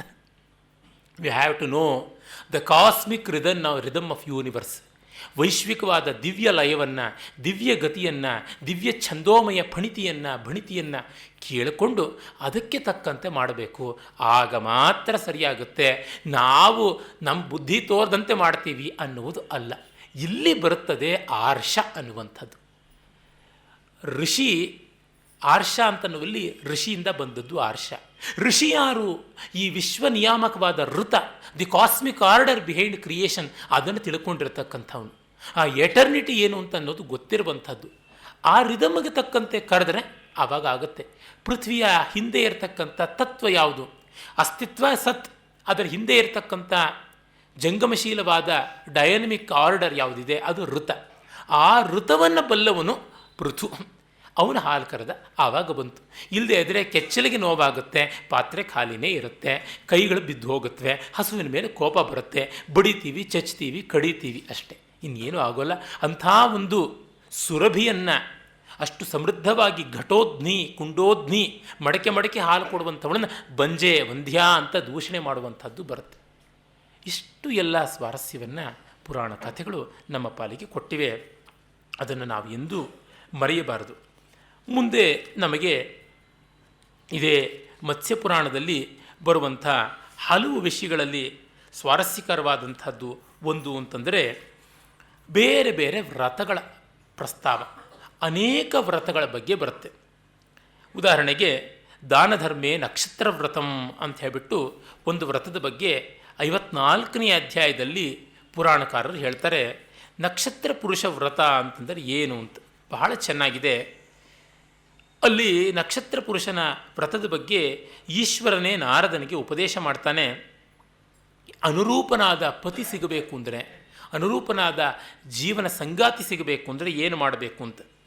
ನಕ್ಷತ್ರ ಪುರುಷಂ ನಾಮ ವ್ರತಂ ನಾರಾಯಣಾತ್ಮಕಂ ಪಾದಾದಿ ಕುರ್ಯಾತ್ ವಿವಿಧ ವಿಷ್ಣುನಾಮಾನು ಕೀರ್ತನಂ ಪ್ರತಿಮಾಂ ವಾಸುದೇವಸ್ಯ ಮೂಲರ್ಕ್ಷಾದಿಷು ಚಾರ್ಚಯೇತ್ ಚೈತ್ರಮಾಸಂ ಸಮಾಸಾಧ್ಯ ಕೃತ್ವಾ ಬ್ರಾಹ್ಮಣ ವಾಚನಂ ಅಂತ ಹೇಳಿ ವಾಸುದೇವನನ್ನು, ವಾಸುದೇವ ಅಂದರೆ ಎಲ್ಲೆಲ್ಲಿಯೂ ಎಲ್ಲ ಕಡೆಯಲ್ಲಿಯೂ ಇದ್ದು ತನ್ನೊಳಗೆ ಎಲ್ಲವನ್ನೂ ಇರಿಸಿಕೊಳ್ಳಬಲ್ಲಂಥವನು ಅಂತ, ಈಶಾವಾಸ್ಯ ಸ್ವರೂಪಿಯಾದವನು ಅಂತ. ಭಗವದ್ಗೀತೆಯಲ್ಲಿ ಅದಕ್ಕೆ ವಾಸುದೇವ ಸರ್ವಮಿತಿ ಅನ್ನುವ ಮಾತು ಬರುತ್ತಲ್ಲ. ಇಂಥ ವಾಸುದೇವ ಮೂರ್ತಿಯನ್ನು ಮಾಡಿ ಮೂಲದಿಂದ ಮೊದಲುಗೊಂಡು ಎಲ್ಲ ನಕ್ಷತ್ರಗಳನ್ನು ಪೋಣಿಸಿಕೊಂಡು ಬಂದು, ಮೂಲ ಅನ್ನೋದು ತಳಹದಿಯ ನಕ್ಷತ್ರ ಅಂತ, ಹಾಗಾಗಿ ಮೂಲ ಅಂತ ಮಾಡಿಕೊಂಡಿರ್ತಕ್ಕಂಥದ್ದು. ಎಲ್ಲವನ್ನ ನಕ್ಷತ್ರಗಳನ್ನು ಆತನ ಶರೀರ ಭಾಗಗಳು ಅಂತ ಭಾವಿಸಿಕೊಳ್ಬೇಕು ಅಂತ. ಹಿಂದೆಯೇ ನಾನು ಹೇಳಿದ್ದೆ, ನಮ್ಮ ಪರಂಪರೆಯಲ್ಲಿ ಬ್ರಹ್ಮಾಂಡವನ್ನು ಪಿಂಡಾಂಡದಲ್ಲಿ ಕಾಣುವಂಥದ್ದು, ನಮ್ಮೊಳಗೆ ಕಾಣುವಂಥ ಪ್ರಕ್ರಿಯೆಯಿಂದಲೇ ಪುರುಷ ತತ್ವ ಬಂದದ್ದು ಅಂತ. ಆಗಲೇ ವೇದ ಪುರುಷ, ಯಜ್ಞ ಪುರುಷ, ವಾಸ್ತುಪುರುಷ, ಕಾವ್ಯಪುರುಷ, ಪ್ರಬಂಧಪುರುಷ, ಗೀತಪುರುಷ, ಪುರಾಣ ಪುರುಷ ಮತ್ತು ಕಾಲಪುರುಷ, ರಾಶಿಪುರುಷ, ಹೀಗೆ ಅನೇಕ ಪುರುಷರ ಕಲ್ಪನೆ ಇದೆ. ಅದರೊಳಗೆ ಒಂದು 27 ನಕ್ಷತ್ರಗಳನ್ನು ಪುರುಷಾತ್ಮಕವಾಗಿ ಮಾಡಿರ್ತಕ್ಕಂಥದ್ದು. ಮೂಲೆ ನಮೋ ವಿಶ್ವಧರಾಯ ಪಾದೌ ಗುಲ್ಫಾವನಂತಾಯ ಚ ರೋಹಿಣೀಷು ಅಂತ ಪಾದಗಳು ಮೂಲ ನಕ್ಷತ್ರ. ಮತ್ತು ಗುಲ್ಫ ಅಂದರೆ ಯಾವುದನ್ನು ನಾವು ಪ್ರಪದ ಅಂತಲೂ ಕೂಡ ಕರಿತೀವಿ, ಯಾವುದನ್ನು ನಮ್ಮ ಮುಂಗಾಲು ಅಂತ ಕರಿತೀವಿ, ಅದು ರೋಹಿಣಿ ನಕ್ಷತ್ರ. ಜಂಘೇ ಅಭಿಪೂಜ್ಯೆ ವರದಾಯ ಚೈವ ದ್ವೇ ಜಾನುನಿ ವಾಶ್ವಿಕುಮಾರ ವೃಕ್ಷೆ. ಆಮೇಲೆ ಈ ಮೊಣಕಾಲುಗಳು ಯಾವುವಿವೆ ಅವು ಅಶ್ವಿನಿ ನಕ್ಷತ್ರವಾಗಿರ್ತಕ್ಕಂಥವು. ಹೀಗೆ ಪೂರ್ವಾಷಾಢ, ಉತ್ತರಾಷಾಢ ಎಲ್ಲವನ್ನ ತೆಗೆದುಕೊಂಡು ಬಂದು ಕಟ್ಟ ಕಡೆಗೆ ಆರ್ದ್ರಾಸು ಕೇಶಾಹ ಪುರುಷೋತ್ತಮಸ್ಯ ಸಂಪೂಜನೀಯ ಹರಯೇ ನಮಸ್ತೆ ಅಂತ ಹೇಳಿ ಆರ್ದ್ರ ನಕ್ಷತ್ರಕ್ಕೆ ಬಂದಾಗ ಕೇಶ ಆಗುತ್ತೆ, ಅಲ್ಲಿಗೆ ಪೂರ್ಣವಾಗುತ್ತೆ ಅಂತ. ಹೀಗೆ ನಕ್ಷತ್ರ ಪುರುಷನನ್ನು 27 ನಕ್ಷತ್ರಗಳನ್ನು ಬೇರೆ ಬೇರೆ ಅಂಗಗಳಲ್ಲಿ ಇರಿಸಿ ಆರಾಧನೆ ಮಾಡಿ ಪೂಜೆ ಮಾಡಿ ಷೋಡಶೋಪಚಾರ ರೀತಿಯಲ್ಲಿ ನಿರ್ವಾಹ ಮಾಡಬೇಕು ಅಂತ ಬರುತ್ತೆ. ಇದರಿಂದ ಸಿಗುತ್ತಾ ಅನುರೂಪನಾದ ವರನ ಸಂಭವ ಉಂಟಾ, ಸಾಧ್ಯತೆ ಉಂಟಾ? ಮಾಡಿದವ್ರು ಹೇಳಬೇಕು, ಹೇಳುವವನು ನನಗೆ ಗೊತ್ತಿಲ್ಲ. ಆದರೆ ಒಂದನ್ನಂತೂ ಹೇಳಬಲ್ಲೆ, ನಕ್ಷತ್ರಗಳನ್ನು ಶರೀರದಲ್ಲಿ ಕಲ್ಪಿಸಿಕೊಳ್ಳೋದು ಪರಮಾತ್ಮನ ಅಂಗೋಪಾಂಗಗಳಾಗಿ ಊಹನ ಮಾಡಿಕೊಂಡು ಆರಾಧನೆ ಮಾಡುವುದು ಅತ್ಯದ್ಭುತವಾದಂಥ ಒಂದು ಆರಾಧನಾ ಕ್ರಮ. ಈ ನಕ್ಷತ್ರಗಳು ಎಷ್ಟು ದೂರದಲ್ಲಿವೆ, ರಾಶಿಚಕ್ರಕ್ಕಿಂತಲೂ ಮಿಗಿಲಾದಂಥದ್ದು ನಕ್ಷತ್ರ ಚಕ್ರ. ಅಂಥ ನಕ್ಷತ್ರ ಚಕ್ರ ಎಷ್ಟು ಅದ್ಭುತವಾಗಿ ಎಲ್ಲವನ್ನು ವ್ಯಾಪನ ಮಾಡಿಕೊಂಡಿವೆ. ಈ ನಮ್ಮ ಸಣ್ಣದಾದ ಸೌರವ್ಯೂಹಕ್ಕಿಂತ ಎಷ್ಟೋ ಪಾಲು ದೊಡ್ಡದಾಗಿರ್ತಕ್ಕಂಥದ್ದು 27 ನಕ್ಷತ್ರಗಳ ಆ ಒಂದು ಮಹಾಪುಂಜ. ಇಷ್ಟು ದೊಡ್ಡದಾಗಬೇಕು ನಮ್ಮ ಭಾವನೆ, ನಮ್ಮ ಕಲ್ಪನೆ, ನಮ್ಮ ಪ್ರೀತಿ, ನಮ್ಮ ಅನಿಸಿಕೆ ಅಂತನ್ನುವುದರೊಳಗೆ ತುಂಬ ದೊಡ್ಡದನ್ನು ನಾವು ಕಾಣ್ತೀವಿ. ಆ ದೃಷ್ಟಿಯಿಂದ ಇಂಥವು ಎಷ್ಟೋ ಸ್ವಾರಸ್ಯಕಾರಿಯಾದವು. ಹಾಗೆ ಕೃಷ್ಣಾಷ್ಟಮಿ ವ್ರತದ ಬಗ್ಗೆ ಬರುತ್ತೆ, ರೋಹಿಣಿ ಚಂದ್ರಶಯನ ವ್ರತ ಅದರ ಬಗ್ಗೆ ಕೂಡ ಬರುತ್ತೆ. ಆಮೇಲೆ ತಡಾಕ ವಿಧಿ, ವೃಕ್ಷೋತ್ಸವ ವಿಧಿ ಅಂತ 2 ತುಂಬ ಚೆನ್ನಾಗಿರೋ ವ್ರತಗಳು ಬರ್ತವೆ. ಅಲ್ಲಿ ಒಂದು ಕೆರೆಯನ್ನು ಕಟ್ಟಿಸುವುದು ಹೇಗೆ, ಕಟ್ಟಿಸಿದ ಕೆರೆಯನ್ನು ಪೂಜೆ ಮಾಡೋದು ಹೇಗೆ, ಆ ಕೆರೆಯನ್ನು ಕಾಪಾಡುವುದು ಹೇಗೆ ಅನ್ನುವಂಥ ಅಂಶಗಳೆಲ್ಲ ಬರ್ತವೆ. ಹಾಗೆ ವೃಕ್ಷೋತ್ಸವ ವಿಧಿ ಅಂತನ್ನೋದು ವೃಕ್ಷಗಳನ್ನು ಬೆಳೆಸುವಂಥದ್ದು ಹೇಗೆ, ಅವುಗಳನ್ನು ಉಳಿಸಿಕೊಳ್ಳುವಂಥದ್ದು ಹೇಗೆ, ಅವುಗಳನ್ನು ಪೂಜೆ ಮಾಡಿ ಯಾವ ರೀತಿಯಾಗಿ ಕೃತಾರ್ಥತೆಯನ್ನು ಪಡೆಯಬೇಕು ಅನ್ನುವಂಥ ಅಂಶಗಳೆಲ್ಲ ತುಂಬ ಚೆನ್ನಾಗಿ ಬರ್ತವೆ. ಇದು ಬಹಳ ದೊಡ್ಡದು ಅಂತ ನನಗನ್ಸುತ್ತೆ. ಯಾಕೆಂತಂದರೆ ನಮ್ಮ ಬದುಕು ಇರುವಂಥದ್ದೇ ಇವುಗಳಿಂದ ಅಲ್ವಾ, ಇವಿಲ್ಲದೆ ಇನ್ನೇನೂ ಇಲ್ಲ. ಅದೇ ನೋಡಿ ಅಲ್ಲಿ ಬರುವಂಥ ಮಾತುಗಳು, ತಥಾ ಷೋಡಶ ಹಸ್ತಸ್ಯಾನ್ ಮಂಡಪಶ್ಚ ಚತುರ್ಮುಖ ವೇದ್ಯಶ್ಚ ಪರಿತೋ ಗರ್ತ ರತ್ನಮಾತ್ರಾಸ್ತ್ರಿಮೇಖಲಾ ನವಸಪ್ತ ಅಥವಾ ಪಂಚ ನಾತಿರಿಕ್ತ ನೃಪಾತ್ಮಜ ವಿತಸ್ತಿ ಮಾತ್ರ ಯೋನಿ ಸ್ಯಾತ್ ಷಟ್ಸಪ್ತಾಂಗುಲಿ ವಿಸ್ತೃತ ಗರ್ತಾಶ್ಚ ತತ್ರ ಸಪ್ತ ಸ್ಯು ಸ್ತ್ರಿಪರ್ವೋಚ್ಛ್ರಿತ ಮೇಖಲಾ ಸರ್ವತಸ್ತು ಸವರ್ಣಾಸ್ಯು ಪತಾಕಾ ಧ್ವಜಸಂಯುತಾ ಅಶ್ವತ್ಥ ಉದುಂಬರ ಪ್ಲಕ್ಷ ವಟ ಶಾಖಾಕೃತಾನಿತು ಮಂಡಪಸ್ಯ ಪ್ರತಿದಿಶಂ ದ್ವಾರಾಣ್ಯೇತಾನಿ ಕಾರಯೇತ್ ಅಂತೆಲ್ಲ ಹೇಳಿ ಒಂದು ಸರೋವರ ಮಾಡಿ, ಆ ಸರೋವರಕ್ಕೆ ಮಂಡಪಗಳ ಅನುಕೂಲತೆ ಮಾಡಿ, ಅದಕ್ಕೆಲ್ಲ 4 ದಿಕ್ಕುಗಳಲ್ಲಿ ಮೆಟ್ಲುಗಳನ್ನೆಲ್ಲ ಇರಿಸಿ, ಅಲ್ಲಿ ದ್ವಾರಗಳನ್ನು ಅಂತಂಥ ವೃಕ್ಷಗಳನ್ನು ಇಟ್ಟು, ಅದಕ್ಕೆ ಬೇಕಾಗಿರ್ತಕ್ಕಂಥ ಹಳ್ಳಗಳು ಎಷ್ಟೆಷ್ಟು ದೂರಕ್ಕೆ ಅವುಗಳನ್ನು ಗರ್ತ ಮಾಡಿ ಅವುಗಳನ್ನು ರೋಪಣ ಮಾಡಬೇಕು, ಇದನ್ನೆಲ್ಲ ಹೇಳ್ತಾರೆ. ಹಾಗೆ ವೃಕ್ಷೋತ್ಸವ ಅಂತ ಮಾಡುವಲ್ಲಿ ಅದು ಕೂಡ ಬರುತ್ತೆ. ಮತ್ತು ನೋಡಿ ಹೇಳ್ತಾರೆ, ಕೂಪವಾಪಿಷು ಸರ್ವಾಸು ತಥಾ ಪುಷ್ಕರಣೀಷು ಚ ಏಷ ಏವ ವಿಧಿರ್ದೃಷ್ಟ ಪ್ರತಿಷ್ಠಾಸು ತಥೈವ ಚ ಮಂತ್ರತಸ್ತು ವಿಶೇಷ ಸ್ಯಾತ್ ಪ್ರಾಸಾದೋದ್ಯಾನ ಭೂಮಿಷು ಅಯಂ ತ್ವಶಕ್ತಾವರ್ಧೇನ ವಿಧಿರ್ದೃಷ್ಟ ಸ್ವಯಂಭುವ ಪ್ರಾವೃಟ್ಕಾಲೇ ಸ್ಥಿತೇ ತೋಯೇ ಯಜ್ಞಿಷ್ಟೋಮ ಫಲಂ ಭವೇತ್ ಶರತ್ಕಾಲೇ ಸ್ಥಿತಂ ಯತ್ತು ತದುಕ್ತಂ ತದುಕ್ತ ಫಲದಾಯಕಂ ವಾಜಪೇಯಾತಿ ರಾತ್ರಾಭ್ಯಾಂ ಹೇಮಂತೆ ಶಿಶಿರೇ ಸ್ಥಿತಂ ಅಶ್ವಮೇಧ ಸಮಂ ಪ್ರಾಹು ವಸಂತ ಸಮಯೇ ಸ್ಥಿತಂ ಗ್ರೀಷ್ಮೇಪಿ ತತ್ಸ್ಥಿತಂ ತೋಯಂ ರಾಜಸೂಯಾದ್ ವಿಶಿಷ್ಯತೆ ಅಂತ.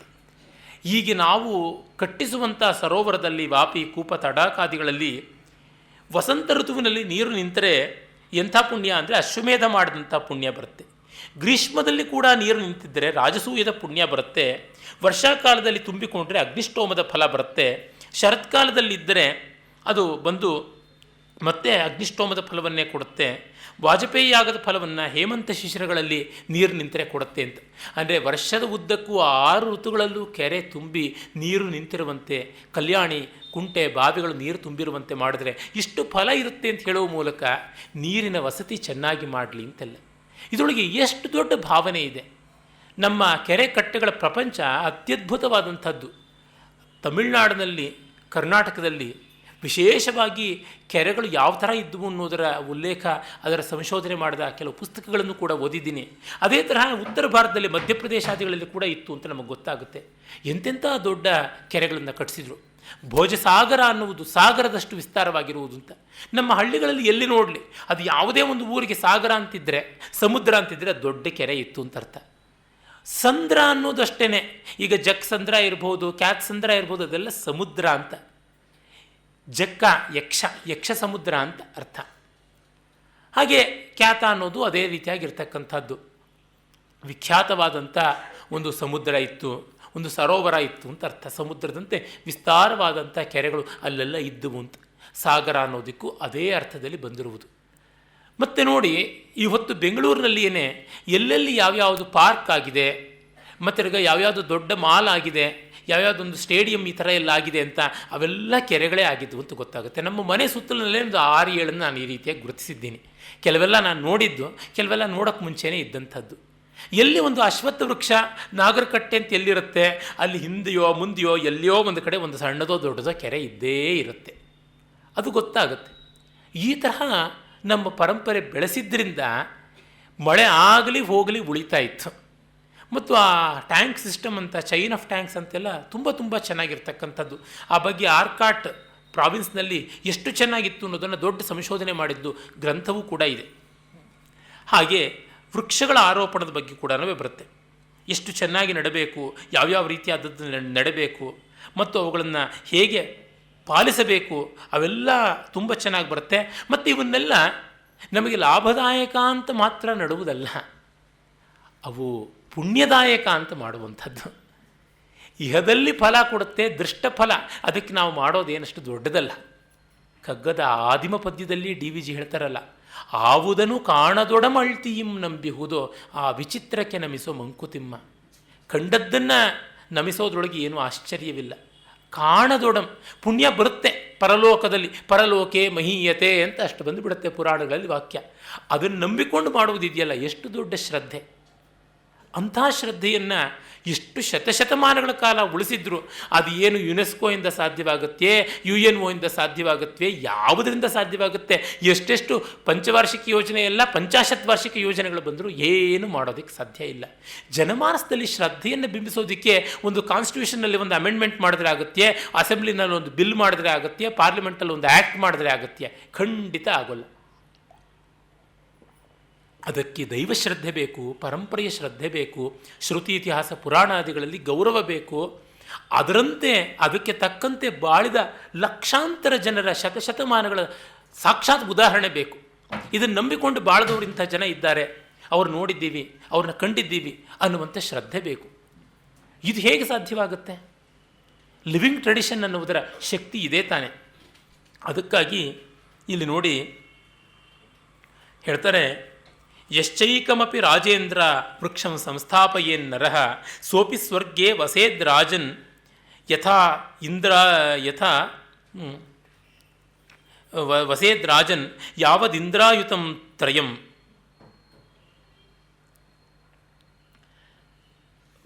ಭೂತಾನ್ ಭವ್ಯಾಂಶ್ಚ ಮನುಜಾನ್ ತಾರಯೇತ್ ದ್ರುಮಸಂಹಿತಾನ್ ಪರಮಾಂ ಸಿದ್ಧಿಮಾಪ್ನೋತಿ ಪುನರಾವೃತ್ತಿ ದುರ್ಲಭಾಂ. ಒಂದೇ ಒಂದು ವೃಕ್ಷವನ್ನು ಸ್ಥಾಪನೆ ಮಾಡಿದಂಥವನು ಅಯುತ ಸಂಖ್ಯೆಗಳ ಇಂದ್ರರು ಪಾಲಿಸುವವರೆಗೂ ಸ್ವರ್ಗದಲ್ಲಿರ್ತಾನೆ ಅಂತ. ಒಬ್ಬ ಇಂದ್ರ ಅಲ್ಲ, 3 ಜನ ಇಂದ್ರ ಅಲ್ಲ, ಅಯುತ ಸಂಖ್ಯೆಯ ಇಂದ್ರರು ಪರಿಪಾಲನೆ ಮಾಡುವವರೆಗೂ ಅವನು ಪಾಲನೆ ಮಾಡ್ತಾನೆ ಅಂತ. ಆಮೇಲೆ ಒಂದು ಈ ರೀತಿಯಾದಂಥ ವೃಕ್ಷವನ್ನು ಚೆನ್ನಾಗಿ ನೆಟ್ಟಿರ್ತಕ್ಕಂಥದ್ದು. ಇದು ನೋಡಿ, ದ್ರುಮ ಸಂಹಿತಾನ್, ಕಾಂತಾ ಸಂಹಿತ, ಮಿತ್ರ ಸಂಹಿತ ಇರುವಂತೆ ದ್ರುಮ ಸಂಹಿತ ಆಗಿರುವಂಥ ಯಾವ ಒಂದು ಬದುಕನ್ನು ನಡೆಸ್ತಾನೆ ಅವನಿಗೆ ಪುನರಾವೃತ್ತಿ ದುರ್ಲಭವಾದ, ಅಂದರೆ ಯಾವುದೇ ಪುನರ್ಜನ್ಮ ಇಲ್ಲದೆ ಇರತಕ್ಕಂಥ ಶಾಶ್ವತವಾದ ಮೋಕ್ಷ ಬರುತ್ತೆ, ಭೂತ ಭವ್ಯಗಳ ಚಿಂತೆ ಇಲ್ಲದೆ, ಹಿಂದು ಮುಂದಿನ ಚಿಂತೆ ಇಲ್ಲದೆ ಆನಂದದ ವರ್ತಮಾನದಲ್ಲಿ ಇರ್ತಾನೆ ಎನ್ನುವಂಥದ್ದೆಲ್ಲ ಮಾತುಗಳು ಬರ್ತವೆ. ಇದು ಬರೀ ಒಂದು ಪುರಾಣದ ಒಂದು ಉಲ್ಲೇಖ ಅಂತಲ್ಲ. ಭವಿಷ್ಯ ಪುರಾಣದಲ್ಲಿ ಬರುತ್ತೆ, ಭವಿಷ್ಯೋತ್ತರ ಪುರಾಣದಲ್ಲಿ ಬರುತ್ತೆ, ಸ್ಕಾಂದ ಪುರಾಣದಲ್ಲಿ ಬರುತ್ತೆ, ಯಥೇಷ್ಟವಾಗಿ ಭಾಗವತದಲ್ಲಿ ಬರುತ್ತೆ, ಮಹಾಭಾರತದಲ್ಲಿ ಬರುತ್ತೆ, ಹೆಜ್ಜೆ ಹೆಜ್ಜೆಗೂ ಬರುತ್ತೆ ಆ ರೀತಿಯಾದಂಥದ್ದು. ನಮ್ಮ ಪ್ರೊಫೆಸರ್ KT ಪಾಂಡುರಂಗಿ ಅವರು ಒಂದು ಪುಸ್ತಕವನ್ನೇ ಸಂಪಾದಿಸಿದ್ದಾರೆ, ಪುರಾಣೇಶು ಪರ್ಯಾವರಣ ಚಿಂತನಂ ಅಂತ ಸಂಸ್ಕೃತದಲ್ಲಿ. ಅಲ್ಲಿ ಸಾಕಷ್ಟು ಪುರಾಣಗಳಲ್ಲೆಲ್ಲ ಯಾವ ತರಹ ಈ ವಾಯು ಪರಿಸರ, ಜಲ ಪರಿಸರ, ಪೃಥ್ವಿ ಪರಿಸರ, ಸಸ್ಯ ವನಸ್ಪತಿ ಪರಿಸರ, ಪ್ರಾಣಿ ಪಕ್ಷಿ ಪರಿಸರ ಇವುಗಳ ಬಗ್ಗೆ ಪುರಾಣದಲ್ಲಿ ಚಿಂತನೆ ಮಾಡಿರುವಂಥದ್ದು ಅನ್ನೋದು ಅನೇಕ ಲೇಖನಗಳು ಕೂಡ ಉಂಟು. ಅದಕ್ಕೆ ಈ ಮಾತು ಬಂದದ್ದು ಅಂದರೆ ಎಲ್ಲ ಚೆನ್ನಾಗಿರುವ ಕಾಲದಲ್ಲಿ ಅವರು ಇದನ್ನು ಯೋಚನೆ ಮಾಡಿದ್ರು. ಅದು ಬಹಳ ದೊಡ್ಡದು. ನಮಗೆ ಇವಾಗ ಸಂಕಟ ಬಂದಾಗ ವೆಂಕಟರಮಣ ಅಂತ ಎಲ್ಲ ಕಡೆಯಿಂದಲೂ ಕಷ್ಟ ಒತ್ತುಕೊಂಡು ಪೊಲ್ಯೂಷನ್ ಆಗ್ತಾ ಇದ್ದಾಗ ಈಗ ನಾವು ವೃಕ್ಷಗಳನ್ನು ಬೆಳೆಯಿರಿ, ಸಸ್ಯಗಳನ್ನು ಬೆಳೆಯಿರಿ ಅಂತ ಕೂಗೋದ್ರೊಳಗೆ ಏನು ಪರಮಾರ್ಥ ಇಲ್ಲ, ಅತಿಶಯವೂ ಇಲ್ಲ. ಆದರೆ ಎಲ್ಲ ಚೆನ್ನಾಗಿದ್ದ ಕಾಲದಲ್ಲಿ ಅದನ್ನು ಮಾಡಿದ್ರಲ್ಲ, ಅದು ಬಹಳ ಮುಖ್ಯ. ಶರೀರದಲ್ಲಿ ಶಕ್ತಿಯೆಲ್ಲ ಹೋದ ಮೇಲೆ ಎಲ್ಲರೂ ಸಂಯಮಿಗಳೇ, ಎಲ್ಲರೂ ಜಿತೇಂದ್ರಿಯರೇ. ಯೌವನದಲ್ಲಿ ತಾನೇ ಇರಬೇಕಾದದ್ದು. ಕ್ಷಿಣೇಂದ್ರಿಯೇಶು ಸರ್ವೇ ಸಂಯಮಿನಃ ಅಂತ ಒಂದು ಮಾತೆ ಉಂಟು ಸಂಸ್ಕೃತದಲ್ಲಿ. ಹಾಗಾಗಬಾರ್ದು. ಈ ಮೊದಲಿಂದಲೂ ಅದು ಆ ಒಂದು ಮನೋಧರ್ಮ ಇರಬೇಕು ಅನ್ನುವಂಥದ್ದನ್ನು ಇದು ತೋರಿಸುವಂಥದ್ದಾಗಿದೆ. ಹಾಗೆ ಅಕ್ಷಯ ತೃತೀಯ ಅದರ ಬಗ್ಗೆ ಕೂಡ ಒಂದು ವಿಶೇಷವಾದಂಥ ಉಲ್ಲೇಖ 65ನೇ ಅಧ್ಯಾಯದಲ್ಲಿ ಬರುತ್ತೆ. ಸಾಮಾನ್ಯವಾಗಿ ನಮ್ಮಲ್ಲಿ ಎಂತೆಂಥ ವಿಷಯಗಳನ್ನು ಕರಪ್ಷನ್ಗೆ ಬಳಸ್ಕೊಂಡು ಬಿಡ್ತಾರೆ. ಅದನ್ನು ಈ ಕನ್ಸ್ಯೂಮರಿಸಮ್ ತನ್ನ ಕರಾಳ ಬಾಹುಗಳಿಂದ ನುಂಗಿಬಿಡುತ್ತೆ ಅನ್ನೋದಕ್ಕೆ ಇತ್ತೀಚಿನ ಉದಾಹರಣೆ ಅಕ್ಷಯ ತೃತೀಯ. ಯಾವ ಪುರಾಣದಲ್ಲಿಯೂ ಕೂಡ, ಧರ್ಮಶಾಸ್ತ್ರದಲ್ಲಿಯೂ ಕೂಡ ಕೊಂಡಿದ್ದು ಅಕ್ಷಯವಾಗುತ್ತೆ ಅಂತ ಬಂದಿಲ್ಲ. ಕೊಟ್ಟಿದ್ದು ಅಕ್ಷಯವಾಗುತ್ತೆ ಅಂತಿದೆ ಹೊರತು ಕೊಂಡಿದ್ದು ಅಂತ ಇಲ್ಲ. What you possess is not that is going to become infinite. What you let out, what you give away, offer ಅದು. ಅಥಾನ್ಯಮಪಿ ವಕ್ಷ್ಯಾಮಿ ತೃತೀಯಾಂ ಸರ್ವಕಾಮದಾಂ ಯಸ್ಯಾಂ ದತ್ತಂ ಹುತಂ ಜಪ್ತಂ ಸರ್ವಂ ಭವತಿ ಚಕ್ಷಯಂ. ಇದು ಎಲ್ಲಿ ಯಾವ ದಿವಸ ದತ್ತಂ ಕೊಟ್ಟದ್ದು, ಹುತಂ ಅಗ್ನಿಗೆ ಆಹುತಿ ಕೊಟ್ಟದ್ದು, ಜಪ್ತಂ ತಾನು ಜಪ ಮಾಡಿದ್ದು ಅಂದರೆ ವ್ಯಾಸಂಗ ಮಾಡಿದ್ದು, ಮನನ ಮಾಡಿದ್ದು, ಮನನಾನ್ ಮಂತ್ರ ಹಾಗಾಗಿ ಮನನ ಮಾಡಿದ ಮಂತ್ರ ಜಪ. ಹುತ ಅಂದರೆ ದೇವತೋದ್ದಿಷ್ಟವಾಗಿ ಮಾಡಿದಂಥ ಕೆಲಸ. ಇದನ್ನು ನಾವು ಇಷ್ಟ ಅಂತ ಕರಿತೀವಿ. ದತ್ತ ಅಂದರೆ ಮನುಷ್ಯರಿಗೆ ಉದ್ದಿಷ್ಟವಾಗಿ ಮಾಡಿದ್ದು, ಅದನ್ನು ನಾವು ಪ್ರಹುತ ಅಥವಾ ಪೂರ್ತ ಅಂತ ಕರಿತೀವಿ. ಇಷ್ಟಾಪೂರ್ತ ವ್ಯಾಸಂಗ ಅಧ್ಯಯನ, ಇಷ್ಟಾಪೂರ್ತ ಅಧ್ಯಯನ ಅಂತ ಕರೀಬೋದು. ಇಷ್ಟ ಹೋಮ, ಪೂರ್ತ ದಾನ ಮತ್ತು ಅಧ್ಯಯನ ಅಂದರೆ ಜಪಾದಿಗಳು. ಇವು ಮೂರು ಈ ದಿವಸ ಮಾಡಿದ್ದು ಹೆಚ್ಚೆಚ್ಚಾಗಿ ಫಲಿಸುತ್ತೆ, ಅಕ್ಷಯವಾಗುತ್ತೆ. ಹೊರತುನುವೆ ಬಂಗಾರ ಕೊಂಡ್ಕೊಂಡೆ, ವಜ್ರ ಕೊಂಡ್ಕೊಂಡೆ, ಬೆಳ್ಳಿ ಕೊಂಡ್ಕೊಂಡೆ, ಪ್ಲಾಟಿನಮ್ ಕೊಂಡ್ಕೊಂಡೆ, ತಗಡು ಕೊಂಡ್ಕೊಂಡೆ, ಹಿತ್ತಾಳೆ ಕೊಂಡ್ಕೊಂಡ್ರೆ ಏನೂ ಆಗೋದಿಲ್ಲ, ಏನೇನೂ ಆಗೋದಿಲ್ಲ. ಅಂದರೆ ಈ ಅಮೇರಿಕನ್ ವೇ ಆಫ್ ಮಾರ್ಕೆಟಿಂಗ್ ಅಂತ ಇದೆಯಲ್ಲ, ಅಲ್ಲಿ ಕ್ರಿಸ್ಮಸ್ ಬರೋದು ಯಾತಕ್ಕೆ? ಹಾಳು ಮೂಳು ಎಲ್ಲ ಸೊಪ್ಪು ಸವಡು ಅಂತ ಇಲ್ಲದೆ ಎಲ್ಲ ಹಳೆ ಸ್ಟಾಕನ್ನು ಗಿಫ್ಟನ್ನು ನೆವದಲ್ಲಿ ರವಾನಿಸಿಬಿಡಬೇಕು ಅಂತ. ಈಗ mother's day, father's day, step mother's day, step father's day ಎಲ್ಲ ಕೂಡ ಯಾತಕ್ಕೆ ಬರ್ತಾ ಇವೆ? ಗ್ರೀಟಿಂಗ್ ಕಾರ್ಡ್ ಇಂಡಸ್ಟ್ರಿ ಫ್ಲರಿಶ್ ಆಗೋದಕ್ಕೆ, ಇನ್ಯಾತಕ್ಕೂ ಅಲ್ಲ. ಅವ್ರಿಗೇನೂ ಮಾಡದೇ ಇದ್ರೂ ಪರವಾಗಿಲ್ಲ, ಒಂದು ಮುಖಕ್ಕೆ ವಗಾಯಿಸಿಬಿಟ್ರೆ ಸಾಕು ಗ್ರೀಟಿಂಗ್ ಕಾರ್ಡ್. ಇವತ್ತು ನಮ್ಮ ಮನೆಗೆ ಒಬ್ಬರು ಕೆನಡಾಯಿಂದ ಡಾಕ್ಟರ್ ಬಂದಿದ್ದರು, 30-35 ವರ್ಷಗಳಿಂದ ಅಲ್ಲಿದ್ದಾರಂತೆ. ಅವರು ಬಹಳ ಚೆನ್ನಾಗಿ ನನಗೆ ಒಂದಷ್ಟು ಉದ್ಬೋಧನೆಯನ್ನೇ ಮಾಡಿದ್ರು. ಅವರು ಹೇಳಿದ ಒಂದು ಮಾತು, unless you are invited you shouldn't even participate in funeral. ಅವರು ನಮ್ಮ ತಂದೆಗೆ ದಹನ ಸಂಸ್ಕಾರ ಮಾಡ್ತಾ ಇದ್ದೀನಿ, ನೀವು ಬರಬೇಕು, ಅವರು ಸತ್ತೋಗಿದ್ದಾರೆ, ನೀವು ಬರಬೇಕು ಅಂತ ಆಹ್ವಾನ ಕಳಿಸ್ಬೇಕಂತೆ. ಆವಾಗ ಮಾತ್ರ ಹೋಗುವಂಥದ್ದು ಅಂತ. ಮದುವೆಗಳಿಗೆಲ್ಲ ಒಪ್ಪಿದ್ದೀನಿ ನಾನು ಮದುವೆಗೆ ಬರೋದಕ್ಕೆ ಅಂತ ಅಂಗೀಕಾರದ ಒಂದು ಪತ್ರವನ್ನು ಕಳಿಸದೇ ಇದ್ದರೆ ಅವ್ರಿಗೆ ಊಟವೂ ಇರೋದಿಲ್ಲ ಅಂತ ಹೇಳಿದ್ರು. ನಾನು ಇದೇನು ಉತ್ಪ್ರೇಕ್ಷಿಸಿ ಹೇಳ್ತಾ ಇದ್ದೀರಾ ಅಂದರೆ, ಇಲ್ಲಪ್ಪ ವಾಸ್ತವ ನಾನು ನೋಡಿರೋದು. ಮತ್ತು ಅವರು ಡಾಕ್ಟರ್ ಆಗಿ ಅನೇಕ ಸಾಮಾನ್ಯರ ಜನರ ಸಂಪರ್ಕವನ್ನೆಲ್ಲ ಇಟ್ಕೊಂಡಿದ್ದ ಕಾರಣ ಇದು ವೆರಿಫೈಡ್, ಇದು ನೀವು ಎಲ್ಲಿ ಬೇಕಾದ್ರೂ ಕೋಟ್ ಮಾಡ್ಬೋದು ಅನ್ನುವಂತೆ ಅವರು ಹೇಳಿದ್ರು. ಆ ಭರವಸೆಯ ಮೇಲೆ ಹೇಳ್ತಾ ಇದ್ದೀನಿ. ಅಂದರೆ ಆ ಮಟ್ಟಕ್ಕೆ ವಾಣಿಜ್ಯ ಅಂತಂದರೆ ಹಾಗೇನೆ. ಕ್ರಿಸ್ಮಸ್ ಆದರೆ ಹಾಗೆ, ನ್ಯೂ ಇಯರ್ಸ್ ಗ್ರೀಟಿಂಗ್ಸ್ ಆದರೆ ಹೀಗೆ, ಎಲ್ಲ ಕೂಡ ಅದೇ ತರಹವೇ ಪ್ರತಿಯೊಂದು ವಾಣಿಜ್ಯಕ್ಕಾಗಿ ಮಾಡ್ತಾ ಇರುವಂಥದ್ದು ಅಂತಾಗಿದೆ. ಕ್ರಿಸ್ಮಸ್ ಅಮೇರಿಕದಲ್ಲಿ ಎಲ್ಲಿವರೆಗೂ ಬಂದಿದ್ದಾರೆ, ಟರ್ಕಿ ತಿನ್ನೋದಕ್ಕೆ ಬಂದಿರುವಂಥದ್ದಾಗಿದೆ. ಥ್ಯಾಂಕ್ಸ್ ಗಿವಿಂಗ್ಸ್ ಡೇ ಪಾಪ್ಕಾರ್ನ್ ತಿನ್ನೋದಕ್ಕೆ ಇರುವಂಥದ್ದಾಗಿದೆ. ಹ್ಯಾಲೋವಿನ್ ಯಾವುದಕ್ಕೆ ಬಂದಿದೆ? ಮಡಕೆ ಕುಡಿಕೆ ಭೂತ ಪ್ರೇತ ಪಿಶಾಚಾದಿಗಳನ್ನೆಲ್ಲನೂ ಮಾರ್ಕೆಟಲ್ಲಿ ಮಾಡೋದಕ್ಕೆ. ಅಂದರೆ ಯಾವುದನ್ನೇ ಕೊಡಿ, ಭಗವಂತನೂ ಮಾರಿ ತಿನ್ಕೊಳ್ಳೋಕ್ಕಿದಾರಷ್ಟೇನೆ ಅಂತ ಅನಿಸುತ್ತೆ. ನಿಜ, ವಾಣಿಜ್ಯ ಅದು ಒಂದು ಯಜ್ಞವೇ. ವಾಣಿಜ್ಯ ಅಂತಲೇ ಕರೀತಾರೆ. ನಮ್ಮ ವಾರ್ತಾ ಅಂತ ಹೇಳುವಂಥದ್ದು ಯಾವುದಿದೆ, ಚತಸ್ರ ವಿದ್ಯಾ ಅಂತ ಕೌಟಿಲ್ಯ ಹೇಳಿದ ತ್ರಯೀಯ ಅನ್ವೀಕ್ಷಕಿ ವಾರ್ತಾ ದಂಡನೀತಿ ಅಂತ, ಅಲ್ಲಿ ವಾರ್ತಾ ಅಂತಲೇ ಕೃಷಿ, ಗೋರಕ್ಷಾ, ವಾಣಿಜ್ಯ ಇವೆಲ್ಲ ಸೇರಿಕೊಂಡು ಅಂತ. ಆದರೆ ಒಂದನ್ನೇ ಟೈಟಾನಿಕ್ ಆಗಿ ಕ್ಯಾನ್ಸರಸ್ ಆಗಿ ಬೆಳೆಸಿಬಿಟ್ರೆ ಮಿಕ್ಕಿದ್ದೆಲ್ಲ ನಾಶನ ಆಗಿಬಿಡೋದಿಲ್ವ? ಅದನ್ನು ನೋಡಿದಾಗ ಅಕ್ಷಯ ತೃತೀಯ ಯಾವ ತರಹ ನಮ್ಮ ಪರಂಪರೆಯನ್ನು ಕ್ಷಯಿಸುವಂತೆ ಆಗ್ತಾ ಇದೆ ಇವರ ಮೂಲಕವಾಗಿಂತ. ತಮಿಳುನಾಡಿಂದ ಪ್ರಾಯಶಃ ಶುರುವಾಯಿತು ಅನಿಸುತ್ತೆ ಗೋಲ್ಡ್ ರಶ್. ಇದು ಒಂಥರ ಅಸ್ಖಲಿತ ಸತ್ಯ. ವೇದವ್ಯಾಸರೇ ಬಂದು ಎಲ್ಲರ ಬಾಯಿನಲ್ಲೂ ನಿಂತು ಹೇಳ್ತಾ ಇದ್ದಾರೆ ಎನ್ನುವಂತೆ ಎಲ್ಲ ಒಡವೆ ಚಿನ್ನ ರನ್ನದ ಅಂಗಡಿಗಳವರು ಕೂಡ ಅದು FM ಚಾನೆಲ್ ಇರಲಿ ಯಾವುದರಲ್ಲಿ ಎಲ್ಲೆಲ್ಲಿಯೂ ಕೂಡ ಉದ್ಘೋಷಣೆ ಮಾಡಿದ್ದೆ. ಒಬ್ಬ ಕೂಡ ನಾನು ಹಲವು ಭಾಷಣಗಳಲ್ಲಿ ಹೇಳಿದ್ದೀನಿ, ನನ್ನನ್ನು ಚಾಲೆಂಜ್ ಮಾಡಿದಂಥ ಗಂಡನ್ನು ನಾನು ನೋಡಲಿಲ್ಲ, ಹೆಣ್ಣನ್ನು ನೋಡಲಿಲ್ಲ. ಅಂದರೆ ಅನುಕೂಲ ಸಿಂಧುವಾಗಿ ಈ ಥರ ಬಳಸಿಕೊಳ್ಳುವಂಥದ್ದು. ಎಲ್ಲಿಯೂ ಕೂಡ ಒಂದು ಚೆನ್ನಾಗಿರುವ ದೇವಸ್ಥಾನ ಕಾಣಿಸ್ತು ಅಂದರೆ ಅಲ್ಲೊಂದು ಹೋಟೆಲ್ ಕಟ್ಟುವ ಪ್ರಯತ್ನವನ್ನೇ ಮಾಡ್ತಾರೆ. ಒಂದು ಸುಲಭವಾಗಿ ಸಾರ್ವಜನಿಕ ಉಪಯೋಗಿ ಆಗುವಂಥ ಮತ್ತಿನ್ಯಾವುದನ್ನಾದರೂ ಕಟ್ಟಿಸೋಣ ಅಂತ ನೋಡ್ತಾ ಇಲ್ಲ. ಅಂದರೆ ಇದು ಯಾವ ತರಹ ಉಪಭೋಗೀಯವಾಗಿ ಕನ್ಸ್ಯೂಮರಿಸಮ್ನ ಬೆಳೆಸುವಂಥದ್ದಾಗಿದೆ ಅಂತ ನೋಡಬೇಕಾಗುತ್ತೆ. ಇದಕ್ಕಾಗಿ ಅಕ್ಷಯ ತೃತೀಯ ವ್ರತದ ಬಗ್ಗೆ ಸ್ವಲ್ಪ ಗಮನದಿಂದ ಇರಬೇಕು ಅಂತ ನಾನು ಹೇಳಿದೆ. ತಾವು ದಯಮಾಡಿ ಅದನ್ನು ಪ್ರಚಾರ ಮಾಡಬೇಕು, ಕೊಟ್ಟದ್ದಕ್ಕೆ ಮತ್ತು ಪಡ್ಕೊಂಡಿದ್ದಕ್ಕಲ್ಲ ಅಂತ. ನನಗಾದರೂ ಈ ತಿಳುವಳಿಕೆ ಬರೋದಕ್ಕೆ ಕಾರಣವಾದದ್ದು ನನ್ನ ಸ್ನೇಹಿತರ ಧರ್ಮಪತ್ನಿ ಸ್ಯಮಂತಕ ಅಂತ, ಅವರು ಬಹಳ ಸಾಧ್ವಿ. ಅವರು ನನಗೊಮ್ಮೆ ಕೇಳಿದ್ರು, ಬಹಳ ಅಂಜುತ್ತಲೇ ಪಾಪ ಕೇಳಿದ್ರು ಸಂಕೋಚದಿಂದ, ಗಣೇಶ್ ಅವರೇ, ಅಕ್ಷಯ ತೃತೀಯದಲ್ಲಿ ನಾವು ನಮ್ಮ ಅಜ್ಜಿ ತಾಯಿ ಎಲ್ಲ ಹೇಳಿಕೊಟ್ಟಿದ್ದು ಅದನ್ನು ಕೊಡಮ್ಮ, ಇದನ್ನು ಕೊಡಮ್ಮ, 4 ಜನಕ್ಕೆ ಕೊಡು, ಮುತ್ತೈದೆ ಬ್ರಾಹ್ಮಣರಿಗೆ ಕೊಡು, ಒಳ್ಳೆಯದಾಗುತ್ತೆ ಅಂತ. ಕೊಳ್ಳಬೇಕು ಅಂತ ಎಲ್ಲೂ ಹೇಳಿದ್ದಿಲ್ಲ, ನಾವೆಲ್ಲ ಪುರಾಣ ಶಾಸ್ತ್ರ ಓದಿಲ್ಲ, ನೀವು ನೋಡಿದ್ದಿರಲ್ಲ ಏನು ಹೇಳಿ ಅಂತ. ಆಗ ನನಗೆ ಹೌದಲ್ವೇ, ನಾನು ಕೂಡ ಇದ್ರ ಬಗ್ಗೆ ಯೋಚನೆ ಮಾಡಿಲ್ಲ, ಎಲ್ಲಿಯೂ ಹೇಳಿಲ್ವಲ್ಲ ಅಂತ. ಆಮೇಲೆ ಮತ್ತೆ ಗೊತ್ತಾಯಿತು ಇದಕ್ಕೆ ಕಾರಣ ಯಾವುದು, ಹಿಯರ್ ಲೈಸ್ ದಿ ಕಲ್ಪ್ರಿಟ್ ಅಂತ ಗೊತ್ತಾಯಿತು. ಅಂದರೆ ಎಷ್ಟು ಸುಪ್ತವಾಗಿ ಆ ಪಾಯ್ಸನನ್ನು ಒಂದು ರೀತಿಯಾಗಿ ಗೋಮುಖ ವ್ಯಾಘ್ರ ಅಂದರೆ ಪಯೋಮುಖ ವಿಷಕುಂಭ ಆ ರೀತಿಯಾಗಿ ಮಾಡ್ತಾ ಇದ್ದಾರೆ ಅಂತ ಗೊತ್ತಾಗುತ್ತೆ. ಮತ್ಸ್ಯಪುರಾಣದಲ್ಲಿ ಬಾರದ ಒಂದು ಕಥೆ ಮತ್ಸ್ಯಪುರಾಣದಲ್ಲಿ ಇದೆ ಅಂತ ಕೆಲವು ಆವೃತ್ತಿಗಳಲ್ಲಿ ಬಳಕೆಯಲ್ಲಿ ಉಂಟು.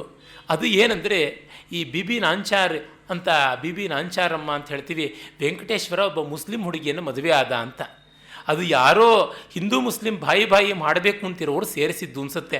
ಪ್ರಾಮಾಣಿಕವಾದಂಥ ಮತ್ಸ್ಯಪುರಾಣದ ಎಡಿಷನ್ನಲ್ಲಿ ಇಲ್ಲ. ಆದರೆ ಕೆಲವು ಪಾಪ್ಯುಲರ್ ವರ್ಷನ್ಸ್ ಅಂತ ಹೇಳೋದ್ರೊಳಗೆ ಕಂಡು ಬರುತ್ತವೆ ಅಂತ. ನಾನಂತೂ 2 ಆವೃತ್ತಿ ನೋಡಿದ್ದೀನಿ, ಮತ್ಸ್ಯಪುರಾಣದಲ್ಲಿ ಇಲ್ಲ. ಇನ್ನು 3ನೇ ಆವೃತ್ತಿ ಯಾವುದಾದ್ರು ಇದ್ದರೆ ಅಲ್ಲಿದೆಯೋ ಏನೋ ಗೊತ್ತಿಲ್ಲ. ಈ ಥರದ್ದು ಸೇರ್ಪಡೆ ಮಾಡುವಂಥದ್ದು ಕೂಡ ಪ್ರಕ್ಷೇಪಕಾರರು ಎಲ್ಲಿವರೆಗೂ ಹೋಗ್ತಾರೆ ಅನ್ನೋದಕ್ಕೆ ಇದು ಒಂದು ಅಪಾಯದಿಂದ ನಾವು ತಸ್ಮಾತ್ ಜಾಗೃತ ಅಂತ ಇರಬೇಕು. ಅಲ್ಲಿ ರಾಮಶರ್ಮ ಅಂತ ಒಬ್ಬ ಇದ್ದ, ಅವನು ಕಾಶಿ ತಮ್ಮ ಕಥೆ ತಮಾಷೆಗೋಸ್ಕರ ನಾನು ಹೇಳ್ತಾ ಇದ್ದೀನಿ. ಅವನು ಅನೇಕ ವರ್ಷಗಳ ಕಾಲ ತಪಸ್ಸು ಮಾಡ್ತಾ ಇದ್ದ. ಅವನು ತನ್ನ ತಂದೆಯ ಆಸ್ತಿಯ ಪಾಸ್ತಿಯನ್ನೆಲ್ಲ ಕಳ್ಕೊಂಡ್ಬಿಟ್ಟು ದಾಯಾದರ ಕೈಗೆ ಬಂದ. ಕಡೆಗೆ ಅವ್ರಿಗೇನೂ ಪ್ರಯೋಜನವಾಗಲಿಲ್ಲ. ಕಡೆಗೆ ಕಾಶಿಗೆ ಹೋದರೆ ಅಲ್ಲಿ ಏನಾದರೂ ಪ್ರಯೋಜನವಾಗುತ್ತೆ ಅಂತ ಅಂದುಕೊಂಡು ಕಾಶಿಗೆ ಹೋದ. ಕಾಶಿಗೆ ಹೋದಾಗ ಅಲ್ಲಿ ಒಂದು ಶಾಸನ ಇತ್ತು ದೇವಸ್ಥಾನದ ಆಚೆ. ಕಾಶಿಯ ಈ ಒಂದು ಗಂಗಾ ಜಲವನ್ನು ತೆಗೆದುಕೊಂಡು ರಾಮೇಶ್ವರನಿಗೆ, ರಾಮಲಿಂಗಕ್ಕೆ ಅಭಿಷೇಕ ಮಾಡಿ ಅಲ್ಲಿ ಇರ್ತಕ್ಕಂಥ ಸಮುದ್ರ ಜಲವನ್ನು ವಿಶ್ವೇಶ್ವರನಿಗೆ ಹಾಕಿದ್ರೆ, ಹೀಗೆ ಯಾರು 3 ಸರ್ತಿ ಮಾಡ್ತಾರೋ ಅವರಿಗೆ ಈ ಇಡೀ ಪೃಥ್ವಿ ಪ್ರದಕ್ಷಿಣೆ ಮಾಡಿದಂಥ ಪುಣ್ಯ ಸಿಗುತ್ತೆ. ಮತ್ತು 3 ಬಾರಿ ಮಾಡಿದಂಥವರಿಗೆ ಇಡೀ ಪೃಥ್ವಿಯ ಚಕ್ರಾಧಿಪತಿತ್ವ ಸಿಗುತ್ತೆ ಅಂತ. ಅವನು 2 ಬಾರಿ ಸಕ್ಸಸ್ಫುಲ್ಲಾಗಿ ಮಾಡ್ತಾನೆ. 3ನೇ ಬಾರಿ ಮಾಡೋದಕ್ಕೆ ಹೋದಾಗ ಅಲ್ಲಿಂದ ತಂದಂಥ ಜಲ ಯಾವುದುಂಟು, ರಾಮೇಶ್ವರದಿಂದ ತಂದದ್ದು, ಅದನ್ನು ಕಾಶಿ ವಿಶ್ವೇಶ್ವರನ ಬಾಗಿಲಿಗೆ ಬಂದು ಹಾಕೋಕ್ಕೆ ಹೋಗ್ತಿದ್ದನಿಗೆ ಎಡವು ಬಿದ್ದು ಜಾರಿ ಹೋಗಿಬಿಡ್ತಾ ಇರುತ್ತೆ. ಆಗ ಕೋಪ ಬಂದು 2-3 ಸತಿ ಕಷ್ಟಪಟ್ಟು ನನಗೆ ಮಾಡ್ತಾ ಇಲ್ಲ ಅಂತ ತಂಬಿಗೆನೇ ತೊಗೊಂಡೋಗಿ ವಿಶ್ವೇಶ್ವರ ಲಿಂಗದ ತಲೆ ಮೇಲೆ ಫಟ್ ಅಂತ ಕುಕ್ಕುತ್ತಾನೆ. ನೀನು ಸುಳ್ಳು ಹೇಳ್ತಿದ್ದೀಯ ಅಂತ. ಆಗ ಅವನು ಎದ್ದು, ನೀನು ನನ್ನ ತಲೆ ಮೇಲೆ ಕುಕ್ಕಿದ್ದೀಯಾ, ಆದರೂ ನಿನಗೆ ಸತ್ಯ ಹೇಳ್ತೀನಿ, ಈ ಕಡೆ ಆ ಗಂಗಾ ನದಿಯ ಆ ದಡಕ್ಕೆ ಹೋಗು, ಅಲ್ಲಿ ನಿನಗೆ ಒಂದು ಮರದ ಕೆಳಗಡೆ ಕೂತ್ಕೊಂಡ್ರೆ ಎಲ್ಲ ಸರಿಯಾಗುತ್ತೆ ಅಂತ. ಅವನು ಸನ್ಯಾಸ ಸ್ವೀಕಾರ ಮಾಡಿ, ಅದು ಮತ್ತು ಮುಂದಿನ ಜನ್ಮದಲ್ಲಿ ಮಾತ್ರ ನಿನಗೆ ಚಕ್ರೇಶ್ವರ ಪದವಿ ಸಿಗುತ್ತೆ, ಯಾಕೆಂದರೆ ನನ್ನ ತಲೆ ಮೇಲೆ ಕುಕ್ಕಿದ್ದಕ್ಕೆ, ಆದರೆ ನೀನು ಆ ಕಡೆಗೆ ಹೋಗು ಅಂತ. ಅದು ಬರುತ್ತೆ ಹಾಗೇನೆ.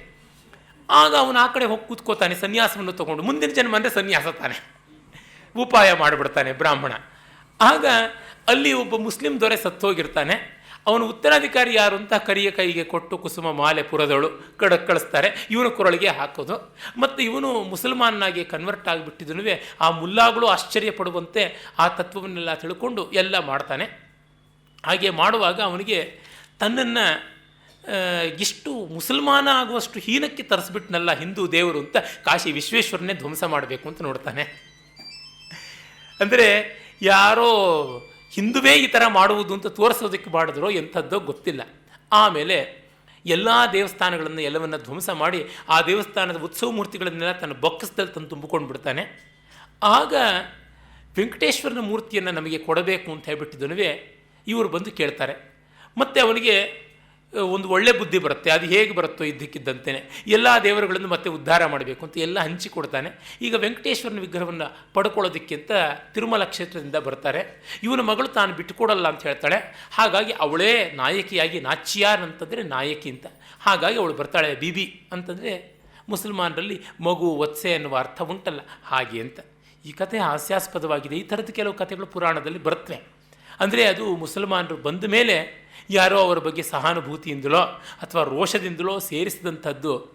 ಇದರೊಳಗೆ ತತ್ವ ಪರಮಾರ್ಥ ಇಲ್ಲದೇ ಇದ್ದರೂ ಒಂದಂತೂ ಗಮನಿಸಬಹುದು.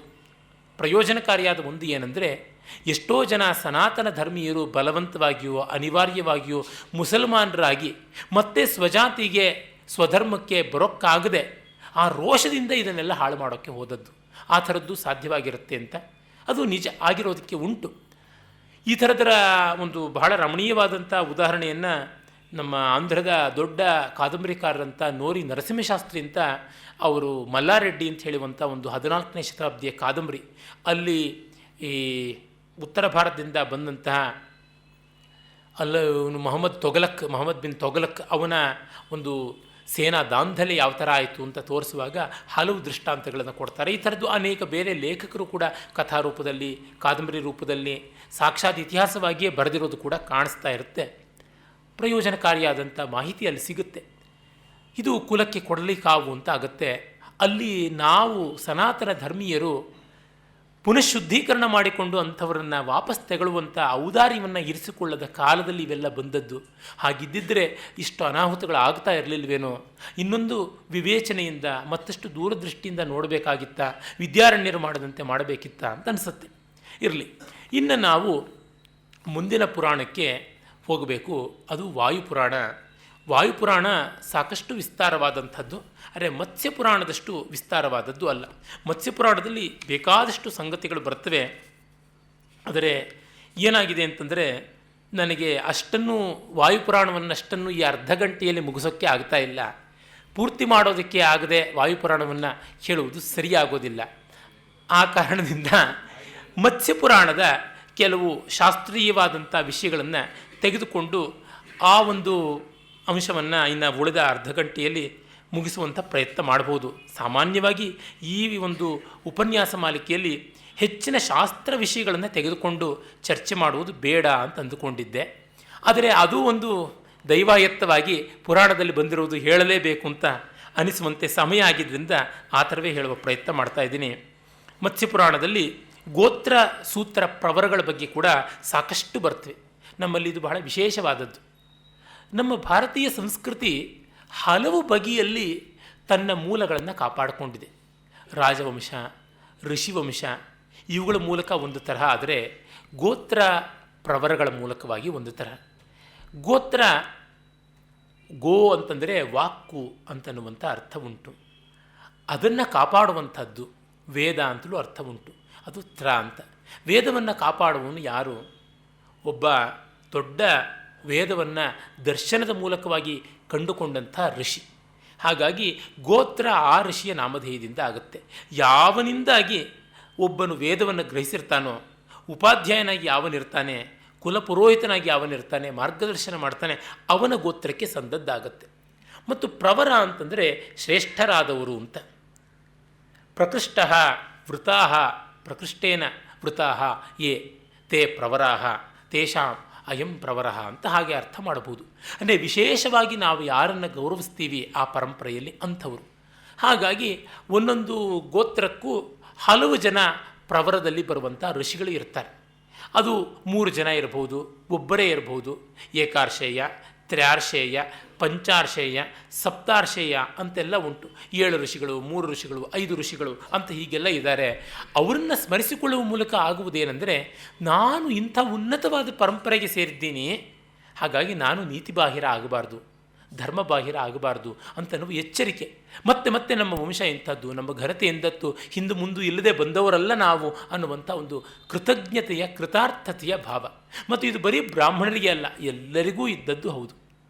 ಅದು ಹೇಗೆ ಅಂದರೆ, ಶೂದ್ರಾದಿ ಸಕಲ ವರ್ಗಕ್ಕೂ ಇತ್ತು ಅಂತ ಅದನ್ನು ಕನ್ನಡದಲ್ಲಿ ಬಳಿ ಅಂತ ಹೇಳ್ತಾರೆ. ಬಳಿ ಅನ್ನೋದಕ್ಕೆ ಹತ್ತಿರ ಅಂತ ಒಂದು ಅರ್ಥ, ಮತ್ತು ಬಳಿ ಅಂತಂದರೆ ಗೋತ್ರ ಅಂತ ದೇಶೀಯವಾದಂಥ ಅರ್ಥ. ಲೀನಿಯೇಜ್ ಅದಕ್ಕೆ ಸಂಬಂಧಪಟ್ಟಿರ್ತಕ್ಕಂಥದ್ದು. ವೈಶ್ಯ ಕುಲ, ಗೋತ್ರ ನಿರ್ಣಯ ಇತ್ಯಾದಿ ಗ್ರಂಥಗಳೆಲ್ಲ ಹಿಂದೆ ಬಂದದ್ದು ಉಂಟು.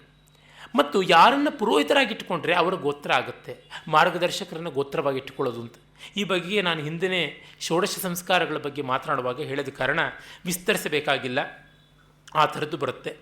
ಆಮೇಲೆ ಈ ಪ್ರಸಿದ್ಧವಾದಂಥ ಸಪ್ತ ಗೋತ್ರಗಳು ಅಥವಾ ಅಷ್ಟ ಗೋತ್ರಗಳು ಅಂತ ಯಾವುದಿವೆ ಅವುಗಳಿಂದ ಬಂದಂಥ ಬೇರೆ ಬೇರೆ ಶಾಖಾ ಗೋತ್ರಗಳು, ಅವುಗಳ ವಿವರಗಳು ಎಲ್ಲ ಬರುತ್ತವೆ. ಹಾಗೆ ಬರುವಾಗಲೇ ಅಂಧಕಾಸುರ ವಧೆಯದು ಒಂದು ಕಥೆ ಬರುತ್ತೆ, ತುಂಬ ಚೆನ್ನಾಗಿರ್ತಕ್ಕಂಥದ್ದು. ಸಣ್ಣದಾಗಿ, ಅತ್ಯಂತ ಚಿಕ್ಕದಾಗಿ ಬಂದರೂ ಕೂಡ ಒಂದು ಸ್ವಾರಸ್ಯ ಉಂಟು. ಏನೆಂದರೆ, ಹಿಂದೊಮ್ಮೆ ಪಾರ್ವತೀದೇವಿ ವಿನೋದದಿಂದ ಶಿವನ ಕಣ್ಣು ಮುಚ್ಚಿಬಿಟ್ಲು. ಇಡೀ ಲೋಕವೇ, ಜಗತ್ತೇ ಕತ್ತಲಾಗ್ಬಿಡ್ತು. ಆಗ ಕತ್ತಲೆಯೇ ಒಬ್ಬ ರಾಕ್ಷಸನಾಗಿಬಿಟ್ಟ ಅಂತ. ತುಂಬ ಅರ್ಥಪೂರ್ಣವಾದದ್ದು. ಅಂದರೆ ಅಜ್ಞಾನಕ್ಕೆ ಇದಕ್ಕಿಂತ ದೊಡ್ಡ ನಿದರ್ಶನ ಯಾವುದುಂಟು? ಕತ್ತಲು ಭಾವ ಪದಾರ್ಥ ಅಂತ ಕೆಲವರು, ಅಭಾವ ಪದಾರ್ಥ ಅಂತ ಕೆಲವರು ಹೇಳ್ತಾರೆ. ಆದರೆ ನೈಯಾಯಿಕರು, ತರ್ಕದವರು ಹೇಳುವಂಥದ್ದು ಅಭಾವ ಪದಾರ್ಥ ಅಂತ ಹೇಳ್ಬಿಟ್ಟಿದ್ನು. ಅದು ತುಂಬ ಒಪ್ಪಿಗೆ ಆಗುವಂಥದ್ದು. ಪ್ರಕಾಶದ ಅಭಾವವೇ ಕತ್ತಲು ಅಂತ. ಅಭಾವ ನಮ್ಮನ್ನು ಕಾಡಿಸುವಂಥದ್ದು. ವೇದಾಂತದಲ್ಲಿ ಅವಿದ್ಯೆ ಭಾವರೂಪಿಯೇ ಅಭಾವರೂಪಿಯೇ ಅಂತ ದೊಡ್ಡ ದೊಡ್ಡ ಚರ್ಚೆ ಉಂಟು. ಆದರೆ ವಾಚಸ್ಪತಿ ಮಿಶ್ರ ಮತ್ತು ಆತರಿಗೆ ತುಂಬ ಪ್ರಭಾವ ಬೀರಿದಂತಹ ಬ್ರಹ್ಮಸಿದ್ಧಿಕಾರರಾದ ಮಂಡನ ಮಿಶ್ರರು, ಇವರೆಲ್ಲರೂ ಕೂಡ ಅವಿದ್ಯೆಯನ್ನು ಭಾವರೂಪಿ ಎಂಬಂತೆ ಗ್ರಹಿಸ್ತಾರೆ. ಆದರೆ ಸುರೇಶ್ವರರು, ಶಂಕರರೆಲ್ಲ ಅಭಾವರೂಪಿ ಅನ್ನುವಂತೆ ಗ್ರಹಿಸುವ ಹಾಗೆ ತೋರುತ್ತೆ. ಅದು ಹೆಚ್ಚು ಉಪಾದೇಯವಾದದ್ದು, ಯುಕ್ತಿಯುಕ್ತವಾದದ್ದು ಅಂತ ಅನಿಸುತ್ತೆ. ಅಭಾವರೂಪಿಯಾದರೂ ನಮ್ಮನ್ನು ಕಾಡಿಸುವಂಥದ್ದು. ಅಂದರೆ ಅಜ್ಞಾನ, ಅವಿದ್ಯೆ ವಸ್ತುತಃ ಇಲ್ಲ, ಆದರೆ ಅದು ನಮ್ಮನ್ನು ಎಷ್ಟೆಲ್ಲ ಕ್ಷೋಭೆಗೆ ಒಳಪಡಿಸಿಬಿಡುತ್ತೆ. ವಿವೇಕ ಚೂಡಾಮಣಿಯ ಬಗ್ಗೆ ಮಾತನಾಡುವಾಗ ಸನ್ನಾಪ್ಯ ಸನ್ನಾಪ್ಯುಭಯಾತ್ಮಿಕಾನೋ ಭಿನ್ನಾಪ್ಯ ಭಿನ್ನಾಪ್ಯುಭಯಾತ್ಮಿಕಾನೋ ಅಂತೆಲ್ಲನೂ ಈ ಮಾಯಾಸ್ವರೂಪವನ್ನು ಹೇಳಿದ್ದು ಉಂಟಲ್ಲ, ಅದನ್ನು ನಾವಿಲ್ಲಿ ಜ್ಞಾಪಕ ಮಾಡಿಕೊಳ್ಳಬೇಕು. ಇಂಥದ್ದು ಪೆಡಂಭೂತ ರಾಕ್ಷಸನಾಗಿ ಬಿಡುತ್ತೆ, 3 ಲೋಕಗಳನ್ನು ತ್ರಾಸ ಮಾಡುತ್ತೆ. ಅದು ಅಂಧಕಾಸುರ ಮಾಡಿತ್ತು. ಆಗ ಅವನು ಅಂಧಕಾಸುರ ಎಲ್ಲಿವರೆಗೂ ಬಂದ ಅಂದರೆ, ಪರಾಪ್ರಕೃತಿ ಎನಿಸಿಕೊಂಡ ಪಾರ್ವತಿಯನ್ನೇ ಮೋಹಿಸಲು ಬಂದನಂತೆ. ಆಗ ಶಿವ ಅವನನ್ನು ಸಂಹಾರ ಮಾಡಿದ ಅನ್ನುವಂಥ ಕಥೆ. ಅಂತಂದರೆ ನಮ್ಮ ಪ್ರಕೃತಿಯನ್ನೇ ಅವಿದ್ಯೆ ನಾಶನ ಮಾಡುವಂಥ, ಆವರಣ ಮಾಡಿಕೊಳ್ಳುವಂಥ ಸ್ಥಿತಿಗೆ ಬಂದುಬಿಟ್ರೆ, ನಮ್ಮ ಮನೋಬುದ್ಧಿ ಇವುಗಳನ್ನೆಲ್ಲವನ್ನೂ ಕೂಡ ವಿಕಲ ಮಾಡುವಂತೆ ಬಂದಾಗ ಆತ್ಮಶಕ್ತಿ ಅದನ್ನು ಧ್ವಂಸ ಮಾಡಬೇಕಾಗತ್ತೆ, ಅವಿದ್ಯಾ ನಿವೃತ್ತಿ ಮಾಡಿಕೊಳ್ಬೇಕಾಗತ್ತೆ ಅಂತ. ಈ ಥರದ ಸ್ವಾರಸ್ಯಗಳು ಬ್ರಹ್ಮಾಂಡ ಪುರಾಣದಲ್ಲಿ ಉದಾಹರಣೆಗೆ ಹೇಳಬೇಕು ಅಂದರೆ ಭಂಡಾಸುರನ ಉದಯ. ಕಾಮನನ್ನು ಶಿವ ಸುಟ್ಟುಬಿಟ್ಟ ಮೇಲಿಂದ ಪಾರ್ವತೀದೇವಿ ದುಃಖಿತಳಾಗಿ ಹೊರಟೋದಳು. ರತಿದೇವಿಯು ಇನ್ನು ಗತಿ ಇಲ್ಲ ಅಂತ ಹೊರಟೋಗ್ಬಿಟ್ಲು. ಆಗ ಶಿವ ಕೋಪ ಶಾಂತವಾದ ಮೇಲೆ ಬೂದಿಯಿಂದ ಒಂದು ಮೂರ್ತಿಯನ್ನು ಮಾಡಿದನಂತೆ. ಆ ಮೂರ್ತಿಯೇ ಮೈದಾಳತಂತೆ. ಆಗ ಬ್ರಹ್ಮ, ಛೇಛೆ ಎಂಥದ್ದಿದು ಕೆಟ್ಟ ಕೆಲಸ, ಸುಟ್ಟ ಕಾಮವನ್ನು ಮತ್ತೆ ಚಿಗಿಸುವಂಥ ಪ್ರಯತ್ನವೇ ಅಂತ ಭಣ್ ಹೀನವಾದದ್ದು, ಹೇಯವಾದದ್ದು, ಛೇ ಅನ್ನುವಂತೆ ಅಂದರಂತೆ. ಅವನು ಭಂಡ ಅಂತ ಆದ ಅಂತ. ಅಂದರೆ ಕಾಮ ಬೂದಿಯಾದರೂ ಕೂಡ ತಲೆ ಅದು ಎತ್ತುತ್ತೆ, ತಂಟೆ ಮಾಡ್ತಾ ಇರುತ್ತೆ, ತಕರಾರು ಮಾಡ್ತಾ ಇರುತ್ತೆ ಅನ್ನುವಂಥದ್ದು ಅಲ್ಲಿರುವಂಥ ಸ್ವಾರಸ್ಯ.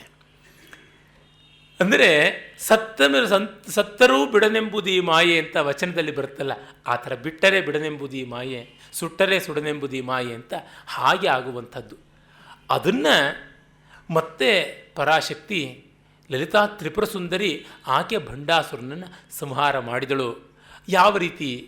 ಕಾಮೇಶ್ವರಿಯಾಗಿ ಅಂತ. ಅಂದರೆ ಕಾಮನಿಗೆ ವೈರಿ ಆದರೆ ಅದನ್ನು ದಮನ ಮಾಡೋಕ್ಕಾಗೋಲ್ಲ, ಅವನಿಗೆ ಯಜಮಾನಿ ಆದರೆ ಆಗುತ್ತೆ ಅಂತ ಹೇಳ್ಬಿಟ್ಟಿನಿ. ಅಂದರೆ ವೈರಿ ಆದಷ್ಟೂ ಅದರ ಜೊತೆಗೆ ವಿರೋಧ ಜಾಸ್ತಿ, ನಮ್ಮ ಅರ್ಧಶಕ್ತಿ ಅದಕ್ಕೆ ಹೋಗ್ತಾ ಇರುತ್ತೆ. ಅದರ ಮೇಲೆ ಸ್ವಾಮ್ಯವನ್ನು ಸಂಪಾದನೆ ಮಾಡಬೇಕು, ಅದರ ಜೊತೆಗೆ ಕನ್ಫ್ರಾಂಟ್ ಮಾಡೋದಲ್ಲ ಅಂತನ್ನುವ ಅರ್ಥ. ಅಂದರೆ ಕನ್ಸ್ಟ್ರಕ್ಟಿವ್ ಆಗಿ ಅದನ್ನು ಬಳಸ್ಕೊಳ್ಬೇಕಾದದ್ದು ಹೇಗೆ ಎನ್ನುವಂಥ ರೀತಿಯಲ್ಲಿ ಆ ಒಂದು ಭಂಡಾಸುರ ವಧೆಯ ಲಲಿತೋಪಾಖ್ಯಾನದ ಕಥೆ ಬ್ರಹ್ಮಾಂಡ ಪುರಾಣದಲ್ಲಿ ಇನ್ನೂ ವಿಸ್ತಾರವಾಗಿ ನೋಡಬಹುದು. ಈ ಥರದ್ದಾಗುತ್ತೆ. ಆಮೇಲೆ ರಾಜಧರ್ಮದ ವಿವರಣೆಗಳು ಚೆನ್ನಾಗಿ ಬರ್ತವೆ. ರಾಜಧರ್ಮ ಅಂತಂದರೆ ಏನು ಅಂತನ್ನೋದನ್ನು ಮಹಾಮತ್ಸ್ಯ ಸ್ವಯಂಭವ ಮನುವಿಗೆ, ಅವನು ರಾಜನಾಗಬೇಕಲ್ವ, ಮುಂದೆ ಎಲ್ಲರನ್ನ ಕಾಪಾಡಬೇಕಲ್ವ, ಅವನಿಗೆ ಎಲ್ಲವನ್ನ ಹೇಳುವುದಾಗುತ್ತೆ. ನೋಡಿ, ಪುರಾಣಗಳಲ್ಲಿ ಏನು ಸ್ವಾರಸ್ಯ ಅಂದರೆ, ಬೇರೆ ಬೇರೆ ಶಾಸ್ತ್ರ ಗ್ರಂಥಕಾರರು ಕಷ್ಟವಾಗಿ ಪ್ರೌಢವಾಗಿ ಬಹಳ ವಿವರವಾದ ಚರ್ಚೆಗಳಿಂದ ಬರೆದದ್ದನ್ನೆಲ್ಲ ಇವರು ಕ್ಯಾಪ್ಸೂಲ್ ಫಾರಮಲ್ಲಿ ಸಂಗ್ರಹ ಮಾಡ್ತಾರೆ.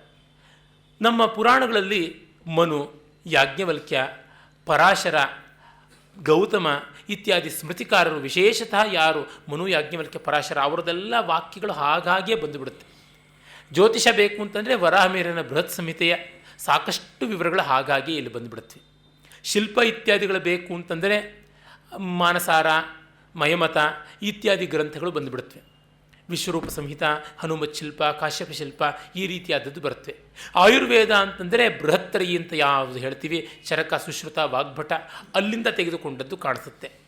ಅಂದರೆ ಪುರಾಣದಲ್ಲಿ ಎಲ್ಲರಿಗೂ ಕೂಡ ವಿಷಯವನ್ನು ತಿಳಿಸಬೇಕು ಅಂತ, ಈ ಶ್ರುತಿ ಸ್ಮೃತಿ ಇತ್ಯಾದಿಗಳೆಲ್ಲ ನಮಗೆ ಇಲ್ಲದಂತೆ ಮಾಡಿದ್ರು ಅಂತ ದೊಡ್ಡ ಕೋಲಾಹಲ ಎಬ್ಬಿಸ್ತಾ ಇದ್ದಾರಲ್ಲ, ಅದು ತುಂಬ ತುಂಬ ಅನರ್ಥಕಾರಿಯಾದದ್ದು. ಇಲ್ಲಿ ರಾಜಧರ್ಮವನ್ನು ನೋಡಿದ್ರೆ ನಮಗೆ ತುಂಬ ಸೊಗಸಾಗಿ ಗೊತ್ತಾಗುತ್ತೆ. ಇದಷ್ಟು ಕೂಡ ಯಾಜ್ಞವಲ್ಕ್ಯ ಸ್ಮೃತಿಯಲ್ಲಿ ಬರುವಂಥ ವ್ಯವಹಾರಾಧ್ಯಾಯದಲ್ಲಿ ಇರುವುದಾಗಿದೆ. ಯಾಜ್ಞವಲ್ಕ್ಯ ಸ್ಮೃತಿ 3 ಕಾಂಡಗಳಿಂದ ಕೂಡಿರುವುದು: ಆಚಾರಕಾಂಡ, ವ್ಯವಹಾರಕಾಂಡ, ಪ್ರಾಯಶ್ಚಿತ್ತ ಕಾಂಡ ಅಂತ. ವ್ಯವಹಾರಕಾಂಡ ಸಾಕಷ್ಟು ವಿಸ್ತಾರವಾದದ್ದು. ನಮ್ಮ ಕನ್ನಡಿಗನಾದಂಥ ವಿಜ್ಞಾನೇಶ್ವರ ಮಿತಾಕ್ಷರ ಅನ್ನುವ ಪ್ರೌಢವಾದ ವ್ಯಾಖ್ಯಾನ ಬರೆದ, ಮತ್ತು ವಿಶ್ವರೂಪ ಇನ್ನೂ ಪ್ರಾಚೀನವಾದಂಥ ವಿದ್ವಾಂಸ ಬಾಲಾಕ್ರೀಡಾ ಅಂತ ಒಂದು ವ್ಯಾಖ್ಯಾನವನ್ನು ಬರೆದ. ಆಮೇಲೆ ಇವುಗಳ ಮೇಲೆ ಬೇಕಾದಷ್ಟು ಉಪವ್ಯಾಖ್ಯಾನಗಳು ಬಹಳ ವಿಸ್ತಾರವಾಗಿ ಬಹಳಷ್ಟು ಬಂದುವು. ಇರಲಿ, ಇಲ್ಲಿ ಈ ಒಂದು ವಿಶೇಷ ನಮಗೆ ಗೊತ್ತಾಗುತ್ತೆ. ಮೂಲ ಸ್ಮೃತಿಯ ವಾಕ್ಯಗಳು ಹಾಗೆ ಬಂದುಬಿಡುತ್ತೆ. ಅಲ್ಲಿ ರಾಜಧರ್ಮ ಅಂತಂದರೆ ಏನು, ಪ್ರಜಾಪಾಲನೆ ಅಂತಂದರೆ ಏನು, ಸಪ್ತಾಂಗವಾದ ರಾಜ್ಯ ಅಂತಂದರೆ ಏನು, ಆಪತ್ಕಾಲದಲ್ಲಿ ಹೇಗೆ ನಡ್ಕೊಳ್ಬೇಕು, ವ್ಯವಹಾರ ನಿರ್ಣಯ ಅಂತಂದರೆ ಏನು, ಧರ್ಮಸ್ಥೇಯ ಅಂತ ಕರೀತಾರೆ. ಧರ್ಮಸ್ಥೇಯ ಅಂತಂದರೆ ಕೋರ್ಟ್ ಪ್ರೊಸೀಡಿಂಗ್ಸ್ ಅನ್ನುವಂಥದ್ದು. ಅದನ್ನು ಕೌಟಿಲ್ಯ ಕೂಡ ಅರ್ಥಶಾಸ್ತ್ರದಲ್ಲಿ ಹೇಳ್ತಾನೆ. ಅವೆಲ್ಲ ಕೂಡ ಬರುತ್ತೆ. ಆಮೇಲೆ ಇಲ್ಲಿ ವಾಮನಾವತಾರದ ಒಂದು ಸ್ವಾರಸ್ಯ ಕೂಡ ಬರುತ್ತೆ. ವಾಮನ ಪುರಾಣದಲ್ಲಿ ಹೆಚ್ಚು ಅದು ಚೆನ್ನಾಗಿ ವಿಸ್ತೃತವಾಗಿ ಬರುವ ಕಾರಣ ನಾನು ಆ ಸಂದರ್ಭದಲ್ಲಿ ಅದನ್ನು ನಾವು ತೆಗೆದುಕೋತೀನಿ. ಅಮೃತ ಮಥನ ಅದು ಬರುತ್ತೆ. ಅಮೃತ ಮಥನ ಬಹಳ ಬಹಳ ಸ್ವಾರಸ್ಯಕಾರಿಯಾದದ್ದು. ಹಿಂದೆ ಹಲವು ಬಾರಿ ನಾನು ಹೇಳಿರ್ತಕ್ಕಂಥದ್ದು ಆಗಿತ್ತು. ಆದ್ದರಿಂದ ನಾನು ವಿಸ್ತರಿಸೋದಕ್ಕೆ ಹೋಗೋದಿಲ್ಲ. ಯಾರಿಗಾದರೂ ಅದರ ವಿವರ ಬೇಕು ಅಂತ ಅನಿಸಿದ್ರೆ ಮತ್ತೆ ನಾನು ಹೇಳ್ತೀನಿ. ದಶಾವತಾರದ ವಿವರಗಳನ್ನು ಹೆಚ್ಚು ಕೊಡೋದಕ್ಕೆ ನಾನು ಹೋಗ್ತಾ ಇಲ್ಲ, ಕಾರಣ ಅದೆಲ್ಲ ಸುಪರಿಚಿತ ಅನ್ನುವ ದೃಷ್ಟಿಯಿಂದ. ಮತ್ತು ವಾಸ್ತುಶಾಸ್ತ್ರದ ಬಗ್ಗೆ, ವಾಸ್ತುಶಿಲ್ಪದ ಬಗ್ಗೆ ಬರುತ್ತೆ. ಆದರೆ ಈ ಹೊತ್ತು ವಾಸ್ತು ಅಂತ ಭಯಾನಕ ಪೆಡಂಭೂತ ಯಾವುದಿದೆ ಆ ಥರದ್ದು ಯಾವುದೂ ಇಲ್ಲಿ ಇಲ್ಲ. ಅದನ್ನು ನಾವು ನೋಡಬೇಕು. ಎಲ್ಲ ಕೂಡ ಮನೆ ಹೇಗೆ ಕಟ್ಟಬೇಕು, ಆಲಯ ನಿರ್ಮಾಣ ಹೇಗೆ ಮಾಡಬೇಕು, ಯಾವ ತರಹ ಜಾಗ ಇರಬೇಕು, ಯಾವ ಥರ ಅಳತೆ ಇರಬೇಕು, ಈ ಥರದ್ದು ಬರ್ತೇನೆ ಹೊರತು ಇಲ್ಲಿ ತಗ್ಗಿದ್ರೆ ಅದು ಕಷ್ಟ ಆಗುತ್ತೆ, ಇಲ್ಲಿ ಎತ್ತರ ಇದ್ದರೆ ಇದು ಕಷ್ಟ ಆಗುತ್ತೆ. ಉತ್ತರ ದಿಕ್ಕಿನಲ್ಲಿ ನಿಮ್ಮ ಗಾಡ್ರೇಜ್ ಬೀರೂನ ಇಟ್ಟು ಆ ಬೀರುವಿನೊಳಗೆ ಲಾಕರು ಉತ್ತರ ದಿಕ್ಕಿಗೆ ಬರೋ ಹಾಗೆ ಇಟ್ಟು ಅಲ್ಲಿ ದುಡ್ಡಿಟ್ಟರೆ ಕುಬೇರನೇ ತಂದಲ್ಲಿ ಇಟ್ಟುಬಿಡ್ತಾನೆ, ಬಡ್ಡಿ ಸಮೇತ, ಚಕ್ರ ಬಡ್ಡಿ ಅನ್ನುವಂಥ ಎಲ್ಲ ಹೇಳ್ತಾರೆ. ಅಷ್ಟು ಅಬದ್ಧವಾದದ್ದು ಅದು. ವಸ್ತುತಃ ನನಗೆ ಅನಿಸುವುದು, ಎಷ್ಟೋ ಬಾರಿ ಆಂಧ್ರದ ಕಮ್ಮ ಅಂತ ಒಂದು ವರ್ಗ ಉಂಟು. ಆ ಕಮ್ಮ ವರ್ಗದವರು, ಅವರಲ್ಲಿ ಒಂದು ಅತಿವೃಷ್ಟಿಯ ಒಂದು ವರ್ಗ ಕೂಡ ಉಂಟು. ಬ್ರಾಹ್ಮಣರು ಶಾಸ್ತ್ರಿ ಅಂತ ಹೆಸರಿಟ್ಕೊಂಡ್ರೆ ಅವರು ಸಚ್ಚಾಸ್ತ್ರಿ ಅಂತ ಇಟ್ಕೋತಾರೆ ಕೆಲವರು. ನಾವು ನಿಮಗಿಂತ ಮಡಿಯಾದವರು ಅಂತ ಹೇಳ್ಬಿಟ್ಟಿದ್ವಿ. ಅದು ಸಂಸ್ಕೃತೀಕರಣ. ಇದನ್ನು ಎನ್ ಶ್ರೀನಿವಾಸ್ ಅಂತವರೆಲ್ಲನೂ ಸಂಸ್ಕೃತೈಸೇಷನ್ ಅನ್ನುವ ಶಬ್ದವನ್ನೇ ಕಾಯಿನ್ ಮಾಡಿಬಿಟ್ಟು ಕೊಟ್ಟರು ಸೋಷಿಯಾಲಜಿಗೆ. ಆ ರೀತಿಯಲ್ಲಿ ಆಗಿರುವಂಥದ್ದು. ಅವರು ಈ ಜ್ಯೋತಿಷಶಾಸ್ತ್ರಕ್ಕೆ ಪ್ರತಿಯೋಗಿಯಾಗಿ ವಾಸ್ತುಶಾಸ್ತ್ರವನ್ನು ತಂದು ಹಾಕಿರುವಂಥದ್ದು. ಕೆಲವು ಉಪಾದೇಯಾಂಶಗಳಿವೆ, ಅದು ಬಹಳ ಪ್ರಾಚೀನ ಗ್ರಂಥಗಳಲ್ಲಿ ಚೆನ್ನಾಗಿವೆ. ಆದರೆ ಇವರೆಲ್ಲ ಮಾಡುವಂಥದ್ದು ಹಾಗಲ್ಲ. ಯಾವುದೇ ಒಂದು ತಂತ್ರವಾಗಿ ಕುತಂತ್ರವಾಗಿ ದಂಧೆಯಾಗಿ ಬೆಳಿಬೇಕು ಅಂದರೆ ಬೇಕಾದಷ್ಟು ಅಬದ್ಧವೆಲ್ಲ ಬಂದು ಸೇರಿಕೊಳ್ಬೇಕಾಗುತ್ತೆ. ಹಾಗಾಗಿರುವಂಥದ್ದು ಅದು ರಾಜಕೀಯ ಕ್ಷೇತ್ರಗಳಲ್ಲಿ ಎಲ್ಲ ಇದ್ದವ್ರಿಗಂತೂ ಸದಾ ಅವರಿಗೆ ಅವರ ಸೀಟು ಅದು ಕೂಡ ಚರವಾಸ್ತು ತಾನೆ, ಅದು ತುಂಬ ತುಂಬ ಸಂಚರವಾಸ್ತು, ಚಂಚಲವಾಗ್ತಾ ಇರುತ್ತೆ. ಅದಕ್ಕೆ ಅದು ಪರ್ಮನೆಂಟ್ ಆಗಿರಬೇಕು ಅಂತ ಬೇಕಾದ್ರೆ ನಮ್ಮ ಮನೆಗಳನ್ನು ಒಡೆದಾಕ್ಬಿಡ್ತಾರೆ, ಅವ್ರ ವಾಸ್ತು ಸರಿಯಾಗಿಲ್ಲ ಅಂತ. ನಮ್ಮ ಮನೆಗಳನ್ನು ಕೂಡ ಎನ್ ಟಿ ರಾಮರಾವ್ ಮಾಡಿದ್ದು ಉಂಟಂತೆ. ತಾನು ಹೋಗೋ ದಾರಿನಲ್ಲಿರುವಂಥ ಕೆಲವು ಬಿಲ್ಡಿಂಗ್ಗಳ ವಾಸ್ತು ಸರಿಯಿಲ್ಲ, ಅವುಗಳ ಕ್ರೂರ ದೃಷ್ಟಿ ಬೀಳುತ್ತೆ ತನ್ನ ಮೇಲೆ ಅಂತ ಹೇಳ್ಬಿಟ್ಟು ಅವುಗಳನ್ನೆಲ್ಲ ಒಡೆದಾಕಿದ್ದು ಅಂತ ಒಂದು ದೊಡ್ಡ ಅಲಿಗೇಷನ್ ಆಗಿತ್ತದು. ಹಾಗೆ ಆ ಥರದ್ದು ಯಾವುದೂ ಬರೋಲ್ಲ. ಮತ್ತು ಪ್ರತಿಮಾ ಲಕ್ಷಣದ ಬಗ್ಗೆ ಬರುತ್ತೆ. ಇದನ್ನು ನಾನು ವಿಸ್ತಾರವಾಗಿ ವಿಷ್ಣು ಧರ್ಮೋತ್ತರ ಪುರಾಣ ಬಂದಾಗ ತೆಗೆದುಕೊಳ್ಬೇಕು ಅಂತ ಇದ್ದೀನಿ. ಮೂರ್ತಿ ನಿರ್ಮಾಣ ಹೇಗಾಗಬೇಕು, ಬೇರೆ ಬೇರೆ ದೇವತಾ ಮೂರ್ತಿಗಳು ಯಾವ ಥರ ಆಗುತ್ತೆ, ಮತ್ತು ಅವುಗಳ ಲಕ್ಷಣ ಏನು, ತಾಲ ಪ್ರಮಾಣ ಏನು, ಇವುಗಳನ್ನೆಲ್ಲ ಸಂಕ್ಷೇಪ ಸುಂದರವಾಗಿ ಕೊಡುವಂಥದ್ದಾಗತ್ತೆ. ಆಮೇಲೆ ಷೋಡಶ ಮಹಾದಾನಗಳು ಅಂತ ಯಾವುದಿವೆ ಆ ದಾನಗಳ ಬಗ್ಗೆ ಬಹಳ ಚೆನ್ನಾಗಿ ಬರುತ್ತೆ ವಿವರಣೆ ಕೂಡ. ನಮ್ಮಲ್ಲಿ ದಾನ, ಶ್ರಾದ್ದ, ವ್ರತ ಇವುಗಳ ಬಗ್ಗೆ ಪುರಾಣಗಳು ತುಂಬ ಹೇಳುತ್ತೆ. ವಾಯುಪುರಾಣದಲ್ಲಂತೂ ಶ್ರಾದ್ದದ ಬಗ್ಗೆ ಯಥೇಷ್ಟವಾಗಿ ಬರುತ್ತೆ. ಸ್ಕಾಂದ ಪುರಾಣದಲ್ಲಿ ದಾನಾದಿಗಳ ಬಗ್ಗೆಯೂ ತುಂಬ ಬರ್ತವೆ, ಒಂದೊಂದು ಕ್ಷೇತ್ರದಲ್ಲಿ ಏನೇನು ಮಾಡಬೇಕಾದದ್ದು ದಾನ ಅಂತ. ಷೋಡಶ ಮಹಾದಾನಗಳು ಅಂತ ಸಾಮಾನ್ಯವಾಗಿ ಶ್ರಾದ್ದ ಮಾಡುವಾಗ, ಅಂತ್ಯೇಷ್ಟಿ ಮಾಡುವಾಗ ಈ ಶಬ್ದವನ್ನು ಬಳಸ್ತಾ ಇರ್ತೀವಿ. ಗೋವಿಂದ ದೀಕ್ಷಿತರು ನಿಜಾರ್ಥದಲ್ಲಿ ವಾಸ್ತವಾರ್ಥದಲ್ಲಿ ಷೋಡಶ ಮಹಾದಾನಗಳನ್ನು ಮಾಡಿದ್ರು ಅಂತ ಅವರ ಜೀವನ ಚರಿತ್ರೆಯಿಂದ ಗೊತ್ತಾಗುತ್ತೆ. ಕಲ್ಪವೃಕ್ಷದಾನ, ಕಾಮಧೇನು ದಾನ, ಗೋಸಹಸ್ರದಾನ, ಹಿರಣ್ಯಧೇನು ದಾನ, ಮತ್ತು ತುಲಾಭಾರ ದಾನ. ಅದು ತುಲಾಭಾರದಲ್ಲಿ ರತ್ನ ತುಲಾಭಾರ, ಸ್ವರ್ಣ ತುಲಾಭಾರ ಈ ಥರದ್ದೆಲ್ಲ ಉಂಟು. ಹಿರಣ್ಯ ಅಶ್ವರದಾನ, ಹಿರಣ್ಯ ರಥದಾನ, ಹಿರಣ್ಯ ಗೋದಾನ ಈ ಥರದ್ದು ಅನೇಕವಾಗಿ, ಭೂಮಿದಾನ, ಗೃಹದಾನ, ಭೂದಾನ, ಕಲ್ಪವೃಕ್ಷದಾನ, ಚಿಂತಾಮಣಿ ದಾನ ಈ ಥರದ್ದೆಲ್ಲ ಬಗೆ ಬಗೆಯಾದ ಬ್ರಹ್ಮಾಂಡ ದಾನ. ಏನು ಅಂದರೆ ಬ್ರಹ್ಮಾಂಡ ಗೋಳವನ್ನೇ ಬಂಗಾರದಲ್ಲಿ ಮಾಡಿಕೊಡ್ಬೇಕು ಅಂತ.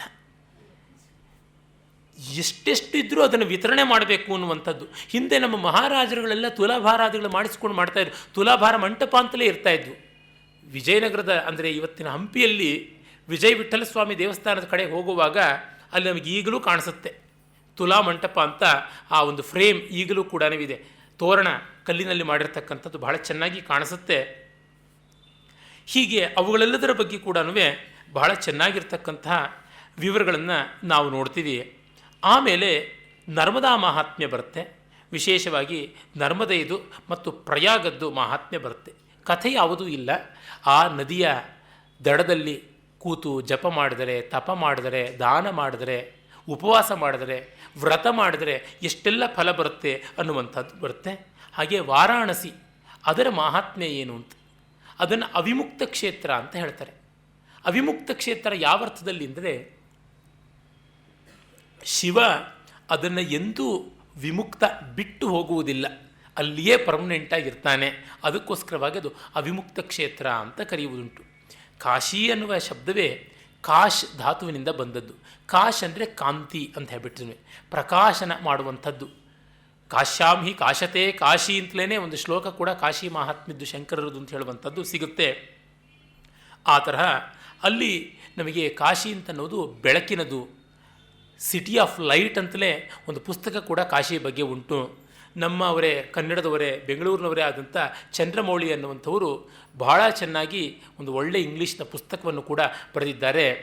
The vibrant Varanasi and luminous Kashi and vibrant Varanasi ಅಂತ ಹೇಳ್ಬಿಟ್ಟು ತುಂಬ ಚೆನ್ನಾದ ಇಂಗ್ಲೀಷ್ ಪುಸ್ತಕ ಇದೆ.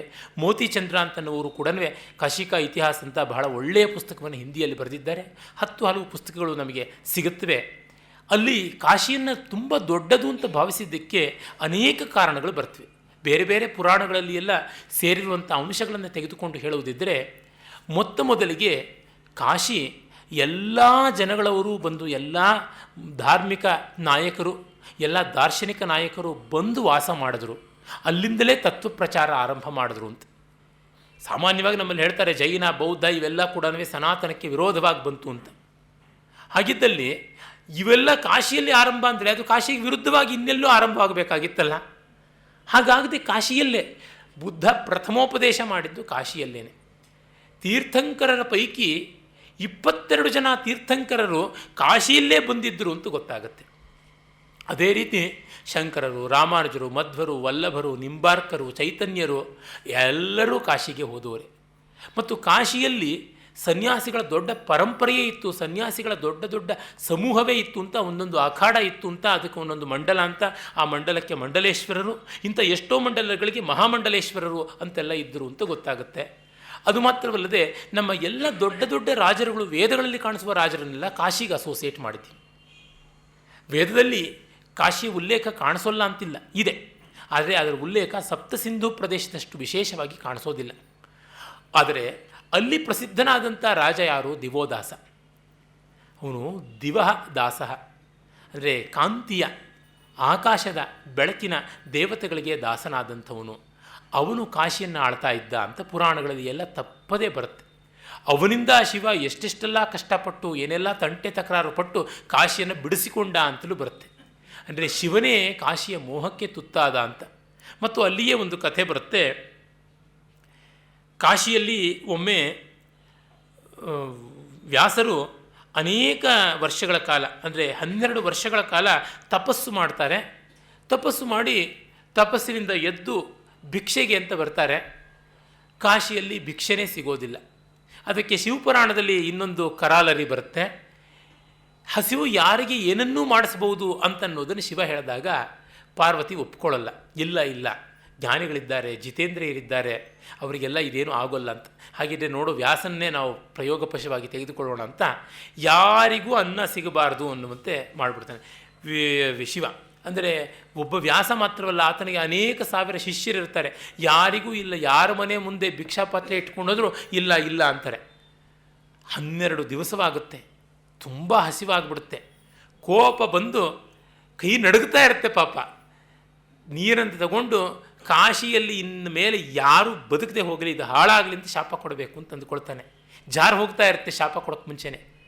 ಆಗ ಅಲ್ಲಿಂದ ಒಂದು ಮನೆಯಿಂದ ಒಬ್ಬ ವೃದ್ಧೆ, ಹಿರಿಯ ಮುತ್ತೈದೆ, ಸುವಾಸಿನಿ, ಅವಳು ಬಂದು ಕೈ ಬಿಸಿ ಕರಿತಾಳೆ.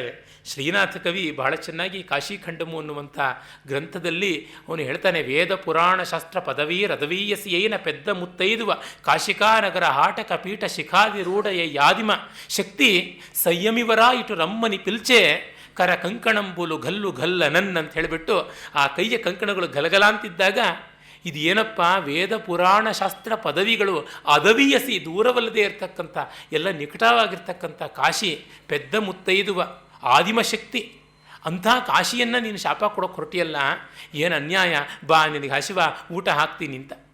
ಆಯ್ತಮ್ಮ, ಇದೋ ಈ ಕ್ಷಣ ನಾನು ಸ್ನಾನ ಮಾಡಿ ಮಾಧ್ಯಾಹ್ನಿಕ ಮುಗಿಸ್ಕೊಂಡು ಬರ್ತೀನಿ ಅಂತ ಹೇಳ್ಬಿಟ್ಟು ಹೋಗ್ತಾನೆ ವೇದವ್ಯಾಸ. ಆಗಲೂ ಕೂಡ ಹಸಿವಿನಲ್ಲಿ ಕೂಡ ವ್ರತ ಬಿಡಲಿಲ್ಲ. ಬಂದರೆ ಎಲ್ಲ ಜನಕ್ಕೂ ಕೂತ್ಕೊಳ್ಳೋದಕ್ಕೆ ಏನು ಬೇಕು ಎಲ್ಲ ವ್ಯವಸ್ಥೆ ಆಗಿದೆ, ಖಾಲಿ ಎಲೆಗಳಿವೆ. ಏನು ಖಾಲಿ ಎಲೆ ಬಿಡಿಸ್ಬಿಟ್ಟು ಆಪೋಷಣ ತಗೋ ಅಂತ ಹೇಳ್ತಿದ್ದೀಯಲ್ಲ ಅಂತ. ಹೌದು ತಗೊಳ್ಳಿ ಅಂತ. ನಮಗೇನು ಗೇಲಿಯ ಅಂತ. ಇಲ್ಲ, ನೀವು ತಗೊಳ್ಳಿ ಅಂತ.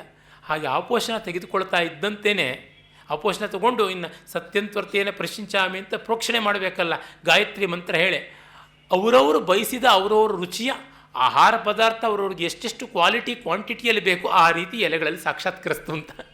ಯೂನಿಫಾರ್ಮಾಗಿ ಎಲ್ರಿಗೂ ಒಂದು ಹುಳಿಯನ್ನು, ಮಜ್ಜಿಗೆ ಹುಳಿ ಬಡಿಸದೆ ಅವ್ರವ್ರಿಗೆ ಏನೇನು ಬೇಕಿತ್ತು ಅಂಥದ್ದು. ಒಬ್ಬರಿಗೆ ಬಿಸಿಬೇಳೆಬಾತು ಅಂದರೆ ಬಿಸಿಬೇಳೆಬಾತು, ಅವಲಕ್ಕಿ ಬಿಸಿಬೇಳೆಬಾತು ಅಂದರೆ ಅವಲಕ್ಕಿ, ಅದಕ್ಕೆ ಅವಲಕ್ಕಿ ಬಿಸಿಬೇಳೆಬಾತು ಅಂತ ಹೀಗೆ ಮಾಡಿ ವೇದವ್ಯಾಸರಿಗೆ ಅವರ ಶಿಷ್ಯರಿಗೆಲ್ಲ ಭೂರಿ ಭೋಜನವಾಗುತ್ತೆ. ಆಮೇಲೆ ಅವರು ಭುಕ್ತಾಯಾಸ ಪರಿಹಾರ ಮಾಡ್ಕೊಳ್ತಾ ಕೂತಿರುವಾಗ ನಮ್ಮ ಮನೆಗಳಲ್ಲೂ ಇದ್ದಾಳೆ ಆಕೆ ಅನ್ನಪೂರ್ಣೆ, ಇನ್ಯಾರೂ ಅಲ್ಲ. ಆಗ ಊಟ ಮಾಡಿ ಸುಧಾರಿಸ್ಕೊಳ್ತಾ ಕೂತಿದ್ದಾಗ ಆಕೆಯನ್ನು ಅನ್ನದಾತ್ರಿ ಸುಖೀಭವ ಅಂತ ಆಶೀರ್ವಾದ ಮಾಡುವಾಗ ಶಿವ ಪಾರ್ವತಿ ಜೊತೆಗೆ ಬರ್ತಾನೆ. ಪಾರ್ವತಿ ಏನೋ ಪಾಪ ತನ್ನ ಒಂದು ಪಂದ್ಯ ಸೋತದ್ದಕ್ಕೂ ಬೇಸರ ಪಟ್ಕೊಳ್ಳಲ್ಲ. ಅರೆ ಶಿವನಿಗೆ ತುಂಬ ಕೋಪ, ತನ್ನ ಮಾತು ನಡೆದರೂ ಕೂಡ. ಯಾಕೆಂದರೆ ತನ್ನ ಪ್ರೀತಿಪಾತ್ರವಾದ ಕಾಶಿಗೆ ಶಾಪ ಕೊಡೋದಕ್ಕೆ ಈತ ಸಿದ್ಧನಾದನಲ್ಲ ಅಂತ. ನೀನು ಕಾಶಿಗೆ ಶಾಪ ಕೊಡೋದಕ್ಕೆ ಸಿದ್ಧನಾದ ಕಾರಣವಾಗಿ ನೀನು ಕಾಶಿಯಿಂದ ಬಹಿಷ್ಕೃತನಾಗಿದ್ದೀಯ ಅಂತ. ಹಾಗಾಗಿ ವ್ಯಾಸಕಾಶಿ ಅಂತ ಅತ್ತ ಕಡೆ ದಡಕ್ಕೆ ಬಂದದ್ದು. ಅದರಿಂದಲೇ ವಿಶ್ವೇಶ್ವರನಿಗೆ ಎಷ್ಟು ಆಗ್ರಹ ಅಂತಂದರೆ, ಗಂಗಾ ನದಿಯ ಪೂರ್ವ ತೀರದಲ್ಲಿ ಸ್ನಾನ ಮಾಡಿದ್ರೆ ಗಂಗಾ ಸ್ನಾನದ ಫಲ ಕಾಶಿಯಲ್ಲಿ ಸಿಗೋಲ್ಲ. ಪಶ್ಚಿಮ ತೀರದಲ್ಲಿ ಅಂದರೆ ಯಾವುದು ನಮಗೆಲ್ಲ ಈಗ ಅಹಲ್ಯಾಬಾಯಿ ಹೋಳ್ಕರ್ ಕಟ್ಟಿರ್ತಕ್ಕಂಥ ಘಟ್ಟಗಳೆಲ್ಲ ಇವೆಯಲ್ಲ, ಹಸಿಯಿಂದ ವರ್ಣಾವರೆಗೂ ಇರತಕ್ಕಂಥ ಘಟ್ಟಗಳು, ಅಲ್ಲಿ ಸ್ನಾನ ಮಾಡಿದ್ರೆ ಫಲವೇ ಹೊರತು ಆ ದಡದಲ್ಲಿ ಸ್ನಾನ ಮಾಡಿದ್ರೆ ಇಲ್ಲ, ಅದು ವ್ಯಾಸಕಾಶಿ, ಫಲ ಇಲ್ಲ ಅಲ್ಲಿ ಅಂತ. ಆಮೇಲೆ ಆತನನ್ನು ಸಮಾಧಾನ ಪಡಿಸೋದಕ್ಕೋಸ್ಕರವಾಗಿ ವ್ಯಾಸ ದಕ್ಷಿಣ ಭಾರತಕ್ಕೆ ಬಂದು ಇಲ್ಲಿ ಭೀಮೇಶ್ವರನಿಗೆ ಅಂತಂದರೆ ದ್ರಾಕ್ಷಾರಾಮದಲ್ಲಿರ್ತಕ್ಕಂಥ ಮಹಾದೇವ ಭೀಮೇಶ್ವರನನ್ನು ಆರಾಧನೆ ಮಾಡಿ ಒಲಿಸಿಕೊಂಡ ಅಂತ ಹೇಳಿಬಿಟ್ಟು ಉಲ್ಲೇಖ ಉಂಟು.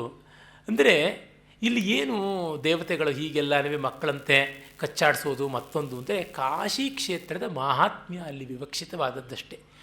ಶಾಪ ಕೊಡೋದಕ್ಕೆ ಪುರಾಣ ಪ್ರವಕ್ತರವಾಗಿ ವೇದ ವಿಭಾಗಕರ್ತೃವಾಗಿ ದರ್ಶನಶಾಸ್ತ್ರಾಗ್ರಗಣಿಯಾಗಿರ್ತಕ್ಕಂಥ ಸಾಕ್ಷಾತ್ ಕೃಷ್ಣದ್ವೈಪಾಯನ ಮಹಾವಿಷ್ಣುವಿನ ಅವತಾರ ನಿತ್ಯಮೂರ್ತಿ ಚಿರಂಜೀವಿ ಆತನಿಗೆ ಆಕ್ಷೇಪ ಮಾಡುವಷ್ಟಾಯಿತು ಶಿವನ ಶಕ್ತಿ, ಕಾಶಿ ಬಗೆಗಿನ ಪ್ರೀತಿ ಅಂಥದ್ದು ಅನ್ನುವಂಥದ್ದು ಅಲ್ಲಿ ಬರುವಂಥ ಸ್ವಾರಸ್ಯ.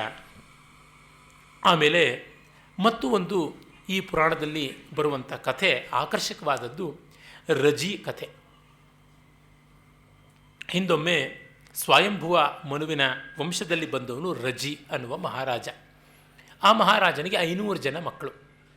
ಅವರು ತುಂಬ ಧಾರ್ಮಿಕ, ತುಂಬ ಜಿತೇಂದ್ರಿಯ, ಶಾಂತ, ದಾಂತ. ಒಮ್ಮೆ ಏನಾಯಿತು, ದೇವಾಸುರರಿಗೆ ಸಂಗ್ರಾಮ ಅಂತ ಗೊತ್ತಾಯಿತು. ದೇವತೆಗಳೆಲ್ಲ ಬ್ರಹ್ಮನನ್ನು ಹೋಗಿ ಕೇಳಿದ್ರು, ಪಿತಾಮಹನನ್ನು, ಪ್ರಜಾಪತಿಯನ್ನು, ನಮಗೆ ಜಯ ಉಂಟೆ ಅಂತ. ಯಾರ ಪಕ್ಷಕ್ಕೆ ರಜಿ ನಿಂತು ಯುದ್ಧ ಮಾಡ್ತಾನೋ ಅವರಿಗೆ ಜಯವಾಗುತ್ತೆ ಅಂತ. ದೇವತೆಗಳಿಗೇನೋ ಪಿತಾಮಹನ ಹತ್ರ ಹೋಗಿ ಬಂದ್ರಲ್ಲ ಪ್ರಜಾಪತಿ ಹತ್ರ ಅಂತ ರಾಕ್ಷಸರು ಹೋಗಿ ಕೇಳ್ತಾರೆ.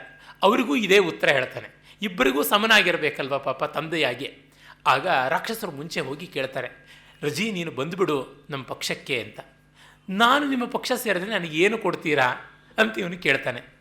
ಕೊಡುವುದೇನು, ನಮ್ಮ ಪರ ಇರ್ತಕ್ಕಂಥವನು ಪ್ರಹ್ಲಾದನ ಮಗ ಪ್ರಹ್ಲಾದಿ ವಿರೋಚನ, ಅವನೇ ಇಂದ್ರನಾಗ್ತಾನೆ, ನಿನಗೇನು ಬೇಕು ಅಂದರೆ ಅದು ಸಿಗುತ್ತೆ ಅಂತ.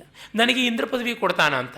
ಅಯ್ಯಯ್ಯೋ ಎಲ್ಲಾದರೂ ಉಂಟೆ, ನಾವು ನಿನ್ನನ್ನು ನಮ್ಮ ಪಕ್ಷ ಬಲ ಮಾಡಿಕೊಂಡಿರೋದು ನಮ್ಮ ಕ್ಯಾಂಡಿಡೇಟೇನೇ ಚೀಫ್ ಮಿನಿಸ್ಟರ್ ಆಗಬೇಕು ಅಂತ. ನಿನಗೆ ಚೀಫ್ ಮಿನಿಸ್ಟರ್ ಪೋಸ್ಟ್ ಕೊಟ್ಟರೆ ಏನು ಹಬ್ಬಬ್ಬ ಅಂದರೆ ಡೆಪ್ಟಿ ಚೀಫ್ ಮಿನಿಸ್ಟ್ರು ಅಷ್ಟೇ ಕೊಡುವಂಥದ್ದು ಅಂತ. ನನ್ನಿಂದ ಜಯ ಪಡ್ಕೊಂಡು ನೀವು ನನಗೆ 2ನೇ ಸ್ಥಾನ ಕೊಡೋದ್ರೆ ನನಗೆ ಹಾಕಬೇಕು ಬೇಡ ಅಂತಾನೆ. ಆಗ ದೇವತೆಗಳು ಬರ್ತಾರೆ, ಅವ್ರಿಗೂ ಇದೇ ಮಾತು. ಆಗ ರಜಿ ಕೇಳಿದ ಪ್ರಶ್ನೆಗೆ ಅವರು ಆಯ್ತಪ್ಪ ನಿನ್ನನ್ನೇ ದೇವೇಂದ್ರನಾಗಿ ಮಾಡ್ತೀವಿ ಅಂತಾರೆ. ದೇವತೆಗಳಿಗೆ ಏನಂದರೆ ಮೊದಲು ಬರಲಿ ಯೋಗ, ಆಮೇಲೆ ಕ್ಷೇಮ ನೋಡ್ಕೊಳ್ಳೋಣ ಅಂತ ಹೇಳಿಬಿಟ್ಟಿದನು. ಗೆದ್ದೇ ಬಿಡ್ತಾರೆ. ರಜಿ ಇಂದ್ರನೂ ಆಗಿಬಿಡ್ತಾನೆ. ಆಗ ಇಂದ್ರ ಹೋಗಿಬಿಟ್ಟು ನೀನೀಗ ದೇವೇಂದ್ರನಾಗಿರುವ ಕಾರಣ ನಾನು ನಿನಗೆ ಪಾಲ್ಯನಾದವನು, ಅಂದರೆ ನನ್ನನ್ನು ಪಾಲನೆ ಮಾಡಬೇಕಾದವನು ನೀನು, ಹಾಗಾಗಿ ನನ್ನನ್ನು ನಿನ್ನ ಮಗನಂತೆ ನೋಡ್ಕೊ ಅಂತ. ಅಂದರೆ ಮಗನಿಗೆ ಕೊಡಬೇಕಾದಂಥದ್ದೆಲ್ಲ ಕೊಡು ಅಂತ. ಆಯಿತು, ಮಕ್ಕಳಿಗೆ ಸಲ್ಲಿಸುವುದೆಲ್ಲ ನಿನಗೆ ಅಂತ. ಆಗ ಈ 500 ಜನರು ನಮಗೂ ಸಲ್ಲಬೇಕಲ್ವ ತಂದೆಯ ಭಾಗ ಅಂತಾರೆ. 500 ಜನಕ್ಕಾಗಿ 500ನೇ ಮುಂದೆ ಇಂದ್ರನಿಗೆ ಏನು ಮಹಾ ಬರೋದಕ್ಕೆ ಸಾಧ್ಯವಾಗುತ್ತೆ? ತುಂಬ ಕಡಿಮೆ. ಯಾವನೋ ಒಬ್ಬ ರಾಜ ಪ್ರಜೆಗಳೆಲ್ಲ ತನ್ನ ಮಕ್ಕಳು ಅಂತ ಹೇಳ್ತಾ ಇದ್ದಂತೆ. ಅದಕ್ಕೆ ಒಬ್ಬ ಹೋಗ್ಬಿಟ್ಟು ತಂದೆಯೇ ನಿನ್ನ ಭಾಗ ನನಗೆ ಕೊಡು, ಮಗನಿಗಾಗಿ ಬರಬೇಕಾದದ್ದೆಷ್ಟು ಅಂತ. ಆಗ ಅವನು ಕೋಶಾಧಿಕಾರಿನ ಕರೆಸಿ ನಮ್ಮ ಬೊಕ್ಕಸದಲ್ಲಿ ನಮ್ಮ ರಾಜ್ಯದಲ್ಲಿ ಇರುವ ಸ್ಥಿರಾಸ್ತಿ ಚರಾಸ್ತಿ ಎಲ್ಲ ಲೆಕ್ಕ ಹಾಕಿ ಎಷ್ಟು ಜನ ಪ್ರಜೆಗಳಿದ್ದಾರೆ, ಅವರಿಗೆ ತಲಾ ಎಷ್ಟು ಬರಬೇಕು ಹೇಳು ಅಂತ. ಪ್ರತಿಯೊಬ್ಬನಿಗೂ ಅರ್ಧ ಕಾಸು ಬರುತ್ತೆ ಸ್ವಾಮಿ ಅಂತ. ಹಾಗಿದ್ರೆ ಈ ತಮ್ಮನಿಗೆ 1 ಕಾಸನ್ನೇ ಕೊಟ್ಟು ಕಳಿಸು ಪರವಾಗಿಲ್ಲ ಅಂತ ಕೊಟ್ಟು ಕಳಿಸ್ದ ಅಂತ ಇಂದ್ರನ ಸ್ಥಿತಿ ಹಾಗಾಗ್ಬಿಡುತ್ತೆ. ಆಗ ಇಂದ್ರ ಹೋಗ್ಬಿಟ್ಟು ಬೃಹಸ್ಪತಿಯನ್ನು ಕೇಳ್ತಾನೆ, ಏನು ಮಾಡೋದು, ನಾವು ಗೆದ್ದರೂ ಪ್ರಯೋಜನವಿಲ್ಲ, ಈ ತರಹ ಆಯ್ತಲ್ಲ ಅಂತ. ಹೌದಪ್ಪ, ನೀವು ಮಾಡಿಕೊಂಡಂಥ ಸಮಯಬಂಧ ಅಗ್ರಿಮೆಂಟ್ ಆ ರೀತಿಯಾದದ್ದು ಇರಲಿ. ರಜಿಯ ಮಕ್ಕಳು ತಾವೇ ದೊಡ್ಡವರು ಅಂತ ಅಂದುಕೊಳ್ತಾ ಇದ್ದಾರೆ, ಅಧಿಕಾರ ಸಿಕ್ಕ ಮೇಲೆ ಅವರ ಧರ್ಮ ಎಷ್ಟು ಉಳಿಯುತ್ತೆ ನೋಡೋಣ ಅಂತ. ಅದು ಮಾತ್ರವಲ್ಲ, ಭೂಮಿ ಕರ್ಮಕ್ಷೇತ್ರ, ಅಲ್ಲಿ ಅಧಾರ್ಮಿಕರಾಗುವುದು ಸ್ವಲ್ಪ ಕಷ್ಟ. ಆದರೆ ದೇವಲೋಕ ಭೋಗಕ್ಷೇತ್ರ, ಅಲ್ಲಿ ಅಧಾರ್ಮಿಕರಾಗೋದು ತುಂಬ ಸುಲಭ ಅಂತ. ಹಾಗೇ ಆಗುತ್ತೆ. ಅಪೋಸಿಷನ್ನಲ್ಲಿದ್ದಾಗ ಕರಪ್ಟ್ ಆಗುವ ಅವಕಾಶ ಕಡಿಮೆ, ರೂಲಿಂಗ್ ಪಾರ್ಟಿಗೆ ಬಂದಾಗ ಕರಪ್ಟ್ ಆಗುವ ಅವಕಾಶ ಜಾಸ್ತಿ. ಆ ಥರವೇ ಆಗಿಬಿಡುತ್ತೆ. ಸ್ವರ್ಗಕ್ಕೆ ಹೋದ ಮೇಲೆ ಬಹಳ ಕಷ್ಟ. ಬಡತನದಲ್ಲಿದ್ದಾಗ ಅನ್ಯಾಯ ಮಾಡೋದಕ್ಕೆ ಅಳುಕಿರುತ್ತೆ, 10 ಜನರ ಕಣ್ಣಿದೆ, ನಾವು ಬಲಿಷ್ಠರಲ್ಲ ಅಂತ. ಸಿರಿತನಕ್ಕೆ ಬಂದ ಮೇಲೆ ನಮ್ಮ ಸಿರಿಗೆ ಯಾರೂ ಕೂಡ ಎದುರುತ್ತರ ಕೊಡೋದಿಲ್ಲ ಅಂತ ಕರಪ್ಷನ್ ಜಾಸ್ತಿ ಆಗುತ್ತೆ. ಆ ಭೋಗ ಪ್ರಪಂಚದ ರೀತಿ ಹಾಗೆ. ರಜಿಯ ಮಕ್ಕಳು ದೇವಲೋಕವನ್ನು ಸೇರಿ ದೇವತೆಗಳ ಭಾರವನ್ನು ತಾವು ವಹಿಸ್ಕೊಳ್ತೀವಿ ಅಂತ ಹೇಳಿ ಭೋಗವನ್ನು ಮಾತ್ರ ವಹಿಸೋಕ್ಕಾಗಿ ಅವರು ಅಧಾರ್ಮಿಕರಾದರು. ಇಂಥ ಅಧಾರ್ಮಿಕರ ಕೈನಲ್ಲಿ ರಾಜ್ಯ ಆಳಿಸುವ ಕಾರಣ ರಜಿಗೂ ಕೂಡ ಕುತ್ತು ಬಂತು, ಅವನು ಭೂಮಿಗೆ ಬಿದ್ದ. ಇವರೆಲ್ಲ ಇಂದ್ರನ ಕೈನಲ್ಲಿ ಸತ್ತೇ ಹೋಗ್ಬಿಟ್ರು ಅಧಾರ್ಮಿಕರಾಗಿ. ಮತ್ತೆ ಇಂದ್ರನಿಗೆ ದೇವಲೋಕ ಬಂತು ಅನ್ನುವಂಥ ಕಥೆ.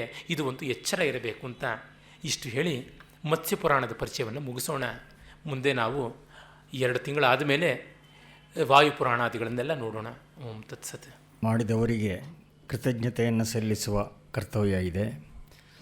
ಮೊದಲನೇದಾಗಿ ಚಿರಂಜೀವಿ ಪ್ರಕಾಶ್ ಅವರ ಹೆಸರಿನಲ್ಲಿ ಮೈಸೂರಿನ ಶ್ರೀಮತಿ ಶಾರದಮ್ಮ ಅವರು ಹಾಗೂ ರಾಮೋಹಳ್ಳಿ ವ್ಯಾಸರಾಯರ ಹೆಸರಿನಲ್ಲಿ ಈ ಸಂಸ್ಥೆಯ ಕಾರ್ಯಕಾರಿಣಿ ಸದಸ್ಯರಾಗಿದ್ದ ಆರ್ ವಿ ಪ್ರಭಾಕರ್ ರಾವ್ ಅವರ ಪತ್ನಿ ಶ್ರೀಮತಿ ಇಂದಿರಾದೇವಿ ಅವರ ಕುಟುಂಬದವರು, ಈ 2 ಪರಿವಾರಗಳವರು ಪ್ರಾಯೋಜನೆ ಮಾಡಿ ಈ 6 ದಿವಸಗಳ ಪ್ರವಚನ ಮಾಲೆಯನ್ನು ಸಾಧ್ಯವಾಗಿಸಿದ್ದಾರೆ.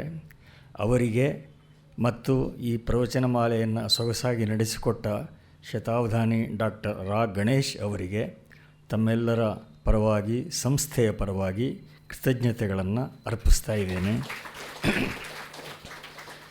ಮತ್ಸ್ಯಪುರಾಣದ ಸಂಕ್ಷಿಪ್ತವಾದ ಈ ಫಾಸ್ಟ್ ಫಾರ್ವರ್ಡ್ ರೀತಿಯ ಅವಲೋಕನದ ಜೊತೆಯಲ್ಲಿ ಈ ಪರ್ಯಾಯ ಮುಗಿತಾ ಇದೆ. ಆರಂಭದಲ್ಲಿಯೇ ಅರಿಕೆ ಮಾಡಿದ ಹಾಗೆ ಇದು ಮುಂದಿನ ಪರ್ಯಾಯಗಳಲ್ಲಿ ಈ ಪುರಾಣಗಳ ಅವಲೋಕನ ಮುಂದುವರಿಯೋದಿದೆ. ಶ್ರುತಿ ಸ್ಮೃತಿ ಪುರಾಣಾನಿ ವಿದುಷಾಂ ಲೋಚನತ್ರಯಂ. ಶ್ರುತಿ ಸ್ಮೃತಿ ಪುರಾಣ, ಈ 3 ಕಣ್ಣುಗಳು ಯಾರಿಗಿವೆಯೋ ಅವರು ವಿದ್ವಾಂಸರು ಅಂತ ಗಣನೆ ಇದೆ. ಪುಂಸಃ ಅಶ್ರುತ ಪುರಾಣಸ್ಯ ನ ಸಮ್ಯಗ್ಯಾತಿ ದರ್ಶನಂ. ಎಷ್ಟೇ ಶಾಸ್ತ್ರಗಳನ್ನು ಎಲ್ಲ ಓದಿಕೊಂಡಿದ್ದರೂ ಪುರಾಣಗಳ ಅಧ್ಯಯನ ಇಲ್ಲದಿದ್ದರೆ ಸಮ್ಯಕ್ ದರ್ಶನ ಅಲಭ್ಯ ಅಂತ ಒಂದು ಪದ್ಮಪುರಾಣದ ಘೋಷಣೆ ಇದೆ. ಅದರಿಂದಾಗಿಯೇ ಪುರಾಣಂ ಪಂಚಮೋ ವೇದ ಅನ್ನುವ ಪ್ರಶಸ್ತಿ ವಾಕ್ಯ ಕೂಡ ಸ್ಕಾಂದ ಪುರಾಣದಲ್ಲಿ ಬರುತ್ತದೆ. ಪುರಾಣಗಳ ಎಷ್ಟೋ ಮಾಹಿತಿ ಭಾಗಗಳು ಕೂಡ ವಿಶ್ವಸನೀಯ ಅಂತ ಸಿದ್ಧಪಟ್ಟಿದೆ. ಉದಾಹರಣೆಗೆ ಈಜಿಪ್ಟಿನ ನೈಲ್ ನದಿ, ಅದರ ಉಗಮಸ್ಥಾನ ಕುರಿತು ಭಾರತೀಯ ಪುರಾಣಗಳು ನಿಷ್ಕೃಷ್ಟವಾದ ವಿವರ ಕೊಟ್ಟಿವೆ ಅಂತ ವಿಲ್ಫರ್ಡ್ ಅನ್ನುವ ಒಬ್ಬ ಪ್ರಸಿದ್ಧ ವಿದ್ವಾಂಸ ಅವನು ಪ್ರಕಟ ಮಾಡಿದ್ದ. ಆದರೆ ಭಾರತದ್ದೆಲ್ಲ ಕಳಪೆ ಅಂತ ಭಾವಿಸಿದ್ದ ಯುರೋಪಿನ ವಿದ್ವಾಂಸರು, ಕನಿಂಘಮ್ ಮೊದಲಾದವರು ಅದನ್ನು ಒಪ್ಪಲಿಲ್ಲ. ನೀವು ಸುಮ್ಮನೆ ಭಾರತನ ಪ್ರಶಂಸೆ ಮಾಡ್ತಾ ಇದ್ದೀರಿ ಅಂತ ಹೇಳಿ ಆಕ್ಷೇಪಣೆ ಮಾಡಿದ್ರು. ಆದರೆ ಆಮೇಲಿನ ವರ್ಷಗಳಲ್ಲಿ ಲೆಫ್ಟಿನೆಂಟ್ GH ಸ್ಪೀಕೆನ್ ಅಂತ ಒಬ್ಬ ಮತ್ತು ಆತನ ತಂಡದವರು ವಾಸ್ತವವಾಗಿ ಅಲ್ಲಿ ಹೋಗಿ ಶೋಧನೆ ಮಾಡಿದಾಗ ನೈಲ್ ನದಿಯ ಉಗಮ ಸ್ಥಾನ ಪುರಾಣಗಳಲ್ಲಿ ಏನು ಹೇಳಲ್ಪಟ್ಟಿದೆ ಅದೇ ಆಗಿದೆ ಅನ್ನೋದು ಸಿದ್ಧಪಡಿತು. ಹೀಗೆ ಆದರೆ ಇಂಥ ಸಮರ್ಥನೆಗಳು ಕೂಡ ವಿಪುಲವಾಗಿ ನಮಗೆ ಸಿಗ್ತವೆ. ಆದರೆ ಬರಿಯ ಮಾಹಿತಿಗೋಸ್ಕರ ಯಾರೂ ಪುರಾಣಗಳನ್ನು ಓದುವ ಅವಶ್ಯಕತೆ ಇಲ್ಲ. ಈ ಪ್ರವಚನ ಮಾಲೆಯ ಉದ್ದಕ್ಕೂ ಶತಾವಧಾನಿ ಡಾಕ್ಟರ್ ರಾ ಗಣೇಶ್ ಅವರು ವಿವರಿಸಿದ ಹಾಗೆ ಇದು ವಿಶ್ವತೋಮುಖವಾದ ಒಂದು ಸಂಕೇತ ಪ್ರಪಂಚ. ಇದು ಯೂನಿಡಿಮೆನ್ಷನಲ್ ಅಲ್ಲ, ಇದು ಮಲ್ಟಿ ಡಿಮೆನ್ಷನಲ್. ನಮ್ಮ ನಾಗರಿಕತೆಯ ಆಧಾರಭೂತ ಮೌಲ್ಯಗಳನ್ನು, ಪರಮಾರ್ಥ ಸಾಧನೆಯ ವಿವಿಧ ಮಜಲುಗಳನ್ನು ಮತ್ತು ಒಂದು ಆರೋಗ್ಯಕರವಾದ ಮತ್ತು ಉನ್ನತಿಕಾರಕವಾದ ಜೀವನ ದೃಷ್ಟಿಯನ್ನು ತಿಳಿಸಿಕೊಡೋದು ಪುರಾಣಗಳ ಆಶಯ. ಸಾಂಕೇತಿಕ ಕಥೆ ಆಖ್ಯಾನಗಳೆಲ್ಲ ಆ ಕ್ಯಾಪ್ಸೂಲ್ನ ಹೊರಕವಚ ಮಾತ್ರ ಅಂತ ಭಾವಿಸ್ಬೋದಷ್ಟೆ. ಇದರ ಜೊತೆಗೆ ಪುರಾಣಗಳನ್ನು ವಿಶ್ವಕೋಶಗಳನ್ನಾಗಿ ಮಾಡುವ ಉದ್ದೇಶವೂ ಕೂಡ ಇದೆ. ಆಗ ಪ್ರಸಾರಾದಿ ಸೌಕರ್ಯಗಳು ಹೆಚ್ಚಾಗಿ ಇರಲಿಲ್ಲ. ಹೀಗಾಗಿ ಯಾವುದೋ ಒಂದು ಪುರಾಣದ ಪರಿಚಯ ಮಾಡಿಕೊಂಡರೂ ನಮ್ಮ ವೈದಿಕ ಜ್ಞಾನರಾಶಿಯ ಸ್ಥೂಲ ಪರಿಚಯ ಆಗಲಿ ಅನ್ನುವ ಉದ್ದೇಶ ಕೂಡ ಪುರಾಣಕರ್ತರಿಗೆ ಇದ್ದಿರಲೇಬೇಕು ಅನ್ನೋದು ಕಾಣುತ್ತೆ. ಈಗ ಹೇಗೆ ಒಂದು ಪುರಾಣದಲ್ಲಿ ಬರುವ ಉಲ್ಲೇಖ ಬೇರೆ ಕಡೆ ಹೆಚ್ಚು ವಿವರಣೆಯೊಂದಿಗೆ ಲಭ್ಯವಾಗಿದೆ, ಅದಕ್ಕೆ 10 ಉಲ್ಲೇಖಗಳನ್ನು, ಉದಾಹರಣೆಗಳನ್ನು ಕೊಟ್ಟಿದ್ದಾರೆ. ಇದಕ್ಕಿಂತ ಹೆಚ್ಚಾಗಿ ನಮ್ಮ ಭಾರತೀಯ ವಾಂಗ್ಮಯಕ್ಕೆ ವಿಶಿಷ್ಟವಾದ ಒಂದು ಪ್ರತಿಪಾದನಾ ಕ್ರಮ ಕೂಡ ಇದೆಯಲ್ಲ, ಅದನ್ನು ನಾವು ಗುರುತಿಸಬೇಕಾಗಿದೆ. ಈ ಶುಷ್ಕವಾದ ಡೀಟೈಲ್ಸ್ನ ಬೆನ್ನು ಹತ್ತೋದು ಪರಂಗಿಯವರ ಅಭ್ಯಾಸ, ಅವರ ರೂಢಿ. ಆದರೆ ನಮ್ಮ ದಾರಿ ಬೇರೆ. Remaining always anchored to the message of the Vedas, ಇದು ನಮ್ಮ ದೃಷ್ಟಿ, ಇದು ಭಾರತೀಯರ ದಾರಿ. ಪ್ರಸಿದ್ಧವಾದ ಹಳೆಯ ಮಾತೆ ಇದೆಯಲ್ಲ, ವ್ಯಾಖ್ಯಾಶತೈರಪಿ ಅತಿ ದುರ್ಗ್ರಹೋರ್ಥ ಪುರಾಣವಾಣಿ ಚಿಕುರೇಶು ಗೂಢ. 100 ವ್ಯಾಖ್ಯಾನಗಳಿಂದಲೂ ಕೂಡ ಅರ್ಥವಾಗದ ತತ್ವ ಒಂದು ಪುರಾಣವಾಣಿ ಅಂದರೆ ಹಳೆಯ ಒಂದು ಅನುಭವ ವಾಕ್ಯನಲ್ಲಿ ಸ್ಫೋಟವಾಗಿಬಿಡುತ್ತೆ ಅಂತ. ಹೀಗೆ ಜಟಿಲವಾದ ಶಾಸ್ತ್ರ ಗ್ರಂಥಗಳನ್ನು ಅರಗಿಸಿಕೊಳ್ಳಲಾಗದ ನಮ್ಮಂಥ ಮೆಜಾರಿಟಿ ಜನ ಯಾರಿದ್ದೇವೆ, ನಮಗೋಸ್ಕರವೇ ಪುರಾಣಗಳನ್ನು ಭಗವಂತ ವ್ಯಾಸರೂಪೇಣ ಕೃತವಾನ್ ಪುರಾಣಾನಿ ಮಹೀತಲೆ, ಅದು ಪುರಾಣಾರ್ಣವದ ಮಾತು. ಇದೀಗ ವ್ಯಾಸಪೂರ್ಣಿಮೆ ಹತ್ತಿರ ಬರ್ತಾ ಇದೆ. ಮುಂದಿನ ವಾರವೇ ಗುರುಪೂರ್ಣಿಮೆ ಇದೆ. ನಾವೆಲ್ಲ ಮತ್ತೆ ಸದ್ಯ ಸೇರ್ತಾ ಇಲ್ಲವಾದ್ದರಿಂದ ವೇದವ್ಯಾಸರಿಗೆ ಈಗಲೇ ನಮ್ಮ ನಮನವನ್ನು ಸಲ್ಲಿಸೋಣ. ಸಂಕ್ಷೇಪ ಶಾರೀರಿಕದಲ್ಲಿ ಹೇಳೋ ಹಾಗೆ, ವಾಗ್ವಿಸ್ತರ ಯಸ್ಯ ಬೃಹತ್ ತರಂಗಾಃ ವೇಲಾತಟಂ ವಸ್ತುನಿ ತತ್ವಬೋಧಃ ರತ್ನಾನಿ ತರ್ಕಪ್ರಸರ ಪ್ರಕಾರಾಃ ಪುನಾತ್ವಸೌ ವ್ಯಾಸಪಯೋನಿಧಿರ್ನಃ. ಆ ವ್ಯಾಸಪಯೋನಿಧಿ ನಮ್ಮನ್ನೆಲ್ಲ ಪಾವನ ಮಾಡಲಿ ಅಂಥ ಪ್ರಾರ್ಥನೆ ಮಾಡ್ತಾ, ಮತ್ತೊಮ್ಮೆ ತಮ್ಮೆಲ್ಲರ ಪರವಾಗಿ, ಸಂಸ್ಥೆಯ ಪರವಾಗಿ ಪ್ರಾಯೋಜಕರಿಗೆ, ಶತಾವಧಾನಿ ಡಾಕ್ಟರ್ ರಾ ಗಣೇಶ್ ಅವರಿಗೆ ಕೃತಜ್ಞತೆಗಳನ್ನು ಅರ್ಪಿಸ್ತಾ ಇದ್ದೇನೆ.